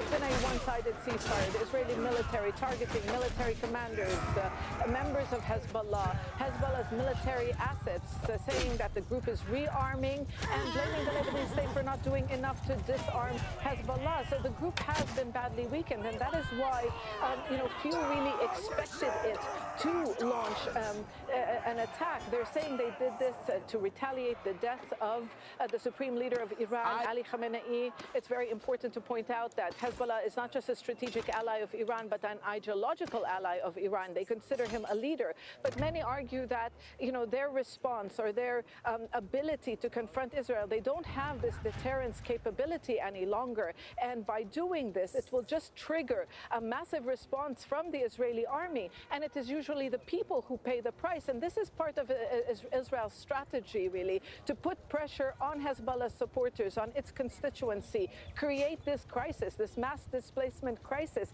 in the hope that it will turn Hezbollah supporters against them. But now all eyes on the Lebanese government on whether or not it will be able to contain the situation and whether or not it will come up with quote-unquote bold decisions against Hezbollah. It has been treading carefully with the group. The group is refusing to cooperate and disarm north of the Litani River. So we're going to have to wait to see what decisions come out of this Lebanese cabinet meeting, because it's not just the problem of Israeli strikes, a humanitarian crisis. You're talking about a political crisis in the country and the risk of destabilizing the internal situation. Yeah, a very tense situation there. Zaina, thanks very much. Let's head to Nida Ibrahim, who's in Ramallah in the occupied West Bank. And this, of course, what we're seeing there is, in Lebanon, is raising wider concerns about a broadening of this current Iran-Israel conflict on yet another front. Yes, indeed, and there seems to be a lot of debate about that in Israeli media. While the Israeli army says they've been prepared for such a scenario, they've already drawn up and asked for 100,000 reservists to come to service, including some who will be deployed to the northern front, meaning the area closer to Lebanon and Syria. There are those who are saying that maybe the attacks from Iran are a signal that they wanted to retaliate for the killing of the Iranian Islamic Supreme Leader, Ayatollah Ali Khamenei, but they are not interested in a wide-scale and full war. And that's why Israel needs to understand the message, as Hezbollah had to respond to that killing as a very strong ally of Iran, but that they should not be delving into more than that. Yet you have, on the other hand, the other analysts who are saying that maybe that's exactly what Israel had wanted. That's exactly what the Israeli Prime Minister Benjamin Netanyahu wanted, who has already been talking about wanting to retaliate against Hezbollah, saying it's refusing to disarm, saying that the party has been also stocking up on weapons during the ceasefire. Let's not forget that while the ceasefire was in place, it was Hezbollah that stuck to its end of the bargain by not sending any missiles or firing any rockets towards Israel, while Israel kept continuously provoking and breaking that ceasefire, as we've seen time and again. So there is this debate in Israeli media whether Israel should curb its reaction. But as far as we've been seeing now, the Israeli army has intensified its strikes. The Israeli army's chief of staff, Eyal Zamir, saying that the army and people should be prepared for many days of fighting. So all of that is something that we'll be waiting to see. But if we were to talk about the Iranian front, this morning we've seen at least 3 waves of Iranian strikes headed towards central and northern Israel. We've heard really very loud noises of impact that could be potentially voices of interception or could be of rockets. But interestingly or not, the Israeli ambulance service has said that it registered and recorded no injuries, just 9 people as they were making their way to the protected and fortified places. So it remains to be seen whether these 3 waves of rockets have succeeded in penetrating the Israeli defense systems or caused any damage. This is something that we'll likely know in the next few hours. Yeah, on that, Nida, I'm just wondering, is it possible to gauge the degree of response that's coming into Israel from Iran in terms of the numbers? Have been people surprised by the quantity or otherwise of what's coming in? Well, Nick, first of all, we should point out that for 9 hours almost, the rockets from Iran had taken a break, and then they picked up early in the morning. And it's hard to tell how much damage, as we've been saying, because of the intense Israeli censorship over people sharing any pictures or information or videos of the damage or casualties caused. But indeed, this Israeli media, mainly the Israeli Broadcasting Authority, has been saying that there is a sense of unity amongst Israelis, that they need to fight this war, that they're backing their government. But remember, we are still in day 3, so it's too soon and too early to tell how the public will react if this bombardment keeps happening. Of course, you have the officials telling their people that they can be patient because Israel is working in Tehran and as well as other Iranian cities to disempower the Iranians' possibility of launching rockets. But not only that, they are weakening their defense systems so they can continue bombarding their space at ease. So that's something that the Israeli officials have been promising, and Israeli military officials as well have been promising the public to do. So in terms of the reaction, in the first day it was seen as a weak one by Israelis. The second day it intensified with the killing of 9 Israelis that was announced only later. And now we don't have information about the number of casualties, but it seems to be that it was difficult hits this morning. I'm just gauging from the sounds that we've heard, and some of the impacts made louder noises than usual. All right, that's Nida Ibrahim in Ramallah. Well, a top Iranian official has rejected Donald Trump's claims that Tehran is seeking negotiations. The head of the Supreme National Security Council, Ali Larijani, posted on X. He said, "We will not negotiate with the United States." Trump plunged the region into chaos with his delusional fantasies and now fears more American troop casualties. Larijani goes on to say, "Today, the Iranian nation is defending itself. The armed forces of Iran did not initiate this aggression." Let's go to Tahid Asadi, who's live for us in Tehran. And Tahid, Iran remaining defiant. Larijani saying it will not negotiate with the United States.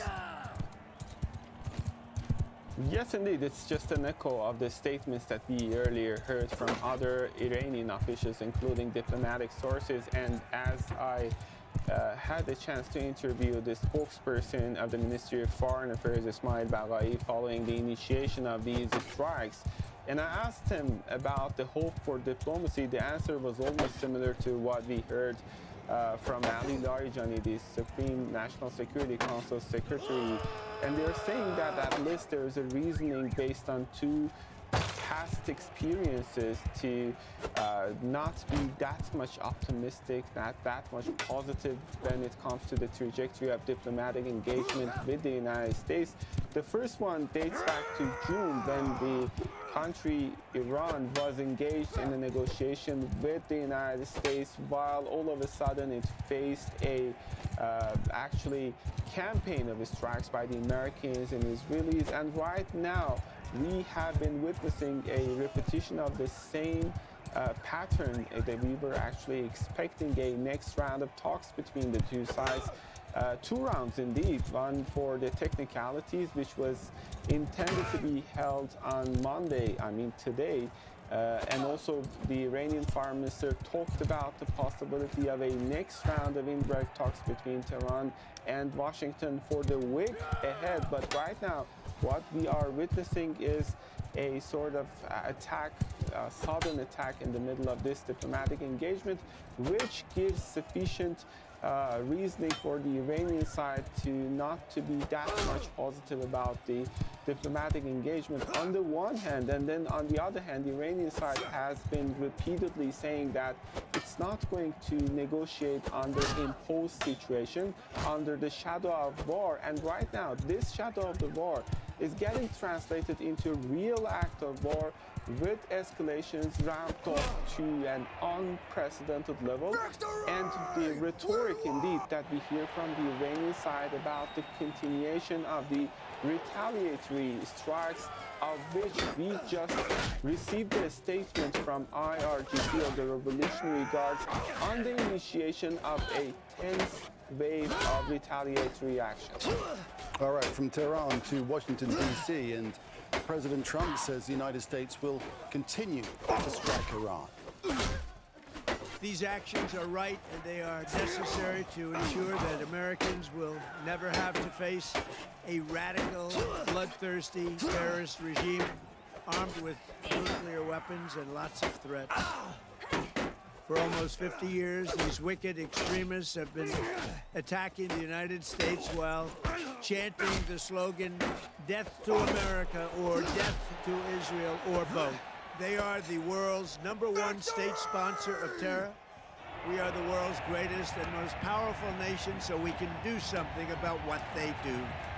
Let's talk to Rosalind Jordan in Washington, D.C. And Ros, Trump there saying the strikes will continue. He had also talked to the possibility of talking to Iran, but that's something that's been completely discounted by Iran Security Chief Ali Larijani. Not only is Mr. Larijani discounting the possibility of any sort of negotiations, there have also been conflicting messages coming from within the Trump administration about whether or not there are any off-ramps, as it were, from 3 days of military action carried out by the U.S. and Israel against Iran, even though at one turn the president will suggest that possibility of negotiations could resume. In the next breath, either he or one of his unnamed aides will say, no, this military campaign is going to continue not for days, but perhaps for several weeks until the goals have been achieved. Now, all of this begs the question, well, what are the goals? What is the end point? Well, we might start to hear some answers at 13 GMT. That's when Pete Hegseth, who is the chief over at the Pentagon, as well as the chairman of the Joint Chiefs of Staff, General Dan Kane, speak to reporters for the first time since this military operation has gotten underway about what is happening inside Iran, what the U.S. military is trying to achieve, how long it will have the capability to do so. Then we also understand that the Secretary of State, Marco Rubio, will be on Capitol Hill both on Monday and on Tuesday to brief legislators about the intelligence leading up to the decision to go to war against Iran. Up until now, there has not been a full-throated, clear public explanation, either in a presidential address or in a national press conference. We expect that we will start to hear some answers, whether or not they're satisfactory, starting Monday morning here in Washington. All right, so Donald Trump saying the strikes will continue. Let's head back to Tehran, Tauhid Asadi. Tauhid, so tell us there what you're experiencing in terms of, and what you're hearing about in terms of incoming strikes across the country. Both in terms of incoming and outcoming strikes, there are lines coming, first of all, over the past few hours. I can say starting from midnight up until a few I would say 1 or 2 hours ago, we were witnessing the continuation of the Israeli strikes. The massive sounds of explosion were being heard, and the impact was quite tangible here at the Bureau of Al Jazeera in Tehran, showing that we are witnessing this continuation of strikes, and the impact is not just limited to the military headquarters or political centers, but it goes to very civilian infrastructures and residential areas, as I was witnessing that several buildings belonging to very ordinary citizens were also, in some cases, damaged, in others demolished fully, and that shows the scope of the situation. And that doesn't stop here in the capital, as we have received reports from Sanandaj, from Ahvaz, from different cities across the country, showing the, let's say, scope of these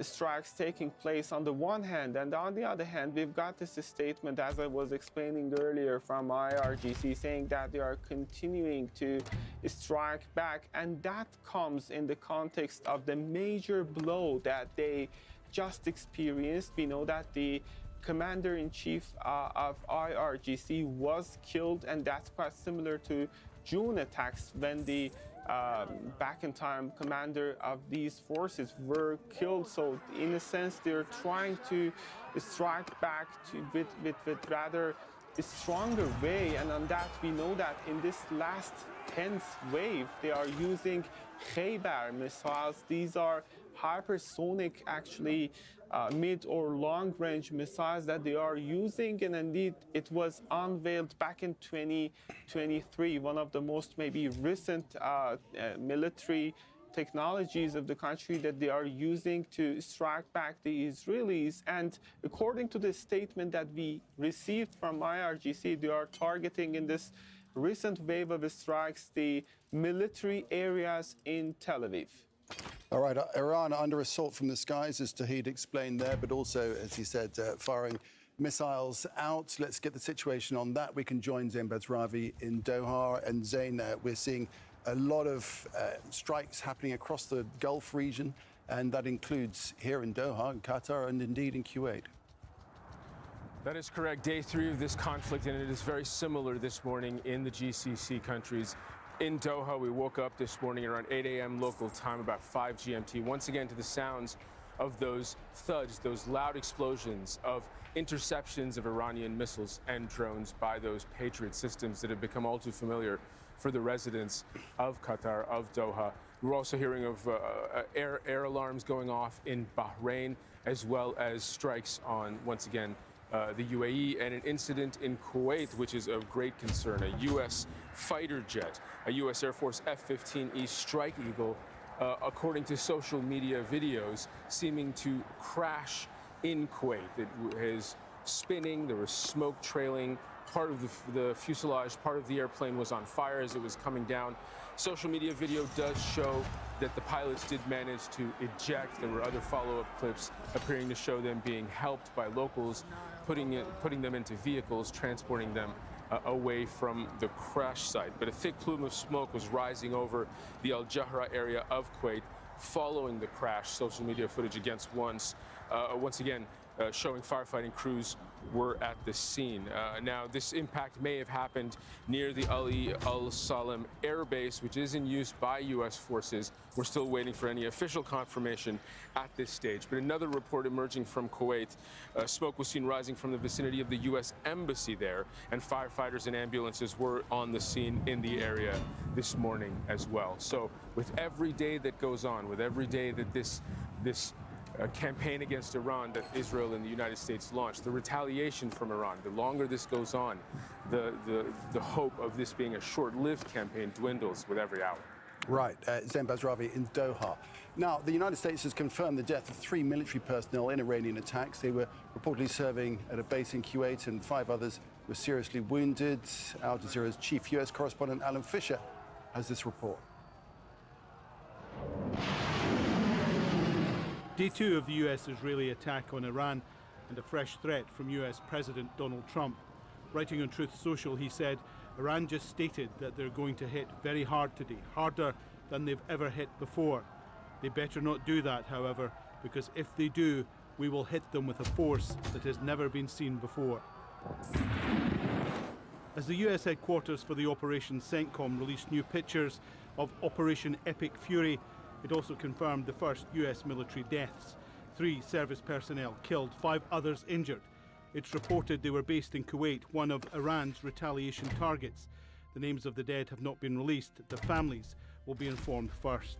In a series of media calls on Saturday, Donald Trump refused to put a time limit on the war, insisting it will continue for as long as necessary. One of his biggest supporters hailed the president's actions. The mothership of terrorism is sinking. The captain is dead. The largest state sponsor of terrorism, Iran, is close to collapsing. The leader of the largest state sponsor of terrorism and his inner team are dead. But Democrats are calling for an emergency debate in Congress on the next steps. Americans want him to focus on the crises here at home. Instead, he is busy getting us involved in quagmires overseas that already are becoming deadly to American soldiers. I'm at your command. Donald Trump says he intends to speak to the Iranians in the next couple of days, but added he has no idea who will be on the other end of the call because of the level of damage inflicted on the Iranian leadership. Alan Fisher, Al Jazeera, at the White House. Well, the foreign ministers of the Gulf Cooperation Council have condemned Iran's attacks targeting the region in a joint statement. The GCC has called them grave violations of sovereignty, good neighbourliness, international law, particularly due to the targeting of civilians and civilian objects. The statement says GCC states reserve their legal right to respond and to take all necessary measures to defend their sovereignty, their security and their stability, including the option of a military response. It also demanded an immediate halt to the attacks, emphasising that Gulf stability is essential for the global economy and indeed for maritime navigation. Let's speak now to Abbas Aslani, who joins us from Tehran as Senior Research Fellow at the Centre for Middle East Strategic Studies. Welcome back, Abbas. I'm just wondering, is there concern, do you think, among the leadership in Iran about this continued striking out against Iran's neighbours, against their Gulf neighbours, and just what their response in return might be, because they themselves have condemned Iran's acts? Well, what we are hearing from the Iranian side, that it is unintended, let's say, response to neighboring countries where the U.S. assets are located in and they are saying that these attacks are not against those countries but against American presence in those locations. And we are seeing a departure this time from the past that, you know, normally Iran's response included military bases, but this time the scope has grown, you know, a bit more, including some other facilities that the American forces have been using. That's why we're seeing this situation. And as long as this war goes, and if it continues more, we can see that this scope might be growing further. This is not something which is intended by Tehran, as we are hearing here from the officials, but they're saying that they want to somehow make the United States pay the cost. This might be, let's say, threatening the relations of Tehran with the neighboring countries, but in the meantime, it can create a leverage pushing those countries to try to stop this aggression against the country as well. So leverage is a calculation, is it, Abbas? Because, you know, realistically, this is a time when Iran needs friends, not enemies. There's not just merely a leverage. It might be the side effect of, let's say, those attacks. Iran is saying that it is targeting the American interests or the facilities that its forces are using. But unfortunately, this is also impacting the relations with neighboring countries. And so this is something which was, you know, envisioned before this, you know, conflict began. And the prospect of a regional war was warned by Iran, and many in the region also warned, and that's why they were trying to convince the United States to engage in negotiations, and those talks were happening.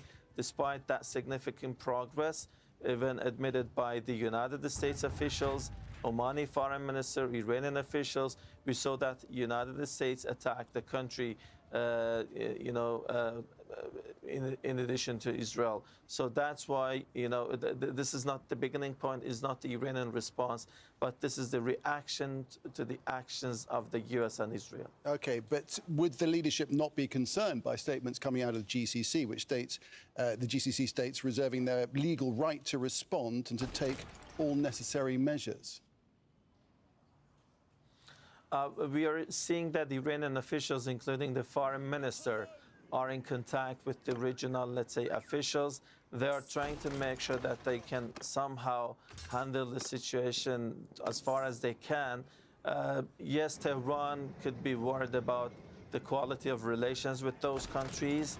But, you know, this is a kind of a situation that Iran sees no option but to do so.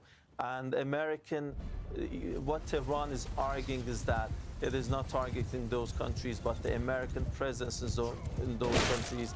And Iran has been also criticizing those countries for allowing their airspace or territory to be used, you know, for initiating attacks against Iran. So that's why this is also taking place.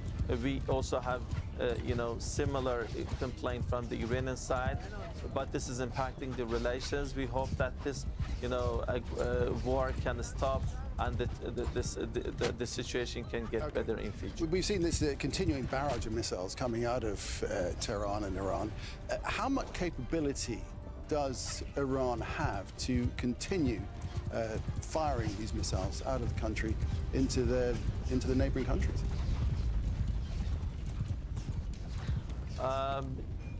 Iran was not caught off guard this time, and there was not a surprise for the country. So, and they had planned for this, and they had planned for quite a long time. And we were hearing from some military commanders saying that they are even ready for a prolonged one. And we are seeing that the leader is gone. High-ranking military commanders, including the Chief of Staff of the Armed Forces, the Defense Minister, the Secretary of the Defense Council, but yet, you know, Iranian military armed forces are responding to American and Israeli targets. And this is continuing. We have been seeing no change or stop in this. And this indicates that you know, architecture or the system that had been created, or those plans which were made, could also continue to work. And there is no, let's say, concern in this regard that this will stop sometime. And what we are hearing is that even we have not been seeing any change in the tone from the officials in the country. Even Iranian top security chief said that Iran will not negotiate with the United States. So this indicates that we are witnessing a continuity in terms of the political rhetoric and stance. And this is, you know, backed by that military capabilities, you know, apparently. Abbas, appreciate your perspective. Abbas Islami joining us there from Tehran. Thank you, sir. Well, the President of Cyprus has confirmed the United Kingdom's Royal Air Force base on the island has sustained minor damage in a drone strike. Nikos Christodoulidis says it struck the base in Naftiri on Cyprus's southern coast overnight. It's located in British territory and marks the first time the UK or EU territory has been impacted since the conflict began.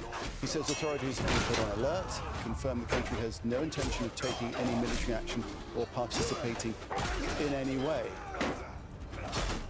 Well now, from propping up Iran's last Shah to killing the supreme leader, the United States has a long history of interference with Iran's affairs. Medical Hain takes a look at how the two nations have grown from being allies to adversaries. The Shah of Persia has been paying a state visit to President Trump. For more than 80 years, U.S. presidents have put an unusual focus on Iran. Beginning in World War II, Britain and the United States used Iran to funnel weapons to help Russia fight Nazi Germany. Successive presidents hosted, supporting, and applauding the Shah, Mohammad Pahlavi. In 1952, U.S. President Dwight D. Eisenhower authorized Operation Ajax, giving the CIA authority to launch a coup, along with the British, to restore the Shah to power, after the Prime Minister, Mohammad Mossadegh, sought to nationalize the country's oil industry. President Eisenhower then sought to bolster the Shah with the Atoms for Peace program in 1957, giving Iran highly enriched uranium and training its scientists in hopes that it would encourage civilian use and not lead to building a nuclear weapon. Our defense, therefore, will be stronger if, under appropriate security safeguards, we share with our allies certain knowledge of the tactical use of our nuclear weapons. President John F. Kennedy welcomed the Shah to Washington. President Richard Nixon and President Jimmy Carter even visited Tehran. Iran, because of the great leadership of the Shah, is an island of stability. A show of U.S. support for the increasingly authoritarian Shah, who in 1979 fled the country, and Ayatollah Khomeini took power of the newly named Islamic Republic of Iran. In November of 1979, when President Carter allowed the Shah to come to the U.S. for medical treatment, students took over the U.S. Embassy, taking 52 Americans hostage. That and a botched rescue all but assured Carter's defeat to Ronald Reagan. The hostages were released as soon as he took office. During President Reagan's time in office, the U.S. secretly supported Iraq in its war with Iran, providing intelligence and economic aid to the Iraqi military.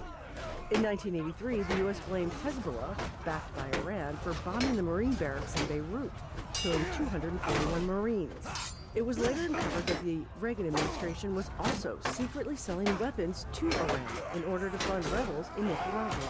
And in 1988, tensions increased when the U.S. Navy accidentally shot down an Iranian passenger jet, killing the 290 people on board.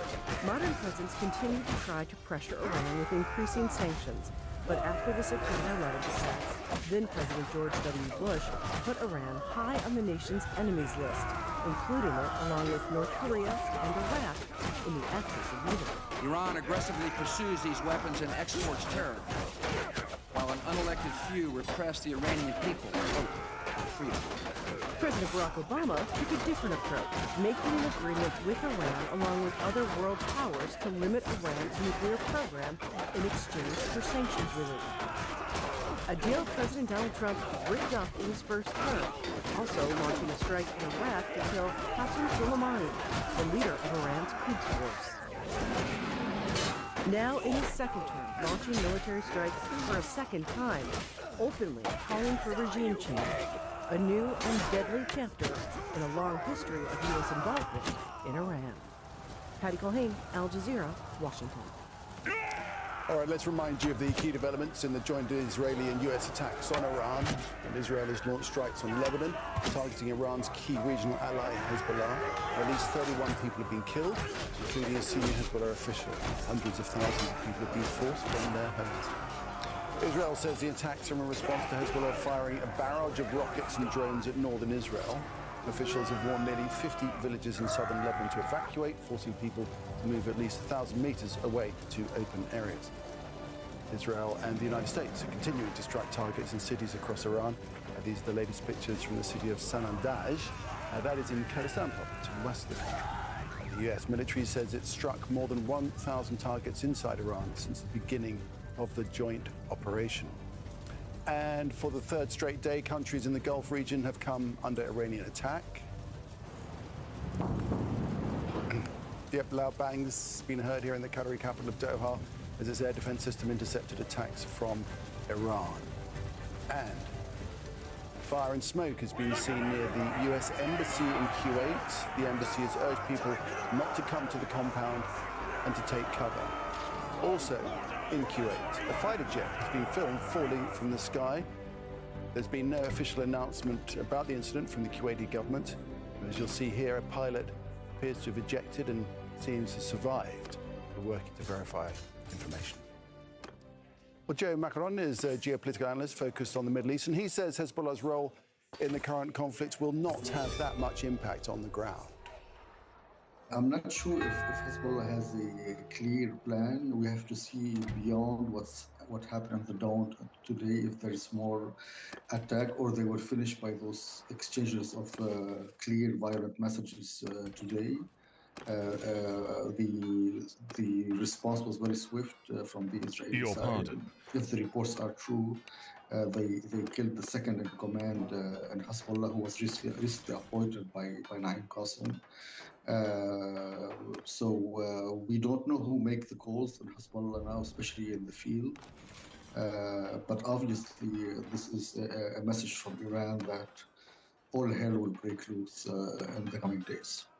But strategically, Hezbollah will not add anything to the current tension because for now they only launched some rockets. The Iranians are launching furthermore across the region and Israel. So it's not like they got the support front. So their entry in this war won't change the dynamic. It's just for them. I think they see it as a moral stand to support Iran, who give them money.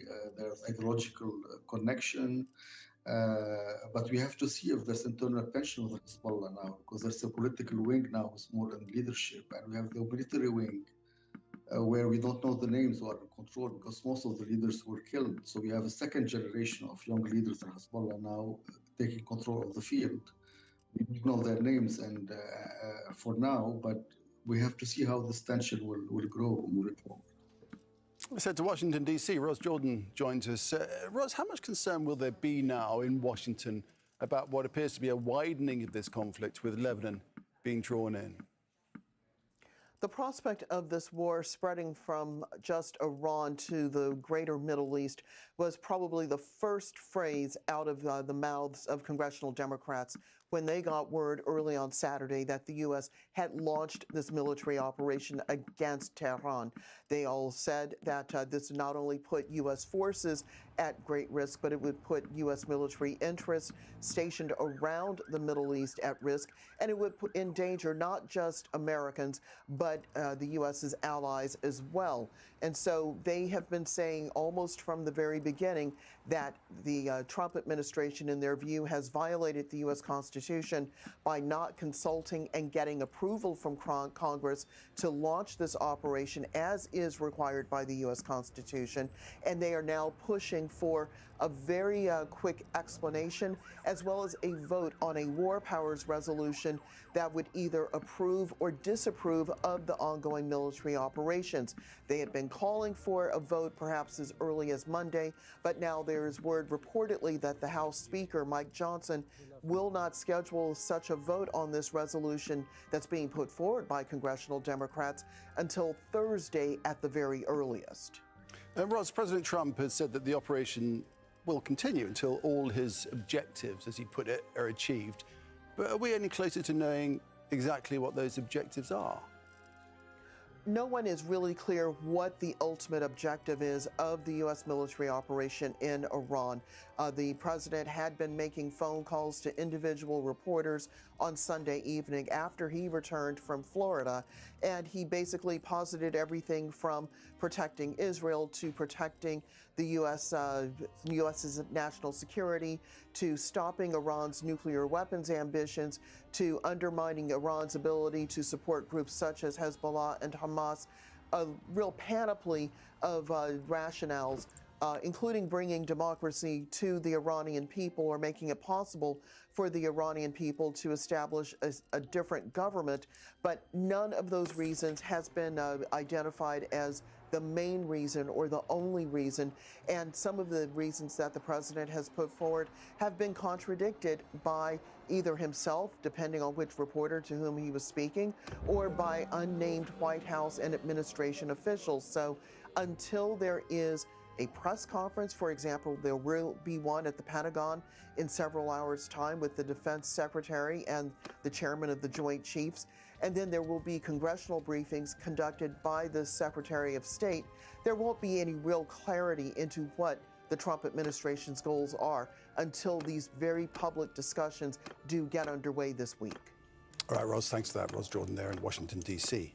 Well, a critical strategic element of all this is the Strait of Hormuz, where several ships have been struck. Shipping companies indeed have told their oil and gas tankers to drop anchor, bringing shipments to a halt. Around 200 tankers have stopped their journeys in and out of the region. The strait's narrow passage, well, it offers few points for safety, Insurers of the ships are asking for higher rates, and some are reportedly trying to cancel contracts due to the conflict. The largest concentration of ships at anchor is formed off the northern coast of Oman, which is just east of the strait. Other tankers are near the port of Dubai and off the coasts of Kuwait and Bahrain. So if you look at it, 20% of the world's oil normally flows through the Strait of Hormuz. And now oil has jumped 13% in early trade in Asia, and that is the biggest rise in 4 years. It has pared back a little bit. Asian stocks, they've fallen slightly. So let's take this on with John Gong, who's a professor at the University of International Business and Economics, joins us now from Beijing. John, great to have you with us. So a fifth of the world's oil and LNG flows through the strait every day. Already we've seen a leap in oil prices. Should we now brace ourselves for medium-term, long-term volatility? Well, first of all, thank you very much for having me. I mean, this is a great concern from China's perspective, but also a perspective from, for example, Japanese and South Koreans. You know, we are the world's pretty much largest oil importers. We're industrialized nations and manufacturing powerhouses. We all rely on oil, and we can't stand this very high level of oil price for extended period of time. And that's why, you know, the Chinese government has come out and said that this thing has to stop. You know, I think one thing I do want to point out is that whether the Iranian government's position on entirely closing down the Strait of Hormuz is never clear to me. I mean, there's some reports saying that, you know, it wants to do that, and other reports saying that, you know, Iranian foreign ministers come out and say we didn't want to do that. So I think this is sort of in a fuzzy area, but I think it does, the de facto status here is that ships are indeed afraid of crossing the strait, and this imposes profound implications on for many economies around the world, and we can't stand this thing going on forever. Yeah, so big implications not only for China and Japan and those in the East, but also globally. And what if regional infrastructure, oil infrastructure, gets hit in missile attacks? Then we're looking, that changes the ballgame even more, right? Well, yeah, well, I'm guessing here that the United States is pretty careful about not hitting Iranian oil and refinery-related facilities. And I think the Tehran side has been making this very clear that if these facilities are being hit, they will retaliate by hitting practically every oil-related facility in the Middle East, and that's going to wreak havoc on the world economy. So hopefully we don't go down that path, and I hope you know, President Trump is going to walk out of this after he has got enough bombing of Iran. Your previous question, you know, to the previous guest was asking about what's the real purpose here. I think, you know, President Trump's stated purpose is for regime change based on the idea that Iranian people are going to rise up and topple its government. I think that's a far-fetched imagination. It's not going to happen. And I think, you know, to settle for something less than that would be a much, much weakened Iran. That's probably in President Trump's mind. You know, this has nothing to do with nuclear weapon. We know that it's already buried somewhere in some mountain, underneath the mountain. Iran is nowhere getting close to developing some capability related to nuclear weapons. So I think this is all about weakening Iran to the extent that it's not going to pose a sort of a more significant threat to the state of Israel. How long this all goes on for is very relevant, isn't it? I don't think clearly. I was reading JP Morgan Chase, the financiers, saying that if this conflict lasts more than 3 weeks, a GCC oil producers, Gulf Cooperation Council oil producers, would exhaust storage capacity and would be forced to shut production. Yeah, you're absolutely right. I think President Trump is totally capable of doing something like that. He can easily find a way to declare victory and walk away from this and say, you know, we have done enough. And there's not a thing Iranian side can do with respect to Americans. But the Iranian side, of course, is going to continue their war with Israel. But, you know, I think America at least can walk away like it did in the conflict in Ukraine. And now, you know, it's going to be a mess between Iranians and Israelis about this. So I think this is probably my conjecture with respect to the trajectory of things happening right now. Okay, good to have your perspective. Really appreciate that. John Gong speaking to us there from Beijing. Thanks very much indeed. Let's head back to Tehran now, Tawhid Asadi. And Tawhid, I'm just curious to know, continuing this discussion about the Strait of Hormuz, what calculations the Iranian leadership is making about the operations in the Strait and how that might affect the conflict? Well, actually, the Strait of Hormuz has been, I can say, part of the calculations, as it is one of the significant, strategically speaking, choke points. And Iran is using it as a sort of part in the toolbox, of course, seeing the very fact that the items in this toolbox has been decreased in terms of the number of the items. And this is one of the only remaining geopolitically important options on the table for Tehran. And on that, we have been already here just before the initiation of these strikes, even before this. We heard from Iranian officials about the possibility of closure of the Strait of Hormuz in case of escalation. And right now, discussions revolving around such a possibility are very much going on inside the country. Again, previously, before the initiation of these strikes, we've got IRGC making different drills and military practices in the region to flex their muscles. And right now, with respect to this important developments going on, they are trying to use a sort of leverage, seeing the circumstances in several perspectives, as you mentioned earlier, seeing the significance of the place in terms of the energy market, seeing the very fact that it has been said that between 20 to even 25% of the entire oil reserves are going through the trajectory, through the pathway of the Strait of Hormuz. And that doesn't just limit it to oil, but also when it comes to other aspects, other goods and commodities, commercially speaking, that point is also important. And also that runs the risk of military confrontations down the road, as we are already in the middle of a regional confrontation. Iran says that it is targeting the U.S. military bases in the region. However, there are also, prior to this recent developments, military presence by different countries, including regional countries, in this actually area of water, which is running another level of complexity, another level of risk for it certainly adds another level of complexity. Already escalated situation to a next level. Right. So Tahir, we just need to move it on a bit. As all this is going on, of course, strikes coming into the capital, Tehran. So tell us about that. What have you been seeing? What have you been hearing as the day has progressed?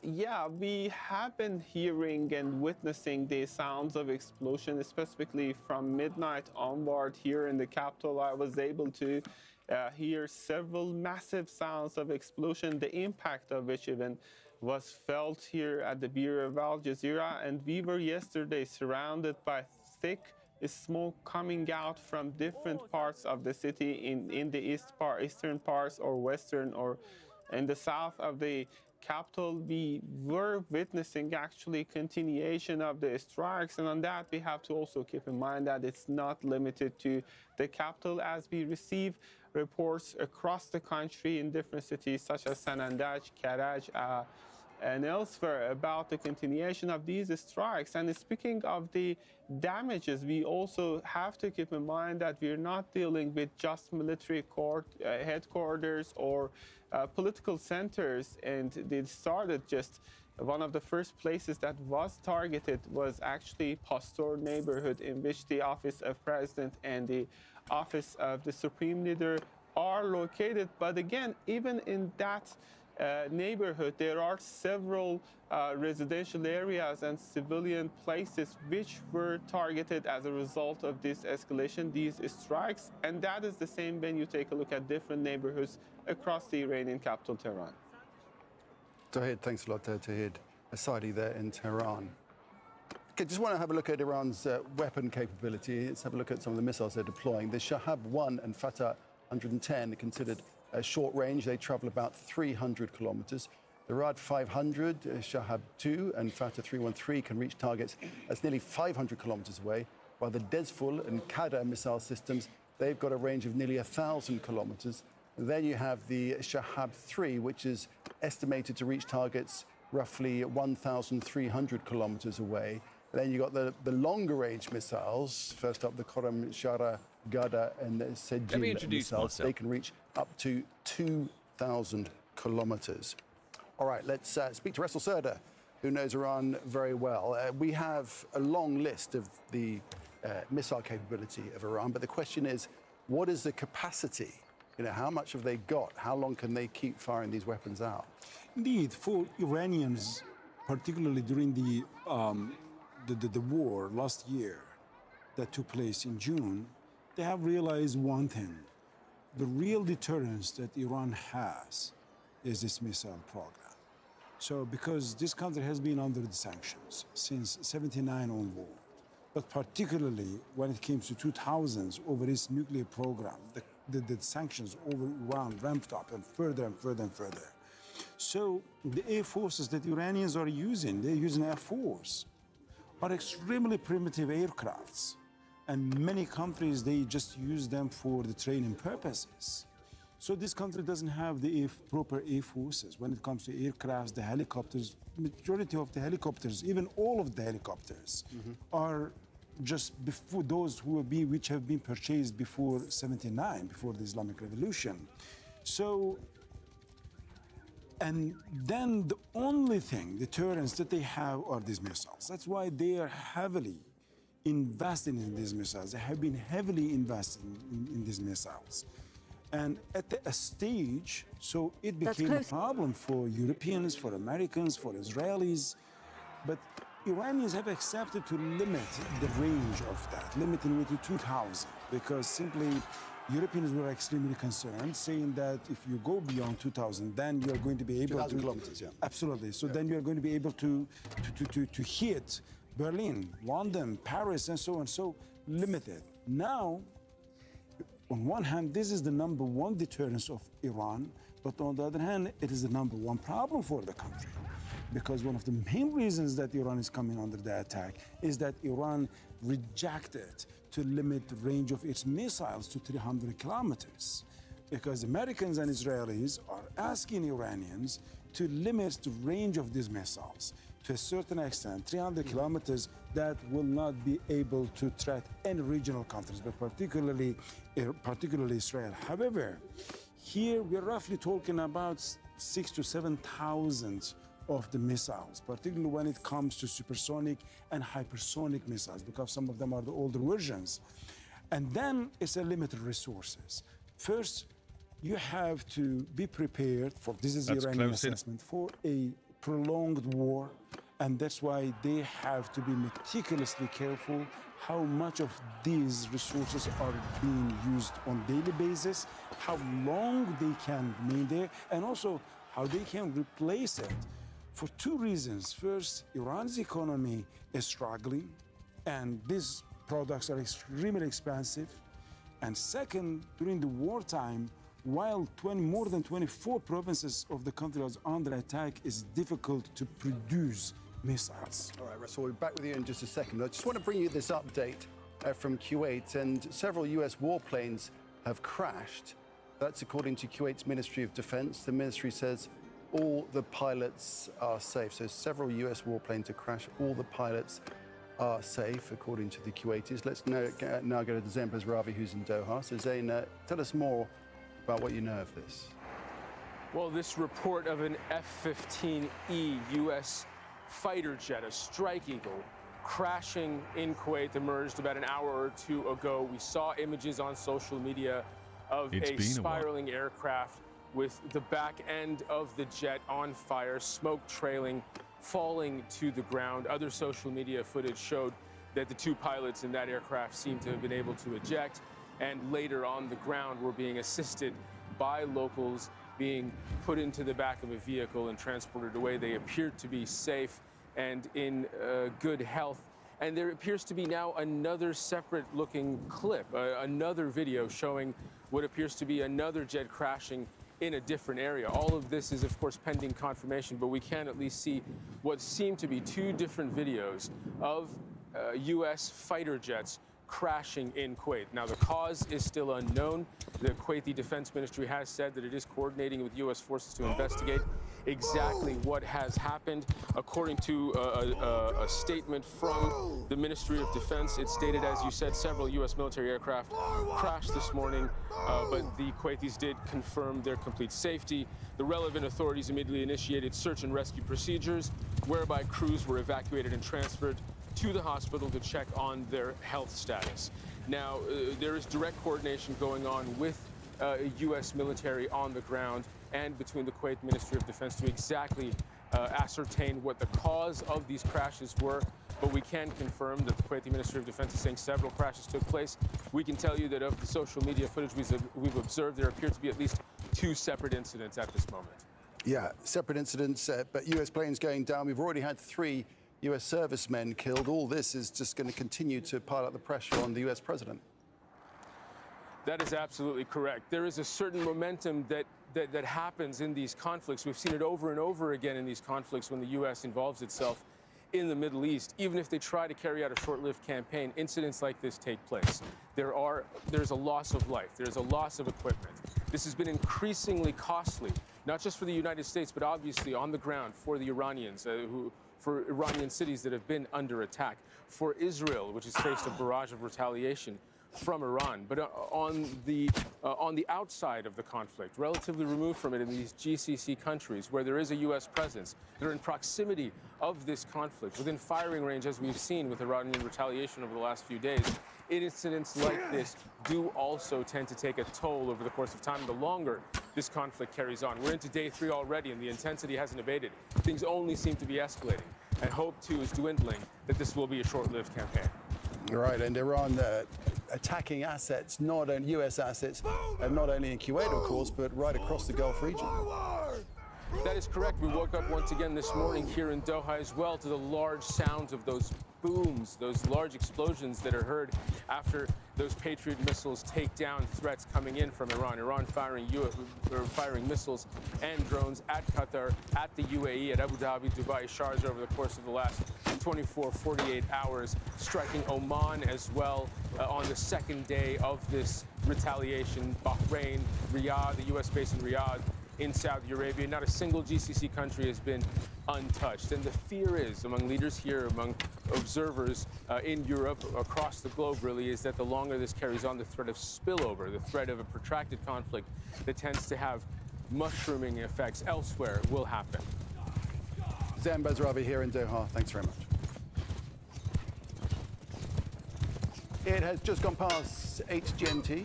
I'm Nick Clark, and you're watching Al Jazeera's extensive coverage of the joint Israeli and US attacks on Iran that's spilling over the entire region.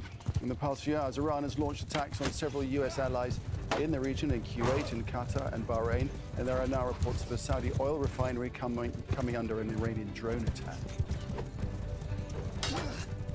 As we've just been hearing, in Kuwait, several US warplanes have crashed. That's according to Kuwait's Ministry of Defense. The ministry says all the pilots are safe.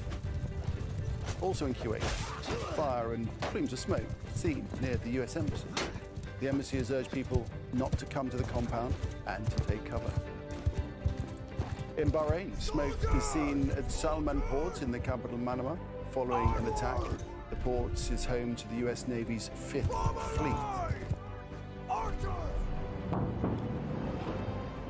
Loud bangs also heard in the Qatari capital of Doha as its air defense system intercepted attacks from Iran. Qatar's Al Udeid Air Base hosts US and other international forces since Saturday across the Gulf. Civilian infrastructure from seaports and airports to residential buildings and indeed even hotels have been hit in Iranian attacks.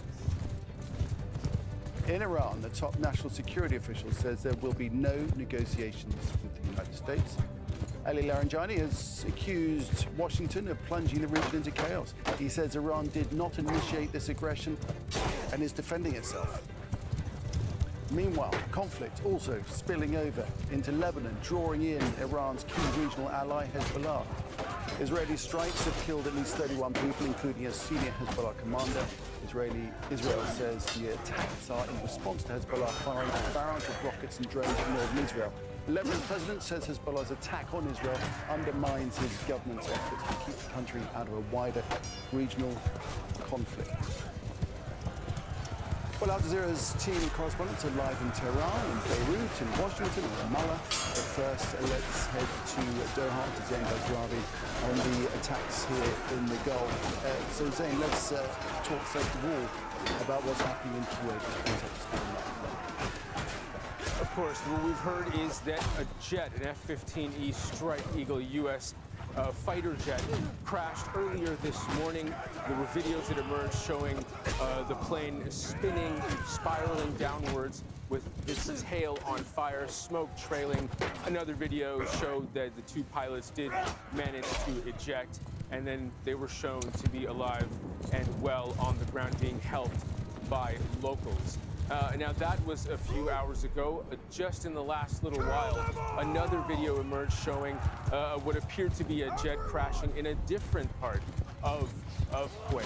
And the Ministry of Defense of Kuwait confirming that several U.S. aircraft have crashed over the course of this morning so far. We can independently tell you that we've seen at least 2 different incidents, or what appear to be 2 different incidents, those videos pending confirmation, but it is safe to say it ties in with what the Ministry of Defense of Kuwait is saying with regards to these crashes. They say they're in coordination with the United States to ascertain exactly what happened, that search and rescue was sent out, that the pilots all managed to eject to safety from all of the crashes, the several crashes that they mentioned. Separately, we've also heard of smoke coming from the direction of the U.S. Embassy in Kuwait, and video showing rescue crews at the scene. So certainly a dynamic situation in Kuwait. There were also attacks and air raid siren warnings in Bahrain that has seen a serious series of barrages since Iran's retaliation for the U.S. and Israel strikes began. This is the 3rd day now of this conflict. And this morning here in Doha, we woke up to the sounds of explosions once again at around 8 a.m. local time, 5 GMT, 2 or 3 rounds of those low but loud thuds that you hear when Patriot missile systems intercept incoming Iranian drones or missiles. So once again, a very dynamic morning here in these cities in the GCC. Right, yeah, we've certainly been hearing that here in Doha. Zain, there's a colossal amount of people stranded from right around the world here in the Gulf region. In fact, it's an estimated 300,000 people, and I understand the UK is sending in teams to try and help evacuate them. That is correct. In the first couple of days, according to flight radar information and data, we can tell you that more than 3,000 flights were canceled. 3,400 flights were canceled. And the major airports in the region, Dubai, for instance, is the largest by air traffic for international travel. Sharjah, Abu Dhabi, 2 airports in Dubai, here in Doha. Flights were canceled in all of these airports in the region, 6 or 7 major airports were shut down, and I can tell you the airspace over the region continues to be closed.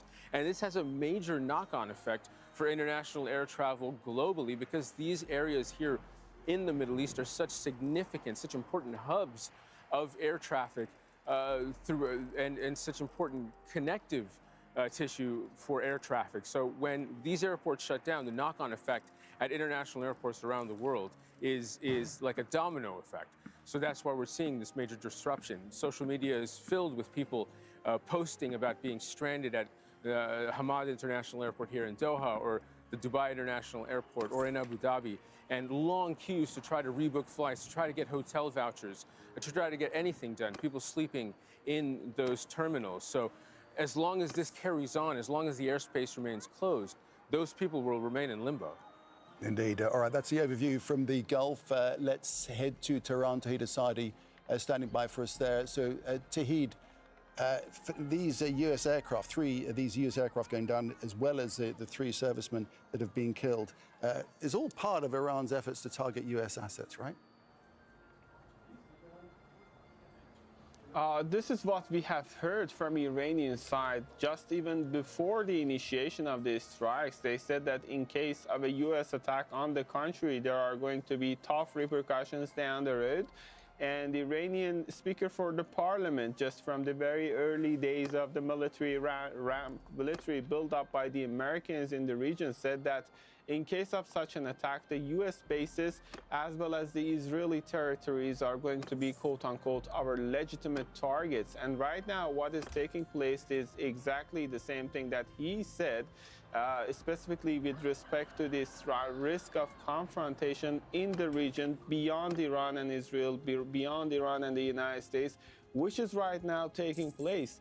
And on that, excuse me, and on that, we know that for the past few hours, specifically after the initiation of these strikes, Iran has launched several rounds, according to the IRGC. A tense wave of these strikes just started a few hours ago, and on that they are using latest technologies, including Khaybar missile, which was unveiled back in 2023, and that is showing a next level, an unprecedented next level of confrontation that is Iran going through.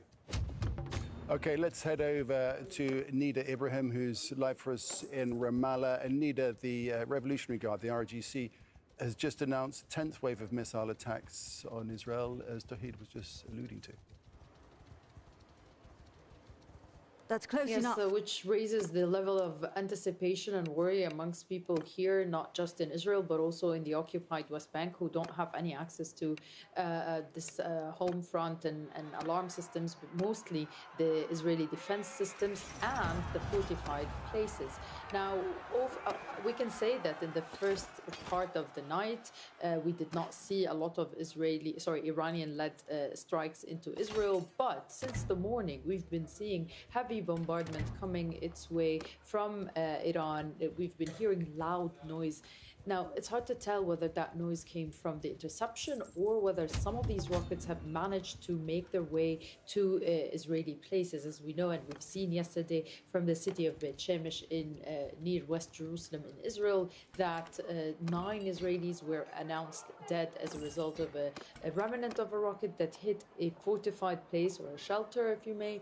And that brings us to the issue of shelters, which is more Israelis have been forced to be kept in shelters than the time in June. So while the proximity or the number of these missiles may not be as large as the last war we've seen in June, the fact that Israelis are having to stay for long hours in shelters that can sometimes last into 3 hours at a time shows the level of the intensity of the Iranian missiles that are being targeted towards Israel.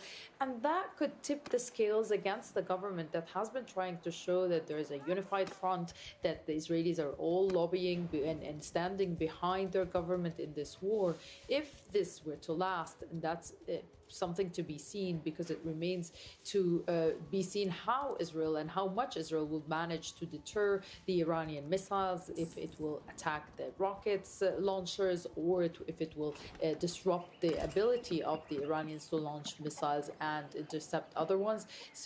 But still, if that is to last for a long time, that could make the audience question this war altogether. Specifically, that we're talking about adding another front, which we've been discussing, which is Hezbollah in Lebanon, where Israel and the Israeli army's chief of staff said that people should be prepared for many, many days of war there. So all of that remains to be seen, but definitely these strikes are disrupting life and making it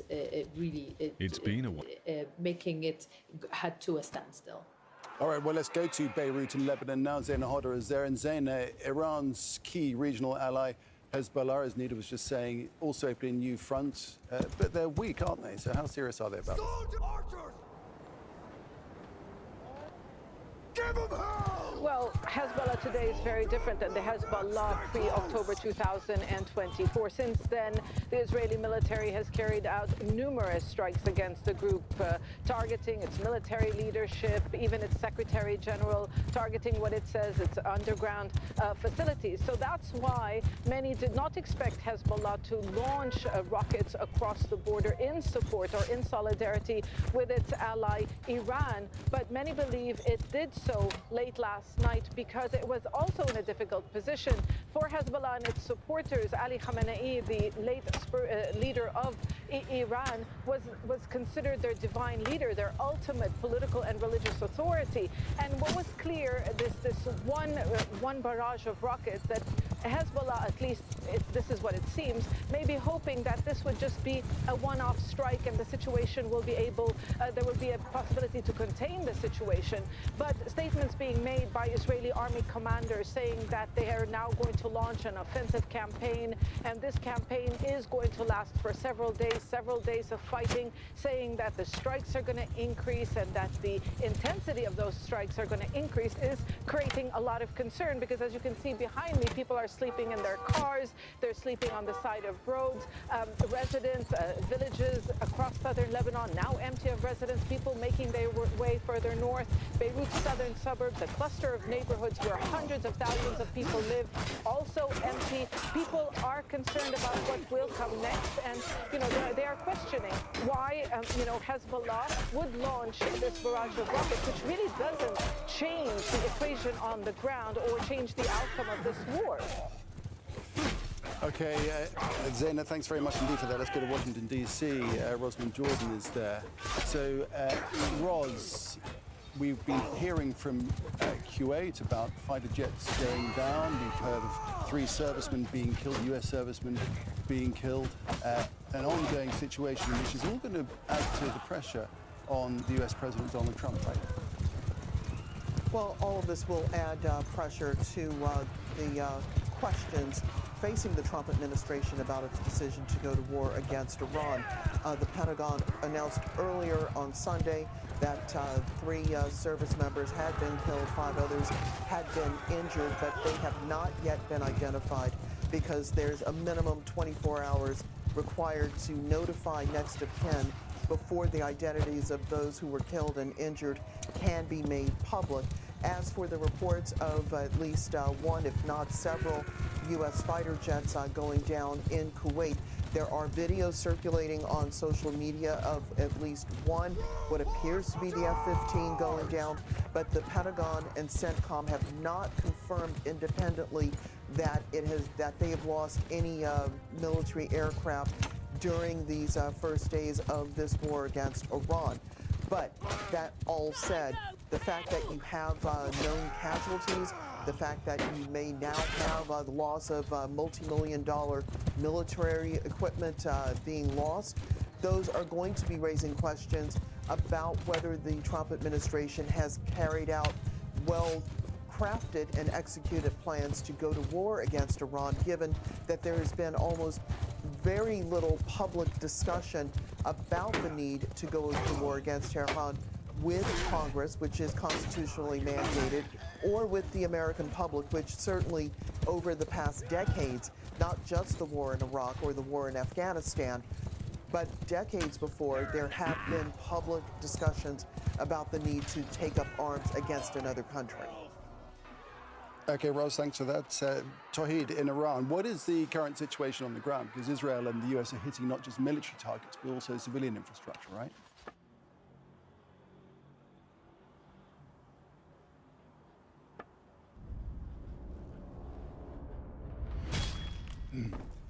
So, Tawhid, I just wanted to get the latest situation on the ground there, if you would. I got you. Let me just begin with the latest line that just came in. It's according to a statement from the Iran's army saying that missile units from the army's ground and naval forces launched 15 cruise missiles from various locations in recent hours, targeting the U.S.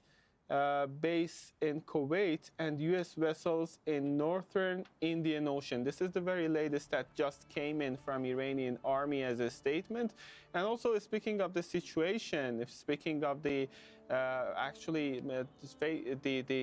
strikes that we have been facing in Iran, we know that this is not just the military headquarters and the political centers that are being targeted, but specifically when it goes to the residential areas and buildings belonging to very ordinary citizens, particularly in the vicinity of actually the military headquarters or political centers, we have witnessed, and footages are coming to show that there is a huge, considerable damage when it comes to some of these buildings. We see partial damage when it comes to others. We see also full demolishing of these buildings. And also it doesn't stop there, and we have growing concerning numbers about the fatalities among the civilians.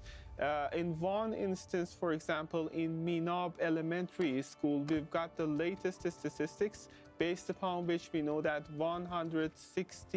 over 160 student girls were killed when these elementary school was targeted not once but for several times. And also in other cities like La Merde, we've got at least 19 people killed.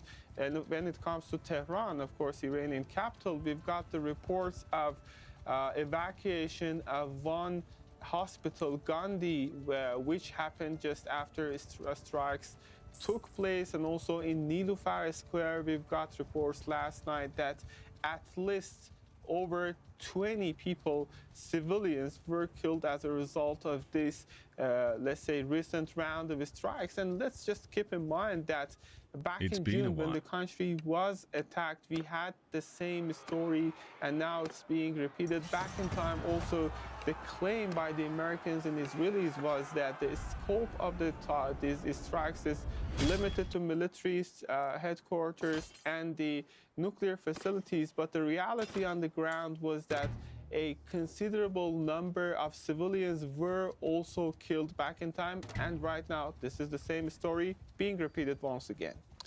Ros Jordan in Washington, D.C., we heard from Donald Trump about Iranians wanting to negotiate, didn't we? But the Iranians are saying they don't want to talk, and their conflict is now widening to Lebanon, where a ceasefire is being brokered by the U.S. is collapsing.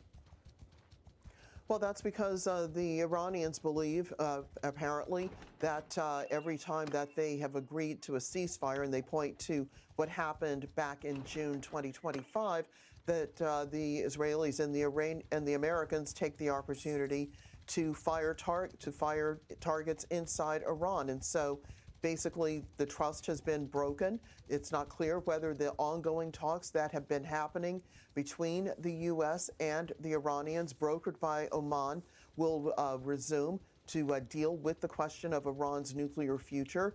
And certainly the Iranians are saying at this point this was a war that should have never started, and that it is now in a defensive posture, and it's going to retaliate in order to protect the Iranian people. Certainly the suggestion coming from Donald Trump in one conversation with a newspaper reporter here in the United States on Sunday evening that perhaps the people who might have replaced the supreme leader, Ayatollah Ali Khamenei, might have been killed in the air strikes on Saturday. Well, that is raising questions among the critics already of this military operation, that the Trump administration didn't think through very carefully the risks it was taking by launching this military campaign. It also is raising questions among the critics whether the Trump administration simply wanted to take opportunity to assassinate Khamenei, or whether it was interested in a larger scheme of regime change, which potentially could include supporting others, perhaps those already living inside Iran, to take over the government, or whether this was just a way of trying to force the issue on the nuclear ambitions. The administration has not had opportunity to answer those questions publicly, but certainly any suggestion right now of trying to negotiate an off-ramp to now 3 days of conflict, at least the Iranians are not interested in discussing that possibility. Well, we were talking about the potential for oil infrastructure to be hit in the Gulf region. Let me bring you some latest pictures from Saudi Arabia. The country's oil giant Aramco, its Ras Al Tanura refinery, has halted operations. This is as a precautionary measure. That's after a suspected Iranian strike. It is one of the biggest plants in the world, producing more than 500,000 barrels a day. Suspected Iranian strike there. So to Zain Basravi here in Doha. And Zain, so if oil assets do come under attack, this would be a red line, wouldn't it, for Gulf countries? That is correct. This would be a red line. Attacking its sovereign territory was a red line. But after Iran was attacked, Iran has been doing what it said it would do. If the U.S. and Israel are going to erase red lines, there will be no red lines. And that's what we're seeing playing out here on the third day of this retaliation, the third day of this, these attacks on Iran. Now, this refinery sits on the eastern edge of the country of the Kingdom of Saudi Arabia. It is on the Gulf Coast. It is effectively right across the water from Iran. And speaking to Iranian officials in the past, I can tell you they have said that they will attack U.S. bases, they will attack American assets. If you are an ally of the United States in facilitating in any way, directly or non-directly, any attacks on Iran, they will come and consider you a fair target. And they have also said in the past that they will attack oil refineries, oil assets, energy infrastructure. And this could just be the beginning, and that is real concern. The idea behind an attack like this, and again, Ras Tanura refinery, one of the largest refineries in the Middle East, is a critical export terminal for Saudi crude in those waterways. Attacking infrastructure like this, Iran is really effectively doing a couple of things. It is putting a time clock, if strategy serves it correctly, on any sort of protracted conflict. What the hope is that if it makes any invasion of its sovereign territory, of Iranian soil, too costly for the United States, because this is asymmetrical warfare. The U.S. has a more powerful military. But if Iran can make it too costly for the U.S. in a military capacity, too costly for U.S. allies in a military capacity in the region, too costly for neighboring countries in terms of their economic health and long-term risk having a negative economic impact, then the hope is that they will bring pressure to bear upon the United States, upon Israel, to withdraw, to withhold, to make sure that they stop attacking Iran. But whether or not that plays out successfully is up in the air. Something like this could also trigger regions or countries in the region to perhaps double down and join the fight against Iran, expand their cooperation with the U.S., and that could mean that this kind of thing spills over into a much longer conflict. Tahir Asadi in Tehran, if it's proven that Saudi Arabia's oil giant Aramco has been hit by this, what is suspected at the moment, suspected Iranian strike, if true, what would that do to Iranian and Saudi relations? Because they have been trying to build bridges, haven't they?